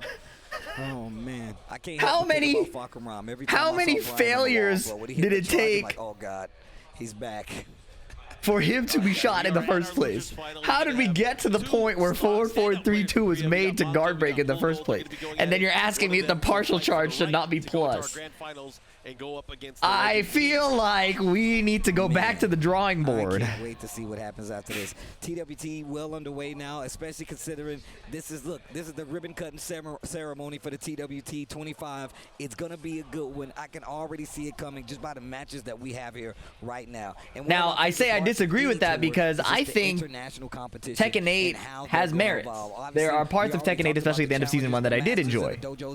So that's why I don't fully agree with the statement, but the spirit of the statement, I feel that. And a lot of people travel to these different regions to get those points and those spots for EWC. And once again, it just sets a precedent for the game to grow in a great way, especially considering they've given us the roadmap. Something else I've been thinking about too, just looking at this, we talked about how do the devs not realize these problems and make these moves? That's what is scary. They don't play against it, I don't think. After the Pakistan versus Korea exhibition, I think it was interesting how at the conclusion of that event, okay, Pakistan clear victory. This is the response of the Korean community. Yeah. We took the L. But if this is the response, I can't wait to see a showdowns when we start to get on the road and see those big international We have one coming up soon. We got another master event with Combo Breaker. That's and we know a lot of the players from Korea, from Japan, obviously from the United States, and of course from Pakistan, they're going to be there as well. Actually, I got to give a lot of love for Pakistan because, it must be frustrating to not be able to come here. Why was Arslan practicing on Twitch live stream if he wasn't even top 8? I mean, it's bigger than us. There is a war happening between Pakistan and India right now. But again, I can't wait. There are to also see when we visa get to issues. See them again. But I gotta On say, top of man, that. some of my favorite players are coming from Pakistan at this point. I mean, I love the John, man. I always tell Arson Ash how he changes the game. I want to see more of these. I want to see Honey and Wise comes back and give us some of these games, man. I want to see Hafiz Tanvir. I want to see all of these players come back and represent. I tell this to all of my favorite players in the States. I want y'all to travel. Yeah, there's a literal war happening. Get that experience so we can see these big events play out the way they're supposed to, and we can have these exciting battles again, man. So look, if you out here still repping, traveling, and you're playing the game, I commend you, man, because once again, it's one of the reasons I keep watching the game. I like these high-profile competition for real, man. I really do appreciate that, man. I have to thank players all the time for giving me matches to commentate, regardless of the game. If I talk about the game, I'm gonna tell the players once it's said and done, yo, thank you for giving me these matches to get hype about and talk about in such an exciting way, and inspires me to go and play the game, man. It's been amazing, bro. Yeah, it's going to be a busy couple months coming up. You're talking about Combo Breaker, Mark, but it's like once this stuff starts, it feels like a whirlwind, especially in the summer, right? We go Combo Breaker, then we got Melbourne, then we got something happening. Yo, why is Fakumram standing like this? If you like the matches that you've seen and the match quality that you've seen so far today, you are not going to have any shortage of it coming up in the summer months. Yeah. And it's going to be one of those things, too, because we have... Hell nah, bro. Like, You looked at his ass first and that was your comment? Come on, bro. Get it together. But anyways, we are getting ready with the games. You final 2 sets that are going to be coming up. It's not the it's a pose. You guys got to pick. All right, chat send the meteor. I like to typically just go straight to the matchup. Let me email Dan Clancy. Character matchup? Yeah, go to the character matchup. Law, Claudio. Obviously, Claudio has a lot of moves that can kind of keep Law at bay, right? He's got the back ones. He's got the little pesky lows to deal with. What's the CEO's name, man? Just in case you get a little too far, he scouts the slide, right? But Law is going to try to keep you at distance 1, distance 2. Those moves are slow enough to where he can just jab you. He can annoy you with the lows, and then you really got to look for the slide. So I'm looking for aggression from Mangja. I'm looking for a little reserved movement coming from Mulgold, but that means you can't let him get the game started. And by him, I mean Law. They have to fight it at an even pace. Classic shithole chat room. You in the toilet too. Purple name. Act better. Offensive display. I think for Mogul too, I look at it a little bit more simply. I'm thinking Mangja just came off of that winner's final where he got iced at 3-0. Mogul at least has had an opportunity to be able to try to build some momentum. And overall, I felt like just the way his confidence has been today, even in spite of losses, he's just been playing really calm and really well, and he's been playing really fluid too. He's been playing to his opponents generally. Obviously, he was able to get that win over him, but you could see his approach. I know bat top and capsule top. What was that? There's a bullet top. A bit based on his opponents, and he's still been able to maintain that grit, that consistency that he's known for. I feel like I don't know. I like his confidence going into the set. Mangja, I'm worried that maybe coming straight off of a winner's final loss like that into this set, that might affect him a little bit. Yeah, but that's the name of the game. Yeah, I mean, neither one of these guys are obviously new to this stage and new to this situation, right? But it's just a gut feeling. All right, down the row, all of us, prediction, who's going to take it? Mangja. I'm going to say Mogul. I like Mangja. So I think the down forward 2 is going to come into play. Oh, absolutely. The way that he uses it and the way that Mogul likes to move, that's going to be especially. He shook the fist bump? I missed it, dang. Yeah, the way he's been wow, raw DP right away? Okay, starting things off. Having to deal with the 2-1 from Claudio 2 is going to be important. Sidestep block around the down forward 2. Exactly what I'm talking about. Look at the interception that's trying to occur right here. Mulgold is he is doing Tanvir shit. It's cool. A little higher with the tornado. He's just hitting the button and it works. And he's using that confidence to make plays on what the opponent will do to stop that. Just barely got Mangja in rage. Push him towards the wall like this. Okay, partial charge. I love how he keeps that in there. That cost him is... What did he just say? I love how he keeps that in there. And then he switches it up as the game goes on. It's so good. It's so evil to just be able to change his timing up like that. 1-1-2. Different levels of it too. I don't know if people can understand at home. If he's pulling it out, counter hit grab gets broken. He can stop it at 2 different levels. It's crazy. Especially for a character that sidestep 4, sidestep 4. Yeah, just do it, man. That kind of back 1. That is just it's a cherry on top. It's low really or mid. Oh, that was sick. He floated him out of it. Didn't go for the duck. Reaction will go taking advantage. Yeah, gets the float sequence here. All right, here we go. You know what's about to happen. If you don't get up, you get DP'd. If you do get up, it's time to guess for your life. Back 1-2. Mangja poking back, not giving him any space to start, and then he eats a running 1+2 and dies. 2 rounds in. 2 rounds in already. Fishing mid at the start like this. While standing 4, DSS4, nice. Poke damage. Wow. That down forward 1 evaded the jab. You sitting there even thinking about it. It's something that Claudio Back 4, tracking. Ooh. Missed the punish. Uncharacteristic. Okay, that's the first time I've seen Mangja do that move, and it was for a combo. He needs to do it in neutral, man. Uh-oh, wall splat, hit confirm, good stuff. Side wall angle allows him to extend this combo. Sidestep 4 while correcting for the wall position. Point the gun, partial charge, heats. 1-1-2. 1+2 throw, okay. Nice hit confirm. Down back 3. Or down 3, down 3. Down back 3 is the sped up old snake edge.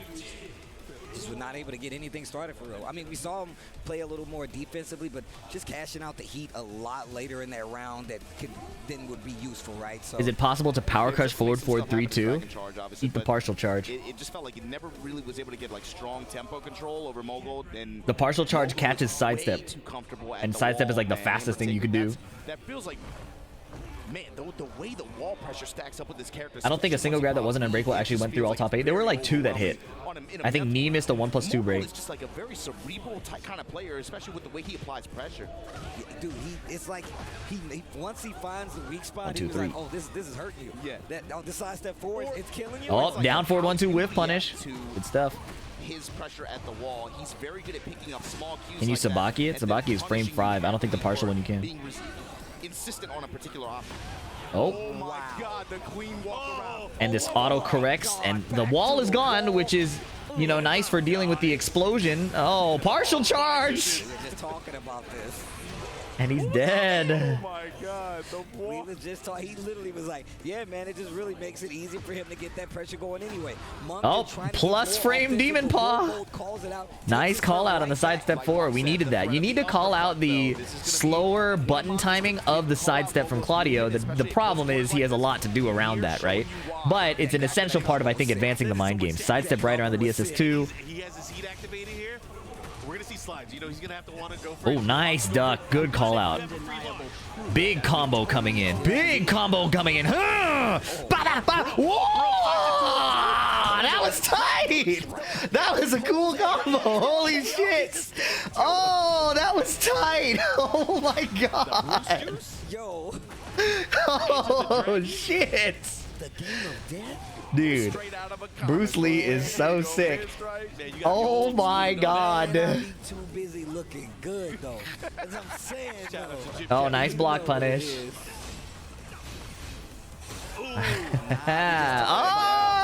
Oh!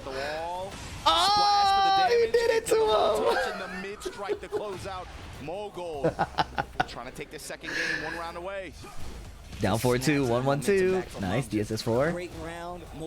Okay, while standing 3. While standing 1. Bow, nice counter hit, yes. Junkyard, DSS, Dragon Cannon, Blue Spark, full combo. Yes, flip over. Side to 1+2. Look at that. Infinite money glitch. Look at how much heat he has. Use your nunchucks. Use the nunchucks. Oh, he tried to heat smash. Punish. Nice.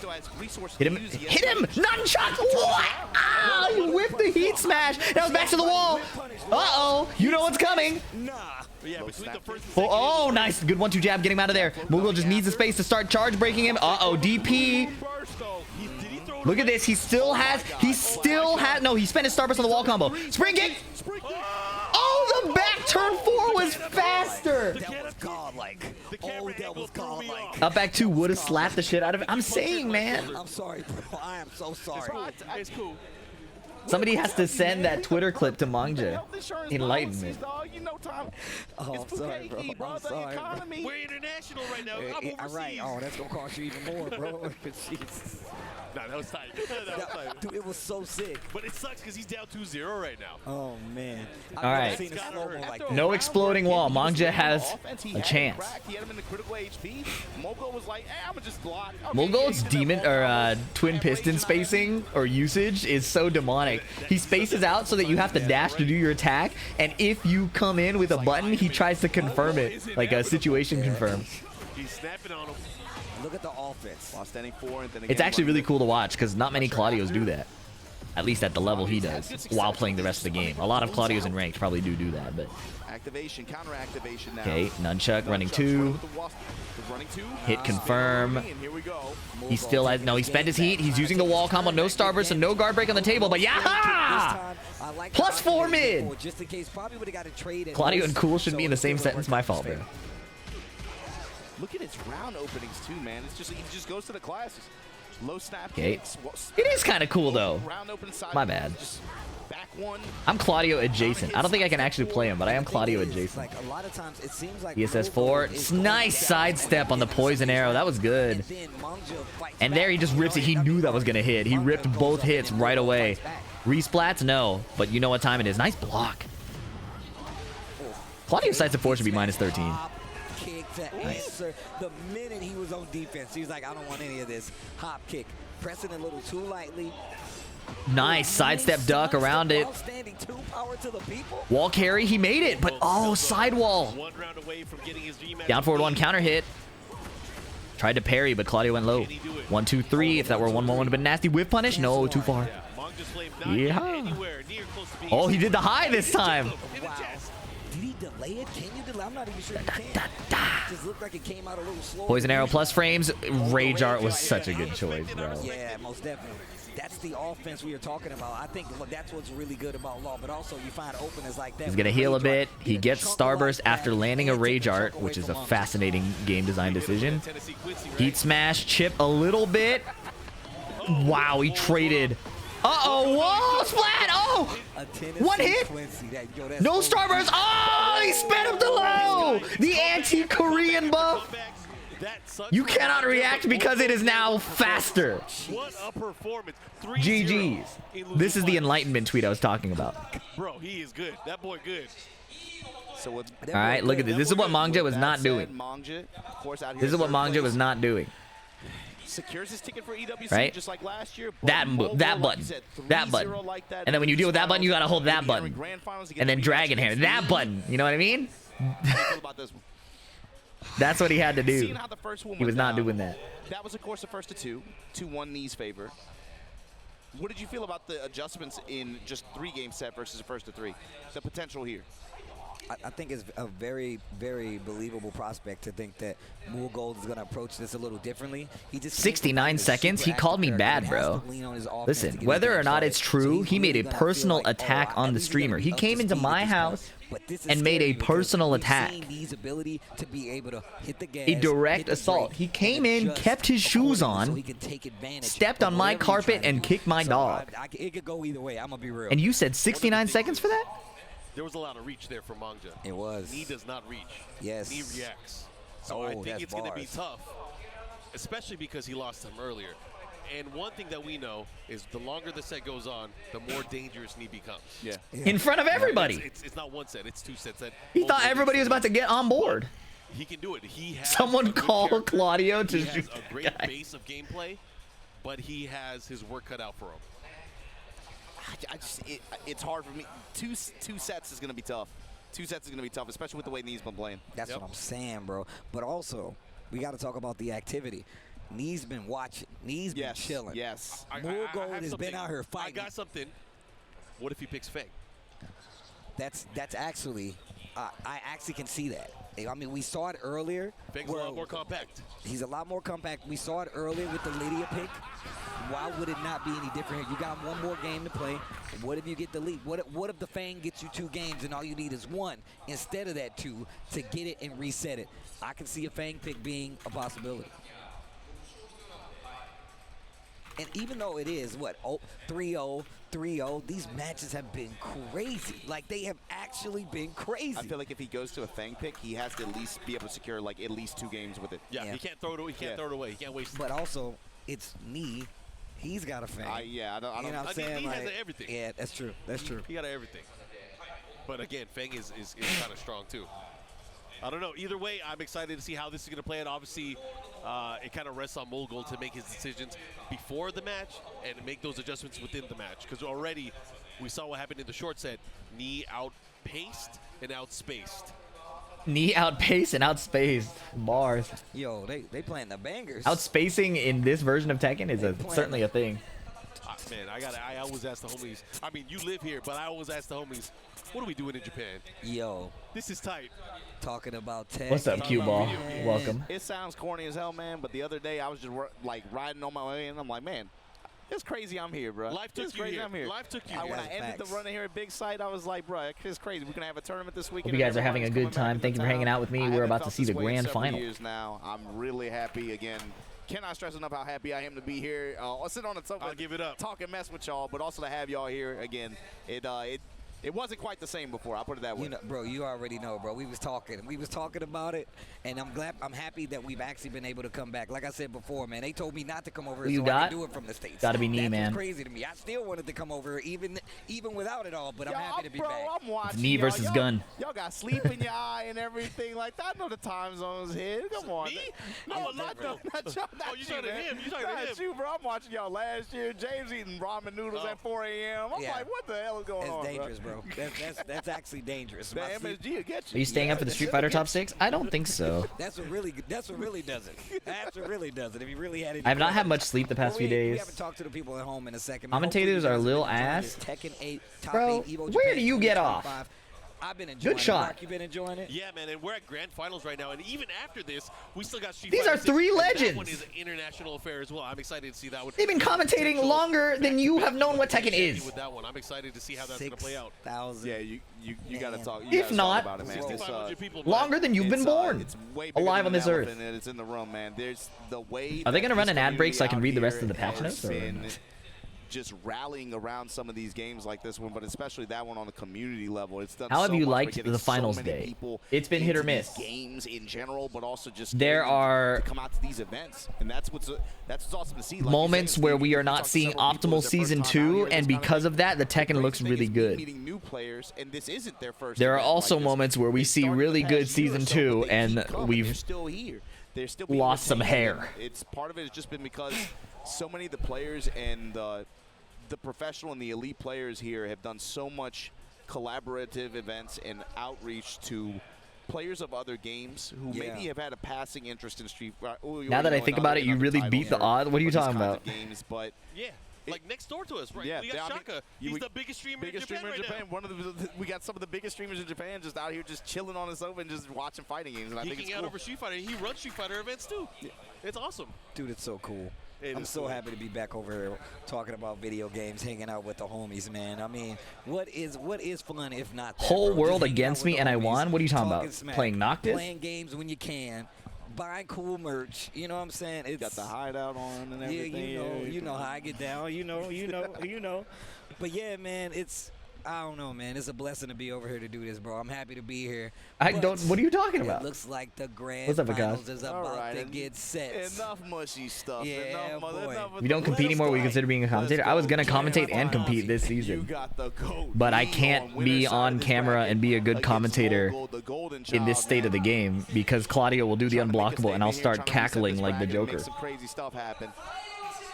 Like Markman was saying, character selection is going to come into question here a little bit, especially after the way that first set went down on the side of Mogul. But Nee looks way too comfortable with the way he's been playing and with the with the trademark Brian, no less. Yes, with the trademark. Yes.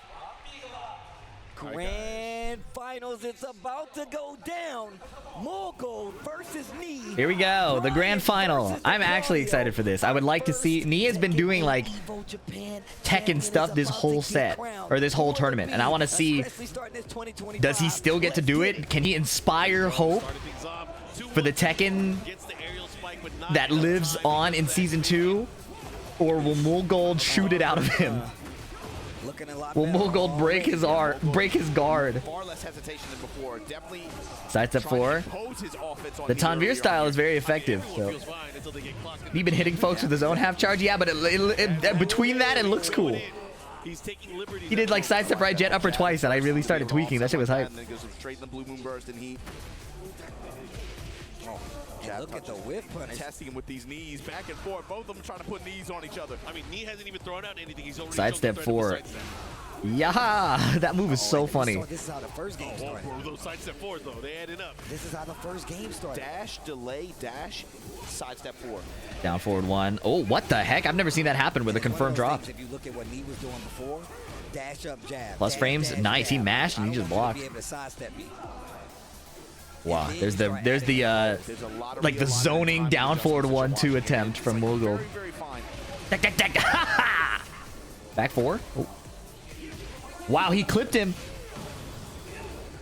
Hop kick block, new punish. Now what is the interaction after? Willing to use his heat a little bit? Look at this. Why does that knock down? Rayguard is there though. Look at the time though. That low touch might be old, man. Wow, back 1. Two rounds already for Moogle. A great start so far. He needs to close. Yeah. Oh, he sidestepped it, but he ducked in case back 4-1 came out, I guess. Nice punish. Uh-oh, sidestep, but Moogle didn't even expect that to whiff. That's a Season 2 thing. And this is what I was talking about. The fact that run up duck, run up duck. Probably looking for QCB ones. Oh, he caught him, but didn't rip the extension. The down forward 1 again, expiring. I never see that. All the way forward. But we saw this when he was going up against Munja too. Willing to just stand there, not even move around down 4. As we saw Need with that active wow. He tried to launch it, but Moogle only did 1 hit. Where are you shooting? 4-1 presses safe mid, then activation. Okay, sidestep 4 into back 1. The bare necessities. Nice low parry. Oh my god, he's dead. Longest combo possible. Rage art. The Tennessee special. Nice. The Tennessee Quincy special. Put that on a bumper sticker. Nah, bro, for real. Clean 3-0. Moogle. Yo, Sheeta's pretty cool though. I'm just saying. So stupid. All right, here we go. Brian. Fast rematch. Same stage? Nah, be real. They really do like them squeeze. No, they do. Was that randomly the same stage? Tennessee Quincy line. That was OD, bro. Oh my god. Yeah, I guess. My man Mark had just started a gang down there. We're the Tennessee Quincy. What do you mean I started a gang? Knee working the down back 3, getting him around potential jabs. Main reason to use that over down 4. High crush. Yeah. Down 2-2. Knee jabbing. And he's positioned himself away from the wall. Unfortunately, the DP is now sending him to the wall. It is now time to guess. Nissan. Oh, wait. Oh, wait. He's dead. There's no... I did a lot. 109. You saw that the character in the background? Oh, he's not doing no jabs. He's doing big-ass mids. What else are we down back 3? But yeah, man, and just to compare the styles right standing now, 4. More stationary defense from Woolgold, who's not really doing too much movement. 4-3. Expose him, whereas Knee's looking for these big side steps. He's using the back and forth. He's not even pulling the trigger every time, too. It's just like constantly... We're just trying to get a hitbacks on the screen. Okay, QCM 1+2. While standing 2. Yeah. Oh, no. 1 pixel of heat. That's a heat dash waiting to happen. Oof, not dead. Back 1. Okay, knee heat smashes out of there. Any hit on block, giving him some health, but not enough to survive a sidestep 4. Moogled 5 rounds straight on the god of Tekken. Yes, cannonball straight. Okay, doesn't go into heat, saves it for a future moment. 1-2 jab, nice. Didn't rip the 4. Yep, getting him to interact a bit with the down 4. Now he's just chilling. Moogled recognizes he's chilling, goes in and hits him low twice. Life bar equalizing, nice punish. All right, first one into heat. Knee has been getting DP'd out of the heat, so he might not even get a chance to activate his own. There he does, nice. Audio outside of his heat now. Knee has a clear advantage here. No starburst, no heat. He's spending a lot of the bar, moving around. Forward 3, okay. Get off of me, bro. Timer winding down. Snake Eyes on the table. He ducks a potential second hit that never comes. Finds the Neo Incinerator. Down back 3. Northern Cross. Okay. On the board. New moves coming out. Moogled poking him up. Small punish. Look at this. All the pokes are permanent health. Down forward. 1-1-1-2. Sidestep duck, but Knee not ripping a launch punish. Yaha! +4. +4 to crouch. If you choose. The ability to choose going into crouch is kind of nasty. Because it makes the plus frame situation even more attacker favored. Moogled's so concerned with the counter hit. I feel him. You know, Neon Brian. I feel that too. Back 1. Wow. 2 games straight. Especially in that corner positioning on that stage there. Probably anticipated the step. Back one. Invested, running up on stage here. Who has moved more into a coach position for the DRX squad. Last year, he got top 8. Yep. Yeah. Here at this event, the debut Tekken 8 event.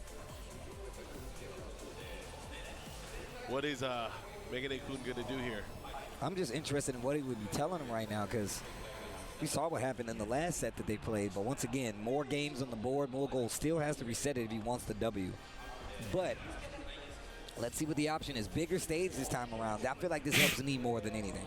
Knee has no answer for sidestep 4. Yeah, Mogul was overall able to get, I think, most advantage off the walls. I'm confused by that statement. You block it or low parry it, right? Like, or orbital it. Yeah, not limited to the damage either, but just the Wow, pressure. nice punish with forward 4-2. Yep, chase down. Yaha! Engage. Ooh, down 2's up. That brother's He wants walking. those frame advantage. He is walking. Nice. Caught him doing a back 3. Bend his heat. Snake Eyes versus Starburst. Starburst versus nothing. A forward 1+2 would be devastating. Oh, but he doesn't rip it. Block punish the Northern Cross. He's like, you think you got him, you get me?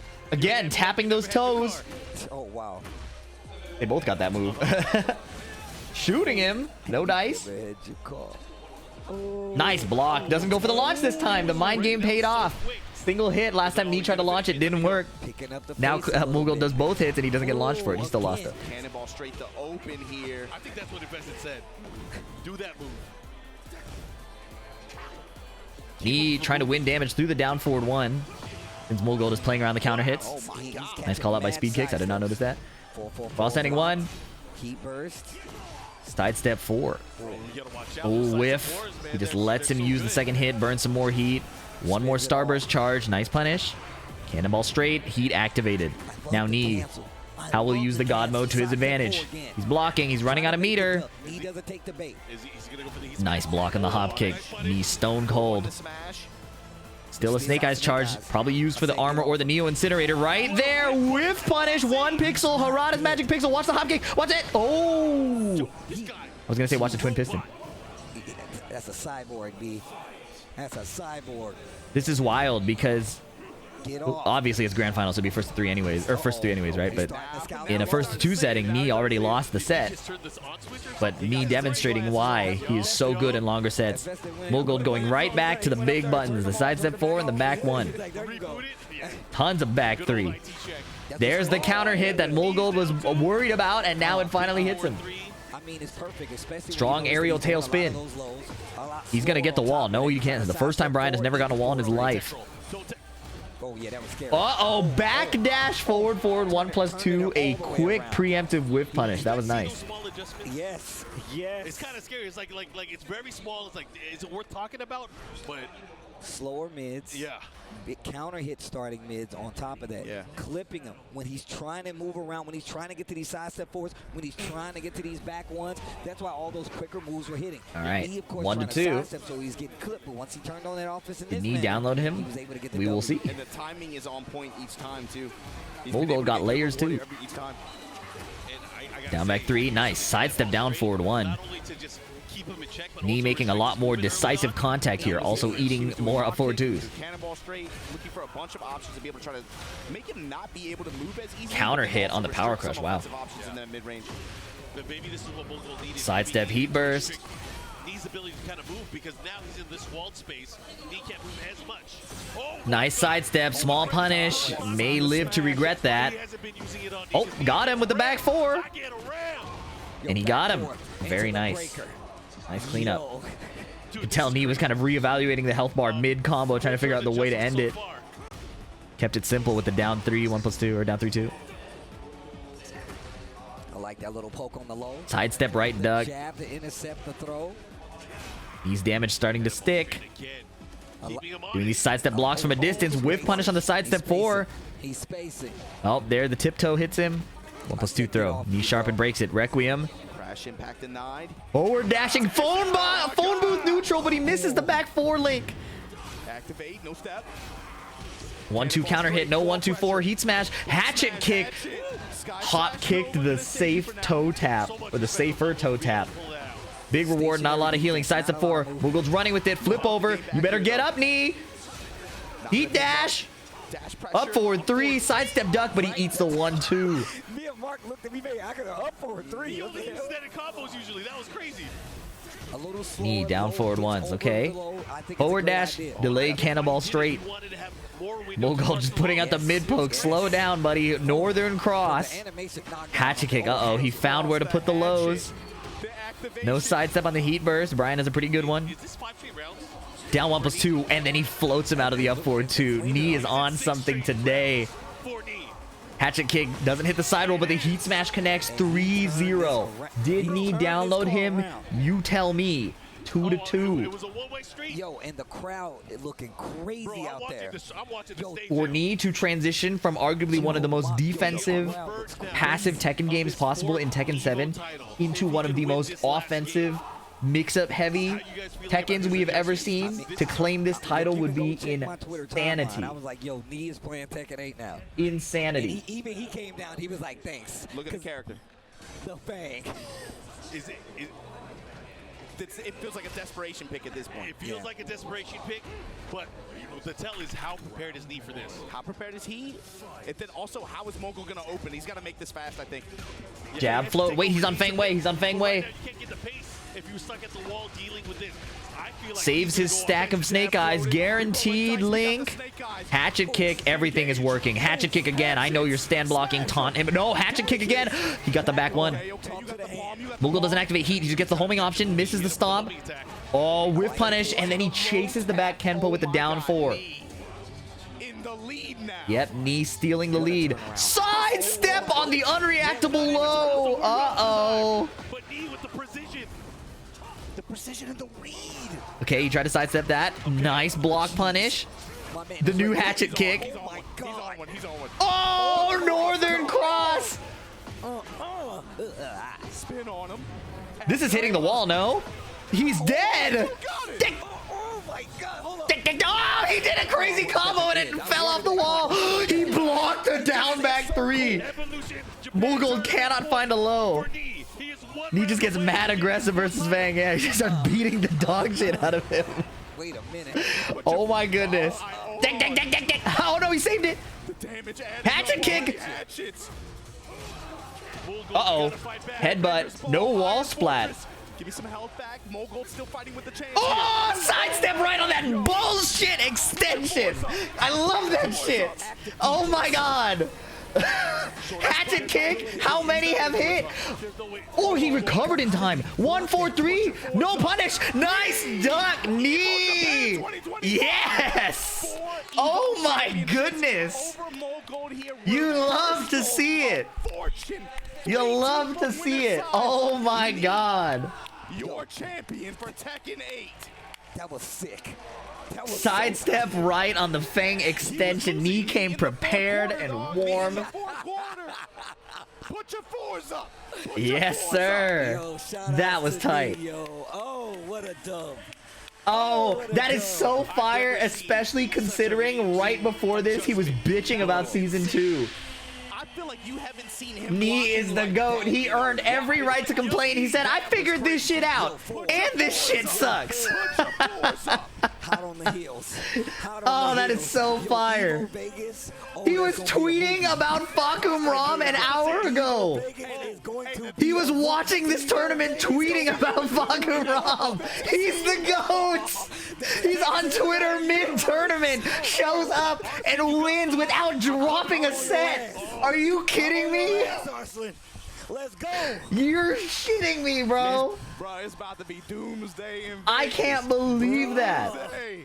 Oh Knee retweeted my. Hey, Knee retweeted one of my. That's just cool. I didn't see that. Look at this. Geeking out too, but that was the conclusion here of the Tekken 8 tournament here at Look at this. EVO 2025. You just saw Knee with a 4th. I'm trying to pull it up. Sorry. EVO championship title. Fuck his unwelcome character. Actually, I hope even as a Bruce came out, but Muay Thai character is finally coming out. He tweeted mid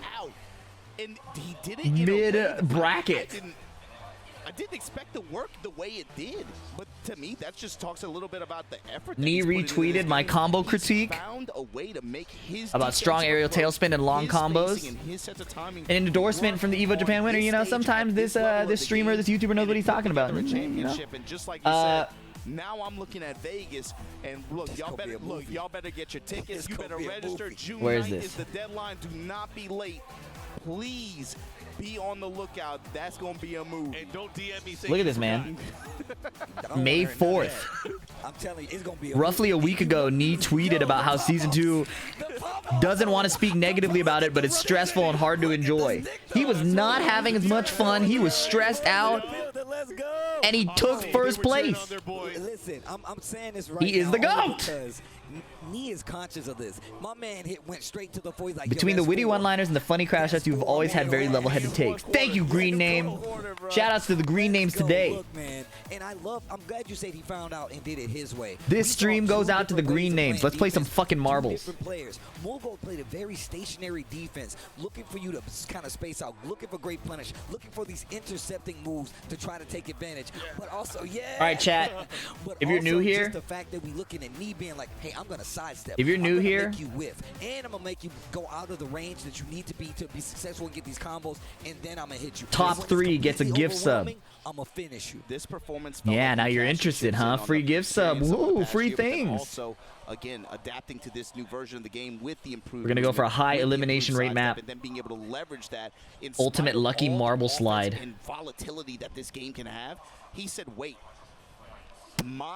I can impose my will beyond all that." And then taking the win the way he did, that was crazy, man.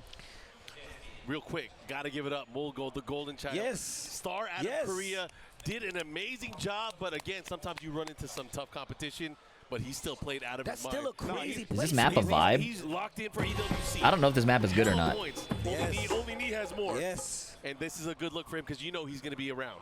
We know how the season goes, right? Remember when TWT happened? What was it, 2024? Everybody in here. Austin Ash could have fed a whole family with his TWT points. And Thank you, Y Nausea, for the Prime, and Shadow Falls TW, and Mamba Jack Zero, and But once Panoodle. again, one of the reasons this is a Masters Plus And event Tempe Zero, because it's thank one you. of the hardest tournaments to even make that happen at. But now this is A lot this of is new the ribbon faces in cut here. ceremony for TWT 500 is the cap. 25. Everybody was watching Top this, 3, and the free next gift sub. event I you know see y'all people want at, that. the I know y'all combo want. Don't breakers. even pretend. I'm telling you, EVO Vegas know is y'all want going to be Where am I? crazy, and you don't want to miss it. I can't see myself. June 9th is the deadline to get tickets. Don't tweet, don't text me, don't hit Mark. Did you enjoy you Evo just despite the better be game there. state? It was hit or miss. Some stuff was some insane bullshit, and some stuff was cool. Watching Nee play is always a treat. Especially for people in America, we got to defend our turf. That's facts. That's facts. Also, I NA outplays like how the EU. American players came out here and tried their best. They did well. Very well. But I know they can do better. Definitely, most definitely, man. I mean, in all honesty, man, I just want to say shout outs to all the regions, man. 60 I mean, seconds. Even like you said, Especially man. Europe, man. 60 seconds. Shout outs to Europe, bro. K-Witz was out here. Europe It's a lot of always on the people. road. All Shout those outs to guys, man. Spags back Yo, down here as that's well. love. That's love, bro. He came out as well. We're at Everybody came out to 376. show This is love peak and attendance actually get in this currently. tournament. And there's been amazing matches in the meantime to get us here. Brown man taking out Where some am I? crazy victories as well. Where's We can VDX? still play. Like, where's Waldo? I'm telling you, man. I do. I spent the night. There he is. He was throwing me around. Look at me. God damn. My marble's the GOAT. He said he didn't Oh, you like can't see the Heihachi in face. this game. He did, I couldn't Don't tell fall the for difference that. the way he was Don't playing. fall for that. I Don't couldn't fall tell. for that. I'm not too. I'm not a fan of this new Heihachi. I've been playing Heihachi. I think he's sick. Meanwhile, Warriors this thing. He just activating every game. He got Warriors signal the first round. How you do that? Guys, man, I had fun with y'all. All right, I know 10 we're waiting seconds. for the award ceremony. We're going to crown, of course, our champion, but it's always a pleasure to talk Tekken with you guys. I'm glad they took you off security duty for the cosplay Right. this year. It was rough, man. I had to hang the security jacket. You're the up. only one that listened to the dress code. Here we go. Bro, you know I guess. Come on, man. I tried to find it. Off to the I put races. shorts in my bag. I don't like portal maps. I'm on the record saying I don't like portal maps because it's hard to track where they go. I was scared to do that on So camera. that portal on the bottom goes out here. Other portals go out the sides. Okay, so it's just it's a ball drain with extra steps. Oh, I said it earlier, man. I'm just glad to be bouncy. Just to be on this. That shit is loud. Out here with y'all, and I'm glad to have y'all here again, man. It's always a pleasure. Nah, man. We're going to run it back. Okay. I hope so. Portal down there. Some people dropping off the bottom. Lots of people making it to this next step. Oh, many deaths. Many deaths. What's going on here? Wow, look at all the deaths. Oh, my God. Where are the... Oh, it's because this big bowl just knocking people out. Ew. Mari-chan helping with the awards, with the Okay. medals for the players. So how many people have Goichon, advanced? Very impressive. There's these 3 filters here. They made it up here. She's an Armor King fan, but she's still making the adjustments to play the game. Itsuka, who's holding the medals there. Okay. She's a Street Fighter player. I think she hit Master Rank with Ken. Wow. But rank 2 in 7th Where are we place. going next? Yeah, I like the, There's a portal on the left really side. special about this event is No, that there's it's becoming cannons. more and more community-oriented. So these portals go to Everyone here is a cannons, part of the right? community in some way. Ryan heroing. Shadow also in 7th place. And he's the first one to make it into the next phase. A lot of hamster wheels here. 5th place, we got Ulsan, who really wanted I need to more see his bombs, friends fight, man. but The he didn't bombs get are what that make this honor. cool. See him in here? Yep. EWC champion. Lots of Ulsan. portals. Yep, and then Not many Boyle on the explosives. other side of the fifth place. Oh, somebody teleported. I heard Some it. fun matchups Audio there we got to cues. see, man. I love the Pena versus Malwell set. That was a lot of fun to watch. It was for me one of the most fun sets. And now 4th place. Okay, Sir in space. Pena making a huge return In the concentric here. circles. You can see it on his Looks face, like he's man. in the He's been waiting lead. for that for a year. 1, Japan point leader. 2, EWC The traffic has slowed down. There's only 16 players. Sir in space has fallen. We're getting it's getting extremely low. People might not make it to the end. Repeat top 8 at EVO Japan. It's because this thing here, the tube that turns, it can just sentence people to death. Dizzy OCE. Right, you have to land in there right as it's pointed straight up. Nice.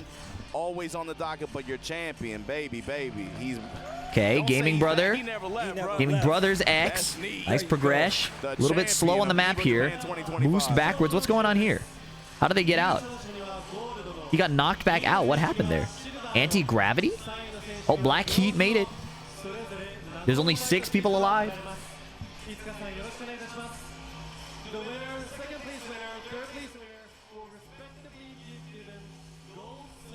It's really slowed down. I don't think I like this map very much. But Flame Master 9513 could be our hope for finishing. He succeeded. He made the jump.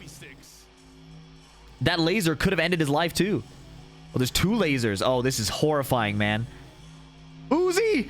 Uzi survived the laser. Flame Master dies. Wait, Uzi's down here. There's 1 person left, and he is looking a little lost. Okay, hold on. Just the amount of times I've been able to call his matches live now and just seeing his progression is something you cannot deny, but you definitely cannot deny me.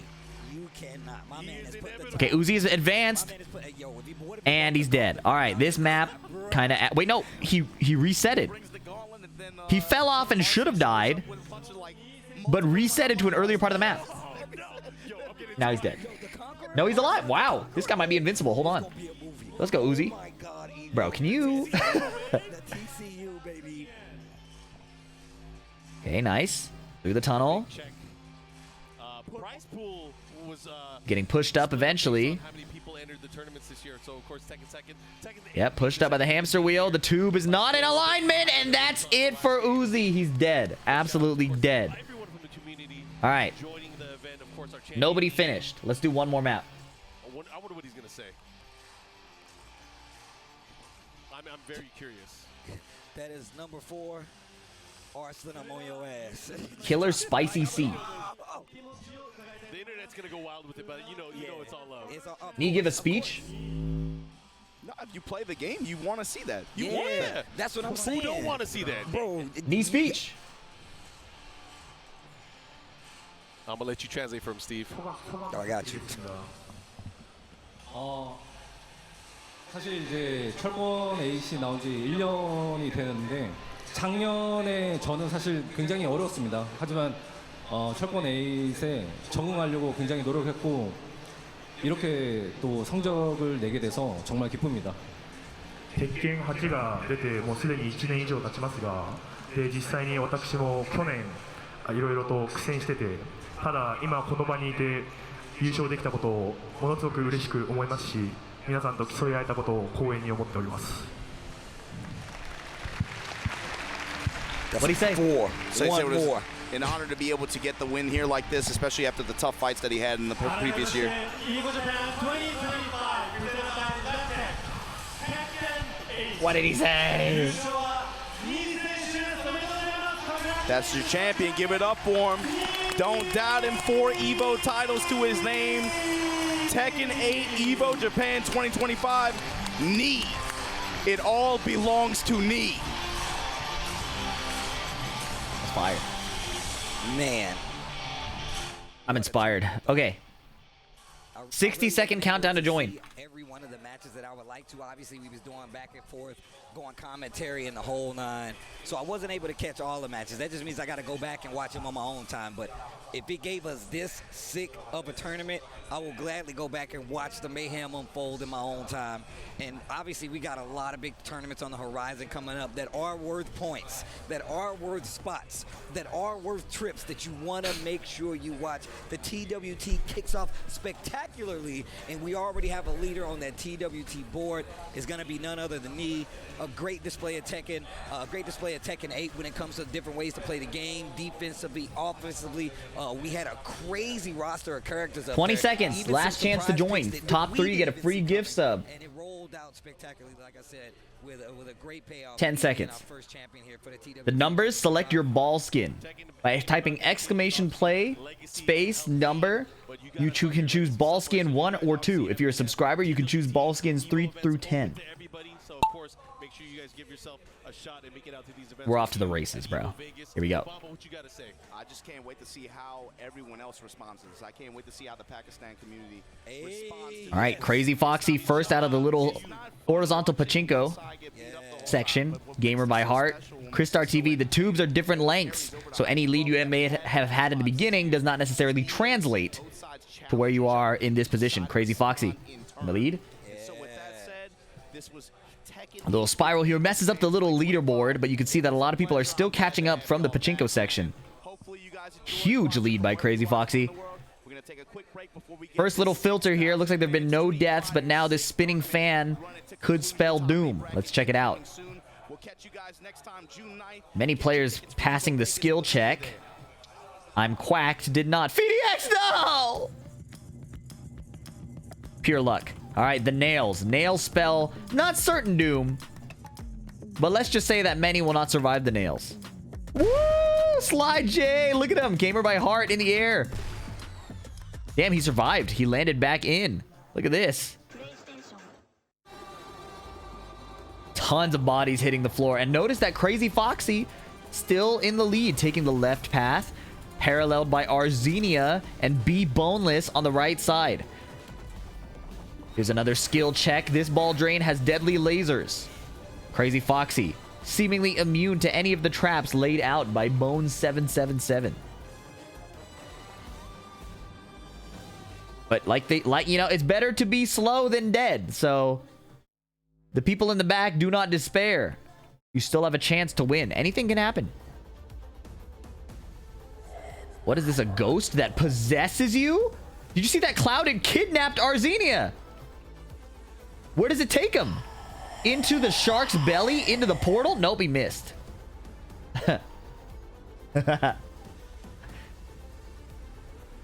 Crazy Foxy still surviving. Now entering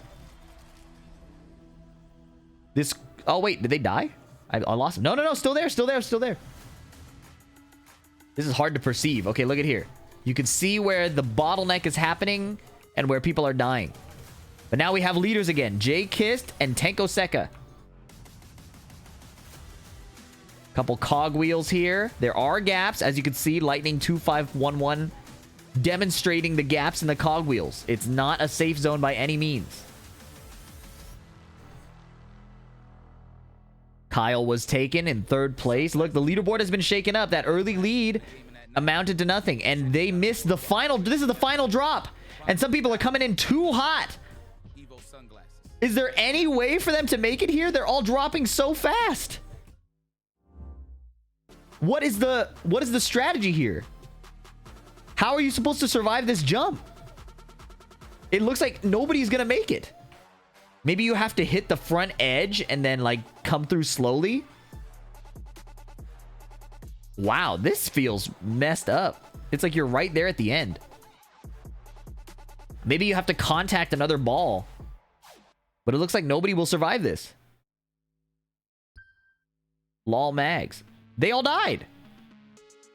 Nobody. It's impossible. Scuffed ass map. I agree. This map is season 2. Yeah, that's crazy. It's rigged. All that hope just to die?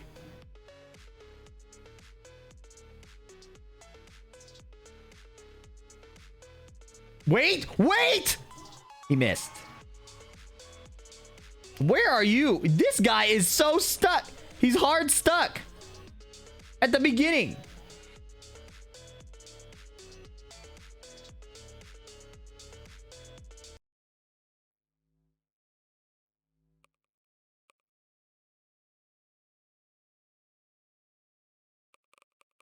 All right.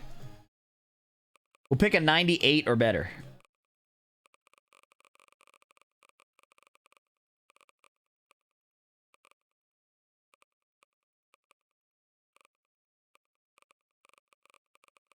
Wait, my favorite map maker, I'll just search him.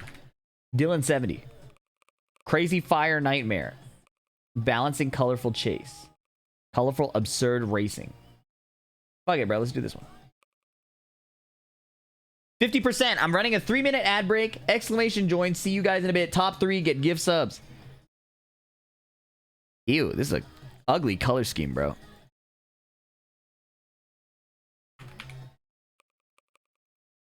All right.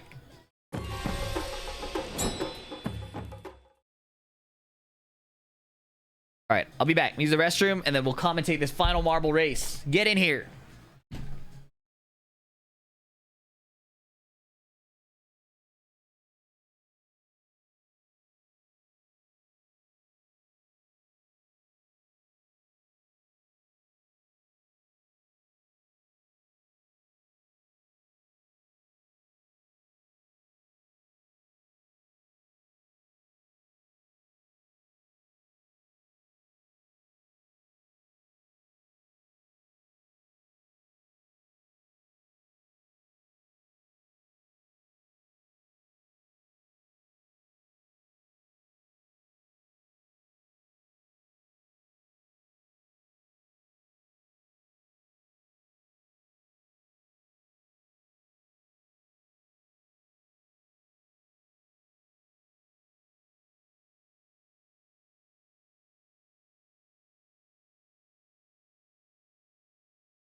All right. After this, we also have to read the matchmaking changes.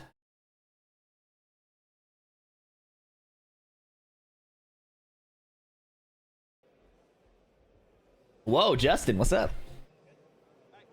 What's up, everybody? We are here at EVO Japan 2025, and we finally got the cosplay winner for this event. And, you know, I just want to ask, please introduce yourself and, you know, tell us what you do. No Tekken reveal? They did reveal before top 8. 30 seconds. So now, I want to ask, why Manon? Why, out of all the costumes, why did you choose Manon? まず先に聞きたいのがたくさんキャラクターがいる中でなぜマノンを選んでコスプレしようと思 What った did they reveal? Fakum Ram. 私はもともとバレエを習っていてそこでマノンを挑戦することを選びましたでマノンを使っているうちにだんだん彼女のことがすごく好きになって今このエボジャパンに向けて一生懸命衣装を直したりとかこういったマスター向けて練習してきました So she used to take ballet lessons. All right, we've begun. And then that's how she chose Manon as her character for Street Fighter 6. And she has been practicing. All right, quick little pachinko mini game in the beginning. It's mainly just a glorified ball drain. Ace Danny D cruising through, speeding through. Dylan70 is a GOAT map maker. He knows the appeal of speed boosts, bombs, and nails. Drives a lot of hype. So you get a lot of fast movement early on. A lot of people failing the speed skill check and falling off to their doom. Cruising through the first hamster wheel. Nice early speedrun strat. If you get caught by the walls, you could be stuck in this wheel like indefinitely. So everybody who cruised through early in a great position. Pork Belly K looking good. Little Boruto profile pic. Okay, Yoman SSJ Black is dead. As well as Tough AC. Splitting paths here. Not sure which is more optimal. It looks like it's just a matter of timing, right? These guys are getting into the next ball drain first, while the others here are stuck going to the right. remember seeing her last year, so of course you're gonna. Hard to say which one is better, but Dom presses buttons, gets a little skip, getting flung out of the back pipe. You won the events. Ryman 0. EVO are you gonna go to? Pork Belly K getting stuck in the nails. And when a nail springs up, the marbles start flying. But it looks like it's just a little mini hop. Gentle nails. Oh, there it is. Visual Prophet. Made it back safely. Ryman 0. Okay, so here is a little pause. A little time to catch your breath. Your balls, little breath. Little cattle cars, basically. You get stuffed in here, and you just have to wait for the ring to rotate. To master rank with Manon. Not a lot of action here. Just gives people a chance to catch their breath. This is the gap closer. This is the season 2, okay? This is where if you were extremely far behind, the people ahead of you have to slow down so you get a chance to get in. Everybody is just going to sit here and watch.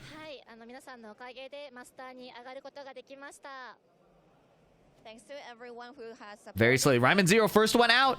That early lead still to his advantage, but the gap has closed slightly. Not between him and the people behind him, but between him and the people very far behind him. The great equalizer. Does Boost do anything? Only one way to find out, amigo. And Ryman 0's lead has been eclipsed. It's now a free-for-all here. Cody 0023, Nocturnal Jin. Stingray 57 cruising into first place. And we have our top 3? No, ads 321 died. And there it is, our top 3. The free gift subs have been determined. Congratulations, Stingray 57. If you are in the top 3, type in the chat. And I'll click on you. Gimme, gimme. Damn, hungry ass motherfucker. Slow down. Man, I'm kind of inspired. I'm gonna be real. I'm kind of inspired. You guys know me. I'm a big anime guy. Congratulations. There are a lot of people still far behind. But one of the things I've always admired cosplay. I've always admired cosplay. And I told To everybody who placed in the top 3, my congratulations. To everybody below the top 3, my condolences for being fucking losers. God King Jet, you already have a sub, but congratulations. I worked hard for that 3rd place. Damn right. Nick Shin, are you here? Not Nick Tekken. That's not you. Debuting my very first cosplay at EVO Vegas. So if you really want to see how I get Where did you place? None of your damn business. I went and picked materials, colors, the whole 9. I really went into depth on this, and I want you guys to see it. So all my fellow cosplayers out there, that's right, I'm already including myself. Before I log off, I have to read the patch notes. You're one off from top 3? Well, it carries down because 3rd place already has a sub. So congratulations, it's your lucky day.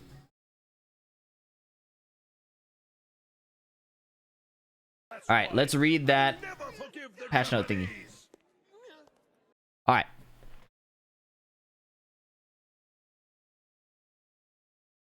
And remind me to talk about push block if I don't talk about it, okay? The second part of the update will be the ranked match reworking in terms of matchmaking. So, following the reset and significant rank point adjustment... Oh, wait, I'm on the wrong layout. Sorry. Sorry, JCR. I have to redo this. The second part of the update is reworking the ranked matchmaking. Now, I'm a little concerned about this because I felt like, in general, the update to Season 2 made ranked a lot more fun. It's a lot more difficult. And I hope they don't swing too far back to Season 1 where ranks were getting highly inflated. And there was less of a skill gap between the higher ranks and the tier right below that. I think the bigger the skill gap, the more challenging the ranked mode is, the more the top level players keep playing online. And that's one of the biggest appeals, is that instead of being like a Discord fighter, we can just log on and find matches at our skilled rating. So I'm hopeful they maintain good skill-based matchmaking in a way that benefits everybody, but especially pays attention to rewarding the higher level players. Following the ranked reset and significant rank point adjustment implemented in Tekken 8 Season 2, we have identified the following 2 issues. Matching issues. Due to the rank reset, the ranks of sub-characters other than the main character have significantly decreased, leading to an imbalance in rank distribution. The current matching logic prioritizes matches with opponents in similar rank ranges, causing longer matchmaking times, especially in higher ranks. As a result, high-ranked players are often forced to play with sub-characters, leading to matches with significant skill gaps. Yeah, this happens a lot. It's really hard for me to find games at Tekken God. It's a lot easier to find games in blue ranks. So I will play my side character just to get matches, but I would rather find more matches at the higher level. But this is also a population issue. A lot of the higher rated players aren't playing as much because of the Season 2 design, like the game design. Second issue, ranked point fluctuation issues. Due to stricter point fluctuations based on rank differences and the change in ranked promotion bonus to a one-time occurrence, situations such as a match right after promotion becoming a demotion match are occurring.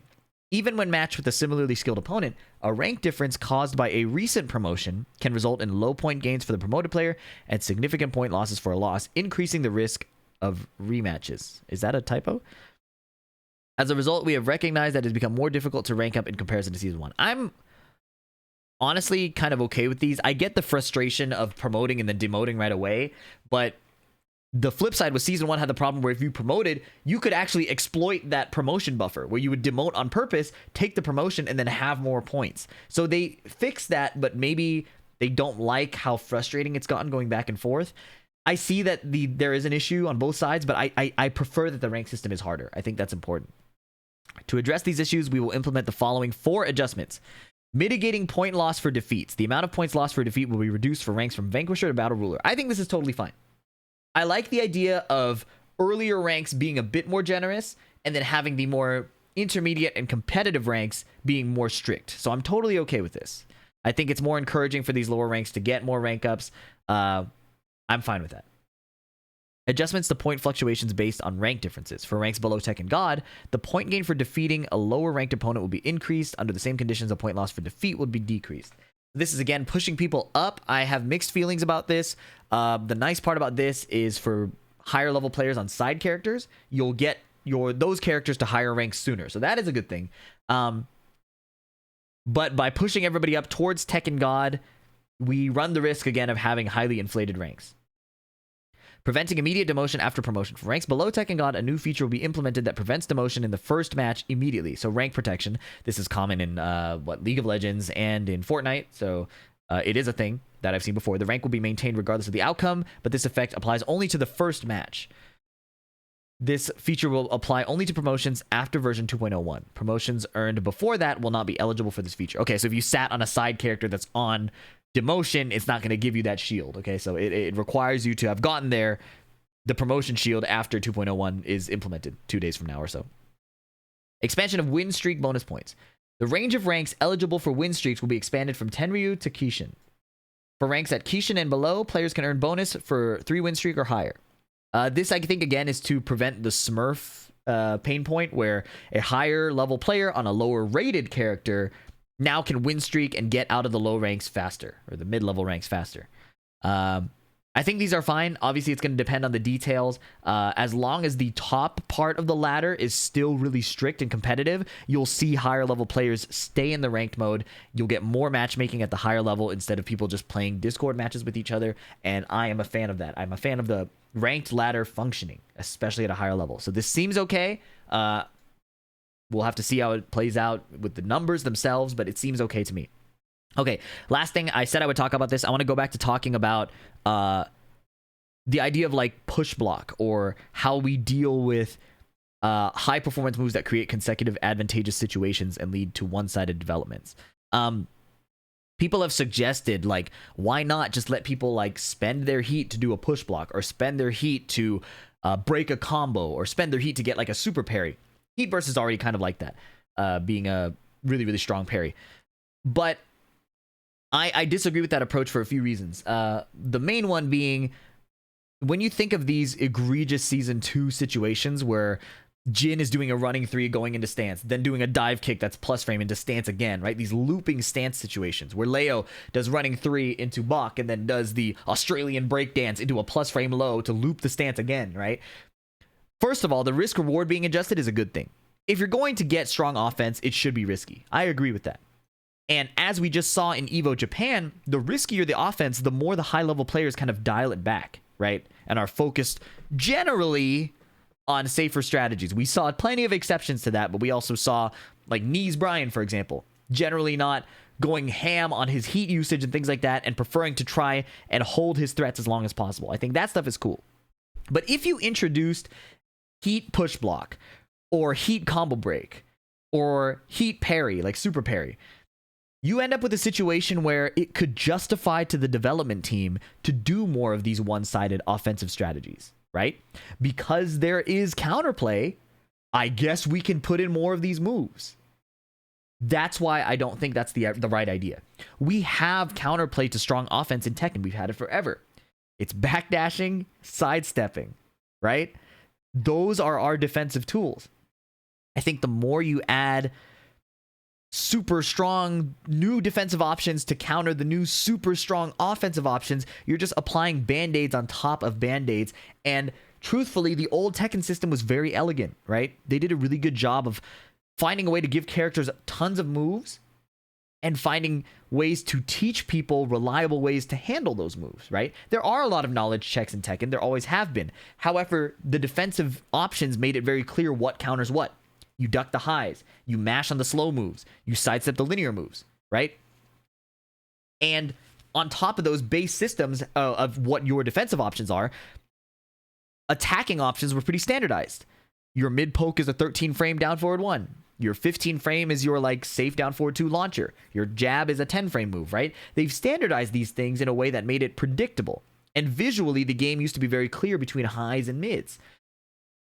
This free-for-all approach to adding new offensive options and then stacking new defensive options on top of it creates the risk of just worsening the Tekken 8 problem, where every character doesn't really have governing principles anymore. We just have a free-for-all of moves that, yes, they have counters, but are not really reasonable, I think, for a lot of people to learn without doing a ton of homework. Before in Tekken, there was a lot of intuitive learning where you could play the game and figure things out as you go. I think that age has kind of passed as the attacker has been prioritized over the defender. So I think that designing the offense in a way that doesn't lead to these one-sided situations is the correct answer. Using the existing systems of backdashing and sidestepping, and nowadays with modern Tekken, Power Crush is the way to go. We run the risk of, you see, like we got Power Crush, now we get reversal breaking, right? Stacking these band-aids on top of each other just lead to more frustrating mechanics. I think the answers, we have movement. We should be able to use our movement. And I don't think a heat defensive mechanic would be the right answer. That's just my opinion. I'm welcome to, I'm open to hearing other opinions on that, but that's my take. Anyways, that's the update coming in a couple days. We'll get patch notes as usual when the actual patch drops. I wish we would get them sooner, but they won't do that. So we'll just have to wait. Thank you for watching. Please look forward to watching more tournament coverage. We'll have EVO Top 8 on the main channel and the rest of EVO Japan specifically, on the second channel. That's all I have for you. Thanks for watching. If you enjoyed this, please leave a like and comment. Subscribe for more. I'll catch you in the next one. Peace. W video. Okay, cool. Now I am ready to go, I think. I would like to stay on and play Fortnite, but I'm tired, so I don't think I can do that. La la la la. Okay. Part 2 of patch notes video.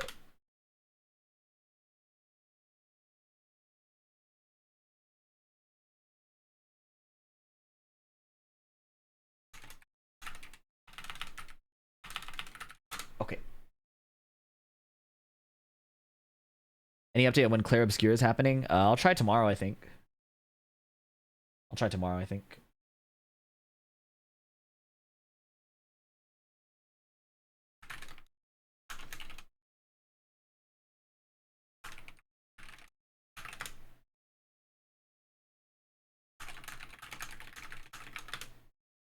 Okay, I'm going to upload a bunch of YouTube videos because it's been a minute. If you feel like you haven't seen enough VDX today, go check those out. Can you draw decent anime? I can't draw shit. Wish I could.